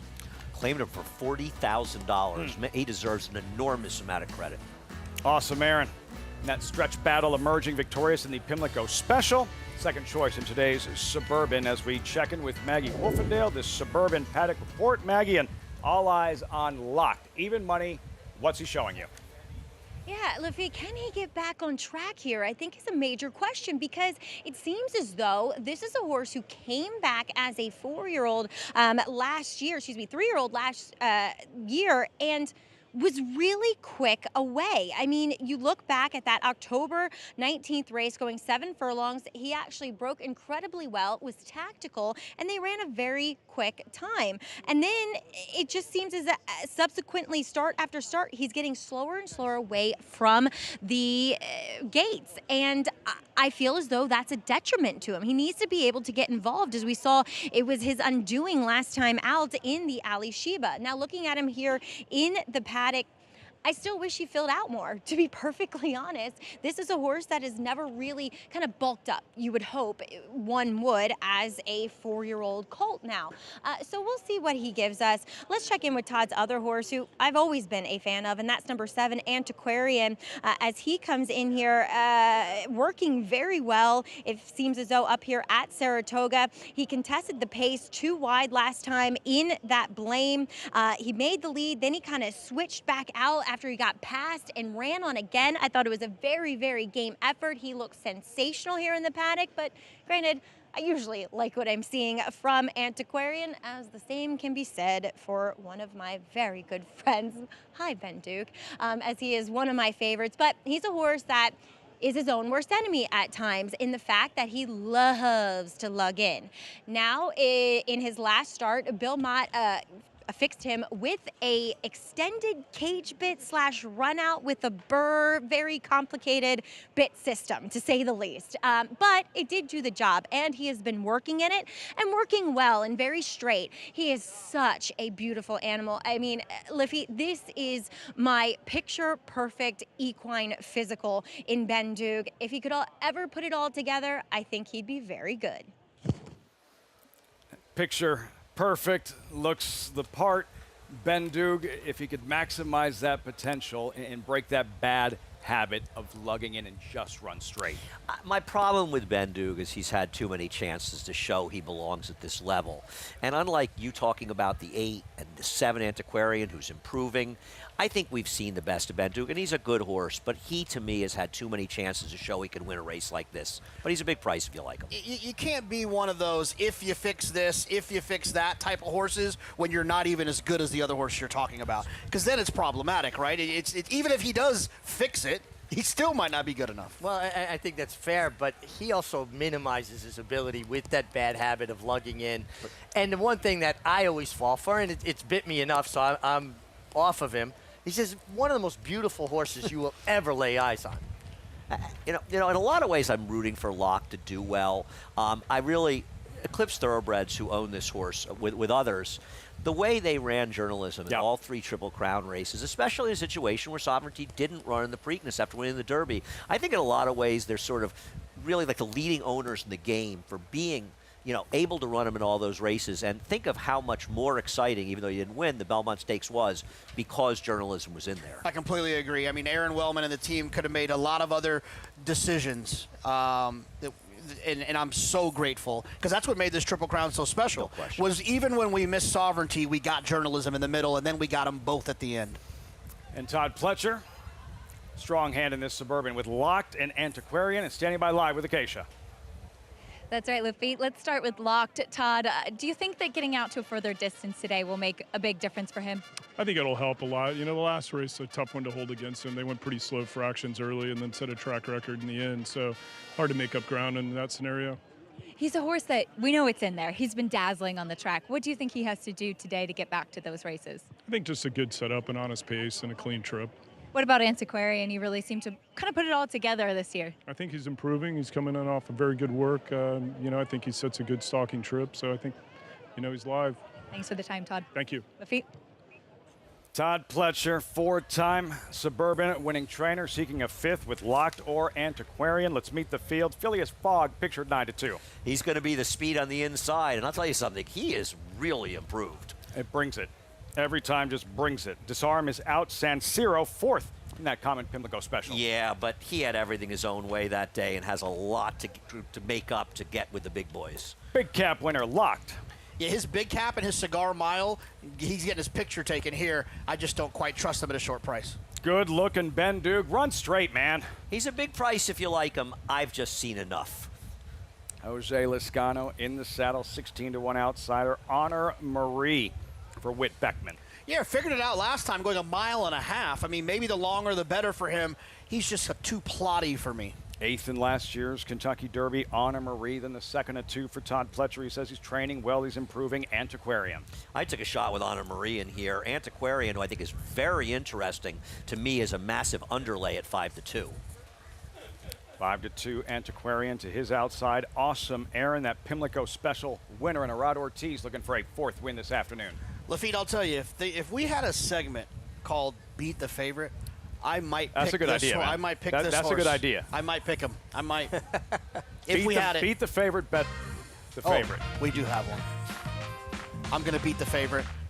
Look, I respect Locked. I respect what he's accomplished on the racetrack. But at this price, I'm going to try to beat this favorite, and I'm going to do it with Awesome Aaron. I think Awesome Aaron is sitting on a big race. He's going in the right direction, and I love his draw towards the outside. He's tactical enough to make his own trip. And in 1.25 mile dirt races, horses that are forward do better. I'm going to try to beat Locked in this situation. Yeah, listen, I don't blame you at all. I picked him 2nd. I don't love Honor Marie, but I can't resist the price. Which version of Locked will show up? Beat the favorite, bet the favorite. JK taking a stand against the even money choice in this upcoming Suburban, presented by Suburban Life. Find your people, drink daytime bourbon. 3 minutes out, Locked, even money, the Suburban, next here at Saratoga.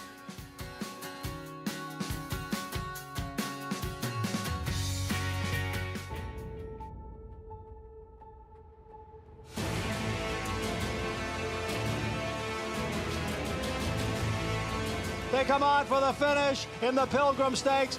Annapolis by a head. It is Annapolis in front. It is Annapolis to win the Coolmore Turf Mile.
I never hired anybody that I didn't think would eventually want to go out on his own. I didn't know how long they would stay. I was hoping they would stay a while, and they did. Todd was there, I think, 12 years, Dallas Stewart, 14, Mike Maker, 14 years. Every one of those guys I hired, I thought will eventually come to me and say, I want to try it on my own. And then I told them, I'm going to make you better than you want to be.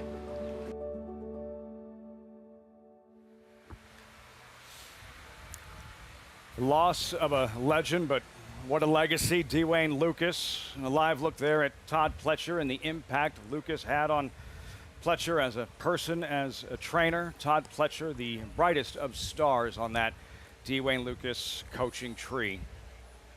And here at Saratoga, where he's won so many graded stakes races, looking for a 5th Suburban. But Andy, you're calling for the upset live look, Anna Marie. Yeah, I would not call Anna Marie one of my strongest opinions. I'm with Jonathan. I think that Locked is the horse to beat, but I feel like we have to bet against him at this price in here. He's got to prove it again, and I kind of hope he does. But Anna Marie ran well when he was 4th in the Belmont Stakes here last year at a 1.25 miles. I almost think he found a 1.25 miles too far for him last time, and I think he's the kind of horse that has a little bit of a forward move in him, and he has a chance to upset at a big price. Maggie Acacia, post time, final thoughts. Acacia, Anna Marie in here, put it all together, going that 1.5 miles in the Sir Isaac Murphy. Yeah, he just held on late. He was incredibly game in that effort, Maggie. He was a horse that I think really kind of struggled along the Triple Crown Trail. I thought that he has actually developed a bit as a 4-year-old, which he needed to. You like Antiquarian, who I can't blame you. You look tremendous in the prelims. I loved the warm-up from him. I think he's the one trending in the right direction. Lafitte heading into line. There's my horse crush, Ben Duke. I'll be rooting for him. If he runs straight, the Suburban. Presented by Suburban. That alone, everybody wins. Frank Mirmati with the call for the Suburban. Antiquarian takes up his spot in the Centennial Farms colors. They're in the gate.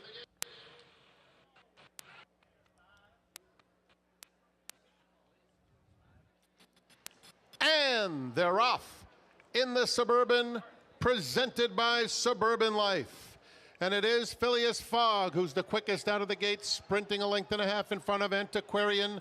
Awesome Aaron is up and on the pace too, and Locke secures a good spot in fourth. They're followed by Ben Duke, San Siro, and stretch running Anna Marie is at the back of the field. Phileas Fogg, the pacemaker, opens it up as Locke hugs the rail and moves into second right next to his stablemate Antiquarian. Those two side by side. Awesome Aaron is just outside of them. The opening quarter in a moderate 23 3/5 seconds. Ben Duke is 4 lengths off the lead. San Siro is next, and Honor Marie. They move on to the backstretch, chasing Phileas Fogg, who has it by 2 lengths. Antiquarian settles into a nice rhythm second, and Locked is only 2.5 or 3 off the leader. Outside of him comes Awesome Aaron in fourth. Ben Duke between those two, San Siro, and 6 more back to Honor Marie, the half in 47 4. They're heading to the half-mile pole. Phileas Fogg has been left alone on the front end. Antiquarian now inches a little bit closer. 2 lengths off. Phileas Fogg was trying to sprint away. Locked is down at the rail. He's losing just a touch of ground is Locked. He has 4 lengths to make up. Ben Duke is right next to Locked at this stage. Outside of them, Awesome Aaron, 5 clear of San Siro as they come to the quarter pole. Kendrick Carmouche and Phileas Fogg saying, catch me if you can. Antiquarian is suddenly 4 lengths back in second, and Locked is down at the rail. Mid-stretch, Phileas Fogg in complete control. Antiquarian 4 lengths back. Then it's Locked and Ben Duke. They're coming to the 16th pole, and Phileas Fogg still full of run. And Phileas Fogg by 2. Antiquarian trying so hard, and it's going to get close. Phileas Fogg, Antiquarian, here's the line. Phileas Fogg held on by the narrowest of margins. Antiquarian made that very interesting, but was second, and Locked finished third in the Suburban. Thriller. Absolute thriller in the Suburban. Phileas Fogg, Antiquarian hitting the wire simultaneously. I mean, Phileas Fogg, you've got to give a lot of credit to Gustavo Rodriguez. We talked about Norm Cassie. This horse was claimed for $62,500 here last summer and just won the Grade 2 $400,000 Suburban. Richie, when you get loose on the front end like that, you can be very, very dangerous no matter what your odds are. Phileas Fogg just proved that. Kendrick Carmouche contributed so greatly to this victory. He bounced him out of that inside stall, went to the 3-path. That discourages the outside speed to engaging him. He controlled the race, and he pulled the rug at the quarter pole, opened up 3, and he needed all of that cushion to hold off Antiquarian. The connections really have to thank Kendrick Carmouche. He rode a flawless race. And this was a bit of a merry-go-round race where really nobody changed positions around the track the whole way. And you could see the favorite Locked was in trouble on the backstretch. Jose Ortiz was riding him to hold his position, and that's not what you want to see with a horse like Locked who can sit back and make that big run. He was being ridden to be competitive, and maybe it's right to keep him closer to the pace, but it just didn't work. He was never traveling. He was never taking his rider. Jose Ortiz was having to get after him early. But I appreciate so much when a rider seizes a race, controls it. Kendrick did it perfectly.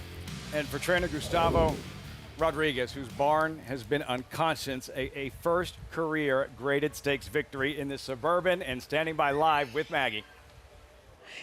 Guys, you're never going to mess up here. You got to enjoy your first graded stakes win as a trainer on your own. Congratulations. Thank you, Maggie. Thank you very much. Thank you.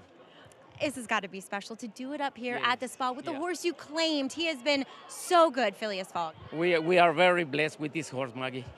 Yeah, we're very lucky to, you know, when we claimed this horse, it was a 4-way shake, and you know, we got lucky. We ended up winning the shake, and you know, this horse has been good to us, Maggie.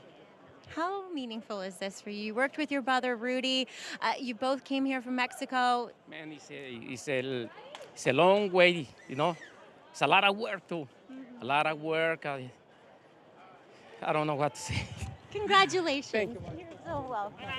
This is a guy who gets on all his own horses and works so incredibly hard, guys. He deserves this. Thank you very much. And what this moment means for Gustavo Rodriguez, the emotion, you can feel it through the screen, Richie, and all the hard work, the early mornings for these trainers, and for finally that moment, that career signature victory, specifically here at Saratoga, a first rated stakes win. You know what he's experiencing right now. Such a culmination of those really early mornings, those long, hard-working days, and to see the fruition of all that hard work come, and dreams come true. I mean, it was full on display there, and his emotion actually got me a little bit just now, and well-deserved. And in a race specifically, a smiling Kendrick Carmouche. I don't know if you ever see Kendrick not smiling. In a race with so much history and tradition, Andy, this Suburban. No, it's been won by some of the best horses in racing over the years. Go back and look through the stakes history on the Suburban, and you'll see a who's who of wow. And listen, this was a terrific effort by him and a great finish. Antiquarian ran very well in defeat. Interestingly enough, paying $640 in the middle as the 5-2 second choice. He ran well, and it looked for a moment, Jonathan, like he was going to get there. Yeah, it did. And the thing about Antiquarian, he's lightly raced. I mean, he tried the 10 furlongs here, but maybe just going a mile and an eighth might even help him a little bit. I thought he ran well, and he's definitely got a future in this division. Yeah, I agree. At what point, Richie, could you tell Phileas Fogg establishing the lead that, okay, it's going to take some catching to reel him in? To me, he looked like a winner coming by the stands, by the wire the first time, into the first turn. I said, this horse is going to take a lot of beating. He was moving so efficiently. He was in a beautiful frame. But Kendrick did something that was critical, and that was putting that separation on Antiquarian turning for home. His horse had a little bit more turn of foot at that point and getting away from Antiquarian. If Antiquarian's in closer proximity, Antiquarian runs him down. That's why separation's important. To Acacia Live with winning pilot Kendrick Carmouche. Win for you. Such a big win for you once again. You told me the other day with this horse you were just going to kind of play the break, but he broke so sharp for you. Yeah, I mean, he never broke like last time. When he broke, he kind of leaned against the horse coming out of there last time and kind of took away from him. But this time, Gustavo had this horse really sharp. I didn't warm him up too much. Man, he left there running, and, I let him open up the first part where I could have get him back, where they could have keep chasing me and play a little road runner throughout the track. And, he held on, Congratulations, Gustavo and the owners for keeping me on this horse. I know they have a lot of people calling, but, I'm glad a little loyalty sunk in with Gustavo and got us a win, Suburban. You seem to be good luck for young trainers as well. This is Gustavo's first graded stakes victory. How special is that for you to be part of? It's very special. You win a grade 1 in Saratoga, then you come back a couple weeks later, win a grade 2. It's good for the sport. It's good to get these young trainers established in the game where we can have more people competing in bigger races. I love it. Congratulations, Kendrick. Thank you, baby. Louisiana, we done it again. Does it again. Phileas Fogg with Kendrick Carmouche. Horses that win the Suburban, Andy, they go on to a Jockey Club Gold Cup now here at Saratoga. Eventually a Woodward Aqueduct. Big picture, what can we extract from this race that we just saw and how it impacts the older horse division? Well, I don't think I'm ready to say that this horse is a Breeders' Cup Classic contender, but he's a very good improved horse, and I imagine we'll see him in the Jockey Club Gold Cup at the end of the Saratoga meeting. And if they let him get loose like that again, it might be tougher to sneak in the back door next time. I would imagine so. Speed is always dangerous. Wire to wire, Phileas Fogg for Gustavo Rodriguez. A career moment, first ever graded stakes victory. The embrace between he and winning pilot Kendrick Carmouche. Phileas Fogg, wire to wire, just holds on in the Suburban.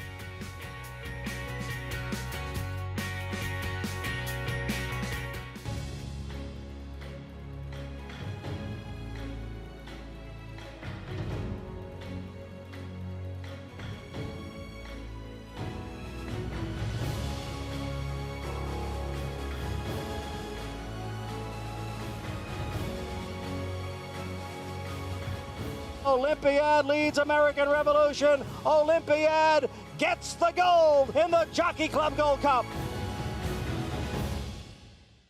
Horse racing? Check. Weekly promotions? Got 'em. Huge payouts? You bet. With Naira Bets. Download the app today and bet on any track, anywhere, anytime with live HD horse races, betting tips and tutorials, expert picks, and more. You bet with Naira Bets. Join now for a new member bonus at nairabets.com. At the Keeneland September yearling sale, the premier thoroughbred auction venue in the world, Mandy Pope of Whisper Hill Farm signed the ticket on the $5 million sale topper By Curlin, bred by Stone Street Thoroughbred Holdings, he was one of $5 million plus yearlings by Curlin to sell. No fewer than 55 of his yearlings fell to the auction gavel, averaging nearly $600,000, making Curlin the #1 sire of yearlings in 2024. Curlin, the classic sire. It all comes down to this. Good afternoon, ladies and gentlemen. The moment that defines the year, when the world's most influential buyers gather, and every decision, every bid, every opportunity shapes the future. At a marketplace that brings the thoroughbred world together, and where futures are forged, because every moment matters. At the World's Yearling Sale, Keeneland, September.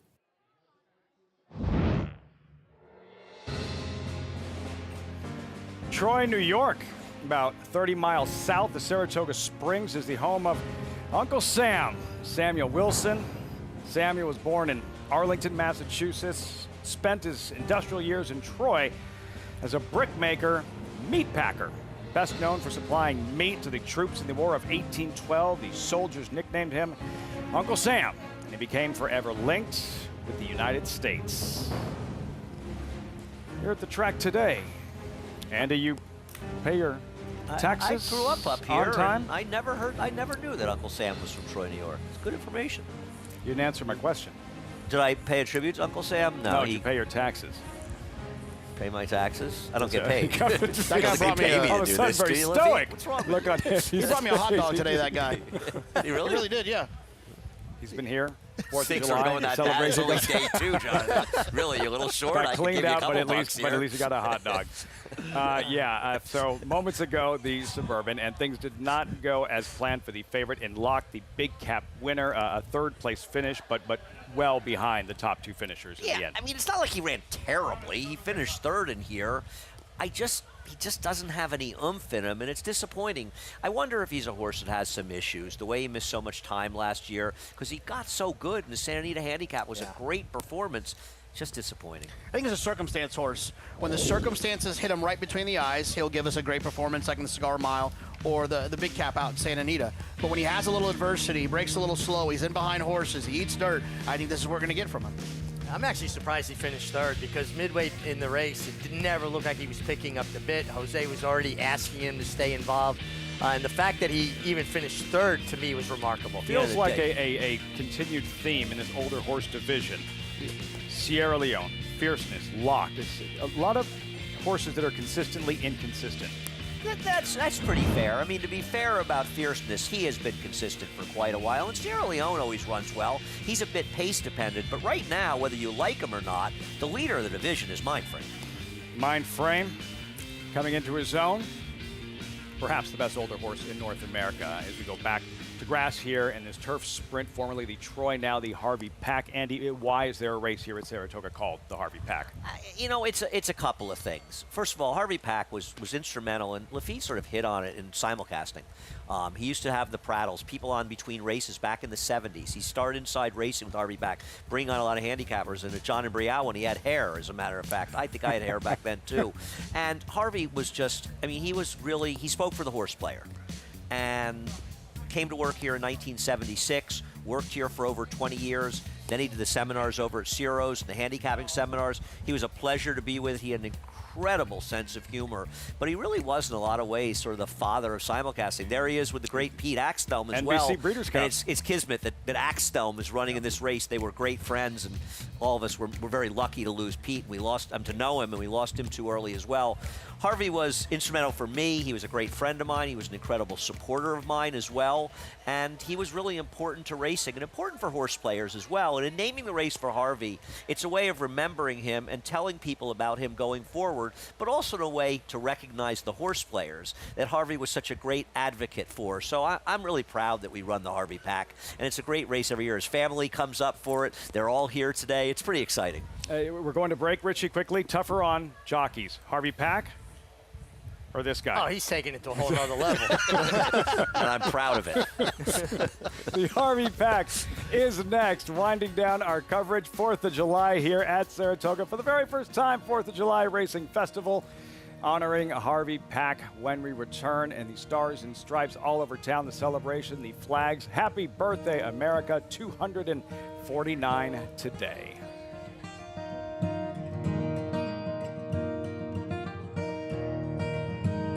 He possessed such natural athleticism. It is Golden Pal winning the Juvenile Turf Sprint. He's very, very agile and quick. Golden Pal has repelled the challenges. Each and every race, he just got better and better. Golden Pal broke like a rocket. Golden Pal, wire to wire. He's a very confident horse. Golden Pal, the lead is out to 5 lengths in deep stretch. He's just got a brilliant mind. They're all behind Golden Pal. I'm going to be breeding everything I have to him.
Welcome back. America's Day at the Races. Happy 4th, everyone. Coverage is always brought to you in part by Hill & Dale at Alapa. 16,000 plus on hand for this first ever 4th of July program at Saratoga, and we're not done yet with the Harvey Pack in 12 minutes. And Works For Me, JK, pictured emerging as the current favorite, 5-2. Why? It's a great question, Lafitte. I don't know. I didn't like this horse much. I mean, I think when you look at Work For Me, the Felix and them share some similar races. I thought Felix ran better. I think the reason, to answer your question, Works For Me as favorite is because of Flavien Prat. I think the success that he had last year, I think he gets that IRAD money from time to time now. When they find him on a horse on a wide open race and you don't really know what to do. I thought he's gotten great trips in his back-to-back. His figures aren't that fast. He's right there. To me, he's got to work out another great trip here to win, and he's a short price. I'm not like, I don't despise the horse as a betting opportunity here. I just don't have any interest at 5-2. No shy of having won 3 straight. Works for me. Well, you know, what Jonathan's also right. There's no horse should be 5-2 in this race, and it's utterly insane that he's 5-2 and Felix is 15-1. They're very similar horses. This is about as competitive a race as you can find. Yeah. I have a question, guys. I really am having a hard time. There's not a tremendous amount of speed in here, is there? The 9 horse is the main speed, right? I totally agree. Some people think the number 3 Surveillance can run with him. I don't agree. I believe you're absolutely right, and I think for that reason, Bring the Band Home is very, very dangerous here. To Maggie Wolfendale standing by with this Harvey Pack Paddock report, starting with number 5, Maggie, Outlaw Kid. What's he showing you? Well, Outlaw Kid, Lafitte, is the horse coming back off of a layoff here for George Weaver, and a horse that has some accomplished races, to say the least. And I just kind of echo the sentiment of the guys. This is a wide open affair where you can make cases for many horses in here overall. And Outlaw Kid, he's one that, granted, historically speaking, does tend to carry a good bit of weight and conditioning. But honestly, considering we haven't seen him since November, he looks incredibly fit here. And look at him bouncing since they put the tack on him. He is sharp, he is feeling good, and he looks like he is ready to go out there and strut his stuff. I think this horse is very interesting, despite not having the recency that the majority of the field does have over him. Now, a horse that is turning back in distance, who has only gone long this year, is number 1, Mischievous Angel for Jorge Abreu. I like this horse going shorter. Now, 5.5 might prove to be a little too sharp for him. He might be a better horse at the 6 or 7, which is kind of annoying because right now there's only one place to run the 6, and that's down at Belmont. But it does look as though that Jorge has him incredibly sharp for this turn back. That kind of bullish attitude that you just saw from him kind of coming out of the saddling stalls is what you want to see when you're turning a horse back. You want them to be sharper, you want them to have more energy, and that's what we're getting here, at least so far in the prelims, from Mischievous Angel, who is interesting, but as you guys pointed out, for a turf sprint, there's definitely a lack, or a dearth, as Andy would like to say, of speed in here, and it does appear that number 9 for Mark Casse, Bring the Band Home, could provide the speed, as he's actually, for a speed horse, been relatively quiet and very calm here in the paddock. He is quite quick away from there. He last time was overtaken going into the turn, but that was going the 5/8, and then he ran on again to be second. I think this horse going the 5.5 is actually much better for him, because those 5/8 races at Gulfstream are a completely different animal. I think a 5.5 is actually a bit more fair and probably plays better to him. And you want to talk about an engine. Look at the engine on this horse for Mark. I think he is very dangerous in this spot, Lafitte. Built to do just this. Bring the Band Home. Mark Casse, can't wait to see Nitrogen tomorrow in the Belmont Oaks. There's a look at Whitty. All right, so here's the good news. He comes in off a win in the turf sprint Preakness weekend, Pimlico. The bad news, Andy, this win taking place on a very different turf course than he'll be sprinting over today. Yeah, I think a disservice was done to horse players when they labeled the turf course good on the 16th and 17th Preakness weekend at Pimlico. It wasn't good, it wasn't yielding, it was an absolute bog, and I think that's one of the reasons that he ran as well as he did, and now he's running on a turf course, Jonathan. There's the polar opposite. And the other difference is that race, the pace was insanely fast. This race, we don't even know who's going to make the lead. Right. They may actually go a similar pace on a rock-hard turf course in front here, and it could be the 9, and I think Maggie's right. He's a big player here. Yeah, that's why I like bring the Band Home. I just think he plays out to be the speed, the main speed, and the controlling speed. I don't think he's going to have to work as hard as you normally would in a turf sprint to make the lead. How will it all unfold? This Harvey Pack in 7 minutes. Whitty at 7-1, looking for back-to-back stakes wins. And a heads up, a reminder, Saturday contest. Cash prizes and a BC seat are up for grabs. Enter the Naira Bet Saturday contest today to win the cash prize pool and BC seat. Registration closes before Belmont at Saratoga, 3rd race. Post time on Saturday. Visit nairabets.com/contests to learn more. Riders up momentarily for this Harvey Pack. You love a good turn back. Andy, does that apply for grass racing as much for dirt racing? No, and surprisingly, because you would think in turf racing, where closers often do better, and we see a lot of closers do well in turf sprints, you would think it would be better. It cost me several $1,000s, maybe in the 5 figures, to find out that that wasn't true. Now, having said that, I like Mischievous Angel, and one of the reasons I like it is that he is cutting back in distance, but not because he's a turn back, because I believe he's a better sprinter, and I think his form has been reasonably good lately, running too far. I like him going shorter. I like his post. I like Irad. I think he's dangerous in here on the cut back in distance. Handicapping turf sprints, JK, I know you see, even if there's 5, 6, 7 horses that might be vying for the lead, for you it's still looking for the speed of the speed. Yeah, more than any other race category, in my opinion, the speed of the speed wins more often in turf sprints. It's short, it's sudden. Yeah, there's not a lot of time to make up. If you have a wide, you get bumped in from behind, you're in trouble in these types of situations. And I think that sometimes these riders all look at the past performances as well, Mig, and they'll see there's a lot of speed in there. Sometimes everyone will get a little gun shy, and then just one horse ends up being loose by themselves. Well, and that's the art of riding a speed horse. Take no prisoners. Throw down the gauntlet. This is what I'm doing, guys. You figure it out, because that moment they're deciding, you're gone. Is it easier to duel in one of these races than, say, a longer distance race where you're facing more pressure up front? Well, it just depends on the intensity of that pressure in either situation. If somebody is throwing down the gauntlet just like you are, then you're going to get too fast. But Javier's got to do it with this horse. 100%. And if they want to go with him, that's too bad, but you got to go. Exciting race. Can't wait to see how it unfolds. Post-parade, there is Mischievous Angel and a red-hot Gerard Ortiz. Laid out my case for him. I think he's very dangerous running less distance.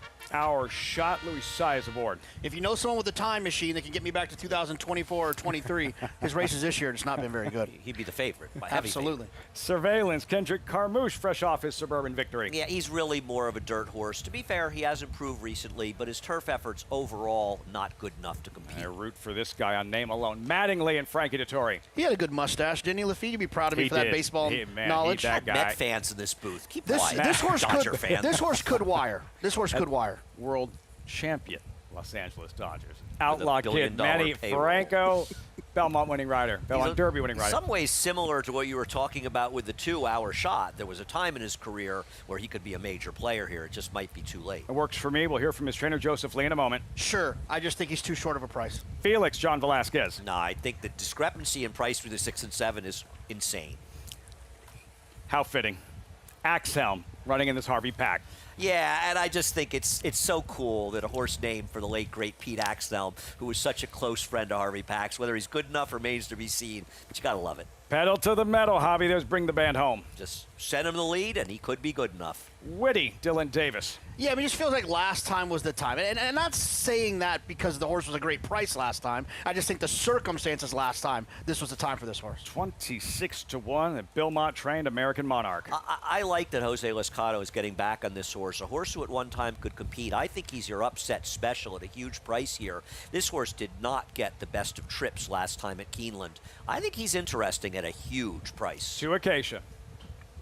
And I'm pleased to be joined by trainer Joe Lee, who sends out the number 6, Works for Me. Currently your tepid favorite. Joe, what have you seen from this horse? It really seems like he put it all together back to the winner's circle last time. Yeah, so he's been really doing well as far as from 3 to 4. He's really matured, filled out. So I've been happy with his development. He's shown a lot of versatility, too, handling kind of all surfaces and being a tough New York bred. Can you talk a little bit about when he really kind of tipped his hand to you? Well, I always thought he was a turf horse just by looking at his foot and just watching how he went. But he did always well on the dirt, and he's won a couple of races, especially the Notebook as a 2-year-old on the dirt. So yeah, he's pretty versatile. Certainly is. Thanks for the time. Good luck. All right, thank you very much. Lafitte. Thanks, Acacia. Joseph Lee, and with his sprinting ace here, currently the 3-1 favorite in Works for Me, and we'll see if he can build off that win in his most recent, and just sharp. Again, just a nose shy of having won 3 straight. Yeah, no, listen, I think Works for Me is a very cool horse. And the horses right now that are the now horses, the horses in good form, I think are Works for Me and Felix. Maybe because Flavien Prat is riding Works for Me, he's taking so much more money. But I don't know how a handicapper can look and say, I like Works for Me, and say, I can't take 14-1 on Felix. He's just a better bet. Yeah. Harvey Pack in a minute. Earlier today, Belmont Derby on Fox, and we'll be spending a lot of time this summer on Fox. Fox at Saratoga Saturdays are back. It's the biggest races. It's the best horses at the perfect venue. Headline affair after headline affair. The best of the best. Saturdays on Fox. Fox Saratoga Saturday.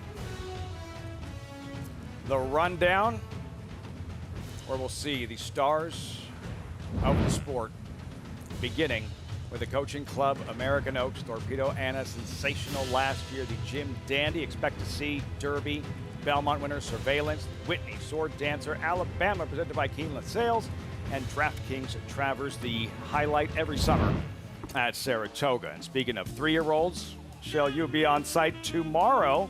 Horseshoe Indy and the Indiana Derby live coverage with a $300,000 purse. Cole Battle, publisher who Richie's been a fan of all winter and spring. They lock up tomorrow. Horseshoe Indy on-site coverage, the Indiana Derby right here over on Fox Sports 2. To Acacia. And Maggie. Hi, Maggie. Hi. As we'll talk about a couple horses in here, you know, the synergy is vibing, right? For Axelm to win this Harvey Pack. You know him a little bit better than I. He was very revved up out here on track. Yeah, and that's normal for him. But I did actually, when I was waiting to start that interview with Joe Lee, overhear Saffie Joseph walking him out and say to Lorna with the pony, saying, do not link him with the pony. He can go alongside, but don't link him up. He'll get more revved up if you do that. But the previous times that I have seen this horse, he has been really on the muscle and energetic. Now, that hasn't necessarily translated to him always being forward, but he acts like a horse that should be. And Jose Ortiz has given him a big warm-up. And he looks like a horse that should be forward. That's what I looked long and hard through his PPs saying, could this horse be more a part of the pace? Because it does feel as though we're lacking some in here. Now, a horse that we know is not going to be that forward early on is number 10, Witty Acacia. Has a respectable record. Over 800,000 in the bank, and in 31 starts, 21 of them first or second. Just amazing, and what an incredible mare Zizi Zoom Zoom has been producing Caravel, and now this guy as well. He has far more substance than his more accomplished sister, which I appreciate in my turf sprinters, and he got sharp as well. Now, he is going to be coming from off of it, but one thing I'll say, watching those races back at Pimlico that weekend, especially the sprints, he was one of the few that made up significant ground on that turf course. He really ran on that day, winning by 3 1/4 lengths. A horse that I agree with Andy is a deserved, well, not a deserved long shot, but a long shot you need to look at for sure is number 11, American Monarch. He's a horse that I've always thought looks like a turf horse, obviously looks sensational, going out for Bill Mott here. I wonder if he's a horse that doesn't handle the turns that well.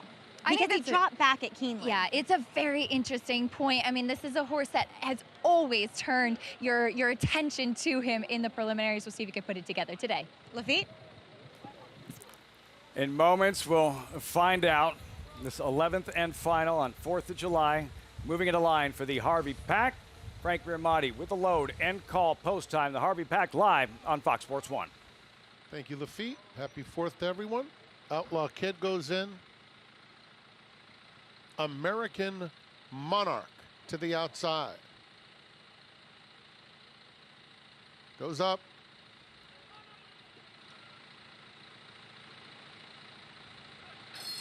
And they're off in the Harvey Pack. Bring the band home is the quickest out of there. Outlaw Kid is sharp in the opening furlong.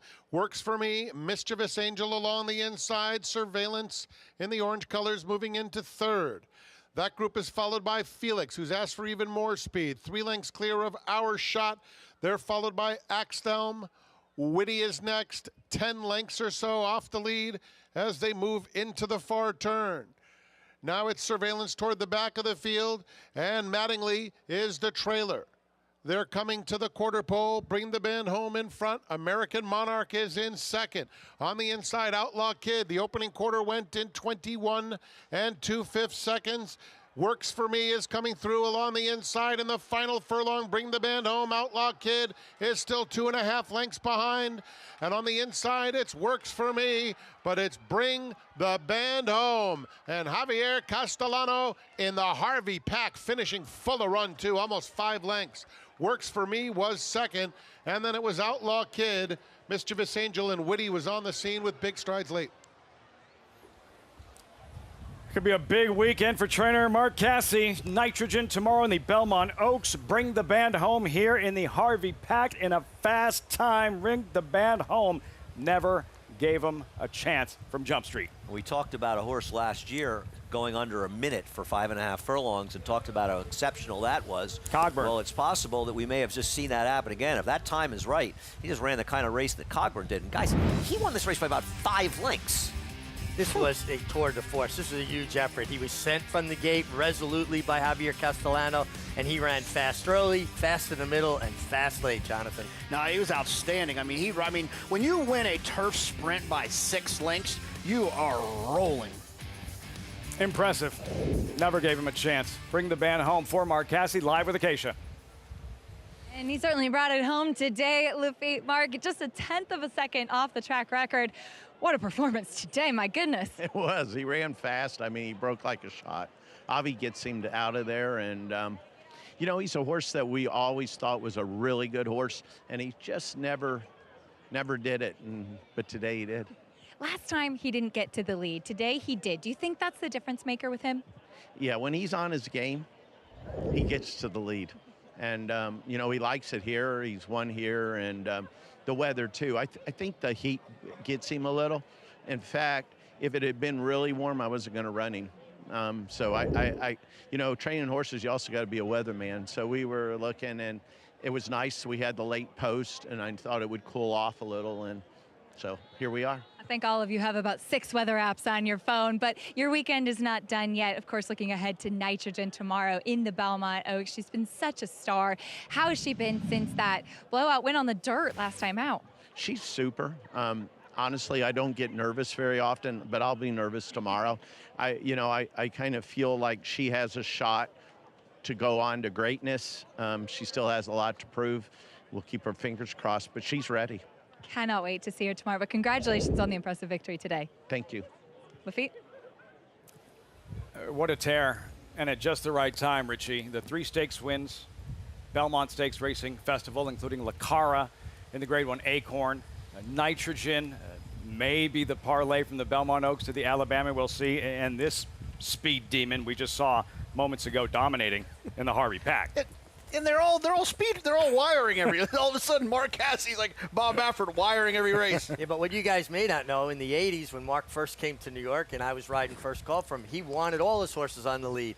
And then over time, he turned into a trainer that wanted his horse to settle and finish, and he's come full circle. He's letting these horses roll again. I'll tell you something. We just saw 4 straight stake races that we covered today, and every single one of them was a thrilling race in different ways, too. Close finishes, exciting performance with the Suburban win, that performance in the Belmont Derby, and then this horse, you know, the cherry on top, winning by over 5 lengths in a turf sprint, going under a minute flat. And it's just the first big day of the summer, and we've got many more to come to. Man, it's great up here. 42 left. 42 left this summer. Well done, Rich. You got 9:30 on Bring the Band Home. Yeah, again, it just looked like the speed of the speed, and he was very good on the day. And a nice job by Mark Casse to have him good. And Javier Castellano, he did exactly what I love a rider to do, threw down the gauntlet.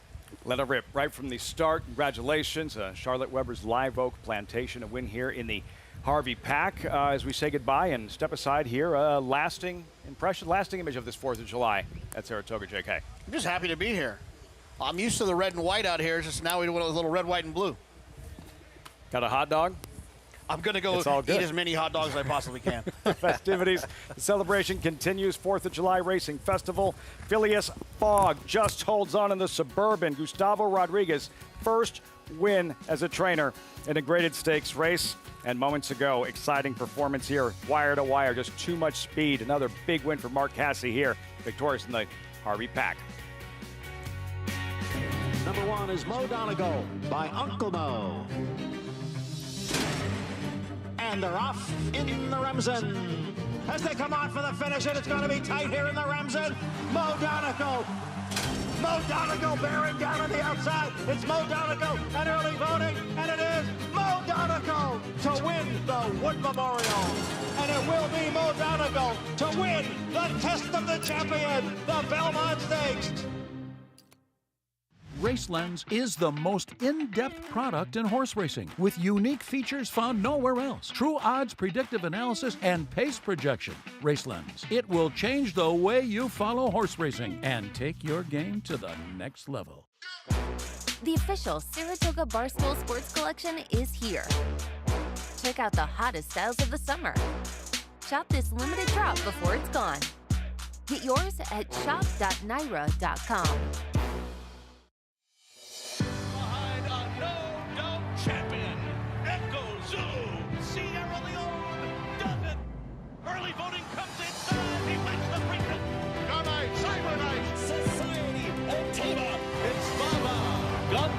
Hit 1 million, 1 million, 1 million, 1 million, 1 million, 1 now million, 1. You got to put it in a half. Mark, $3 million. Thank you.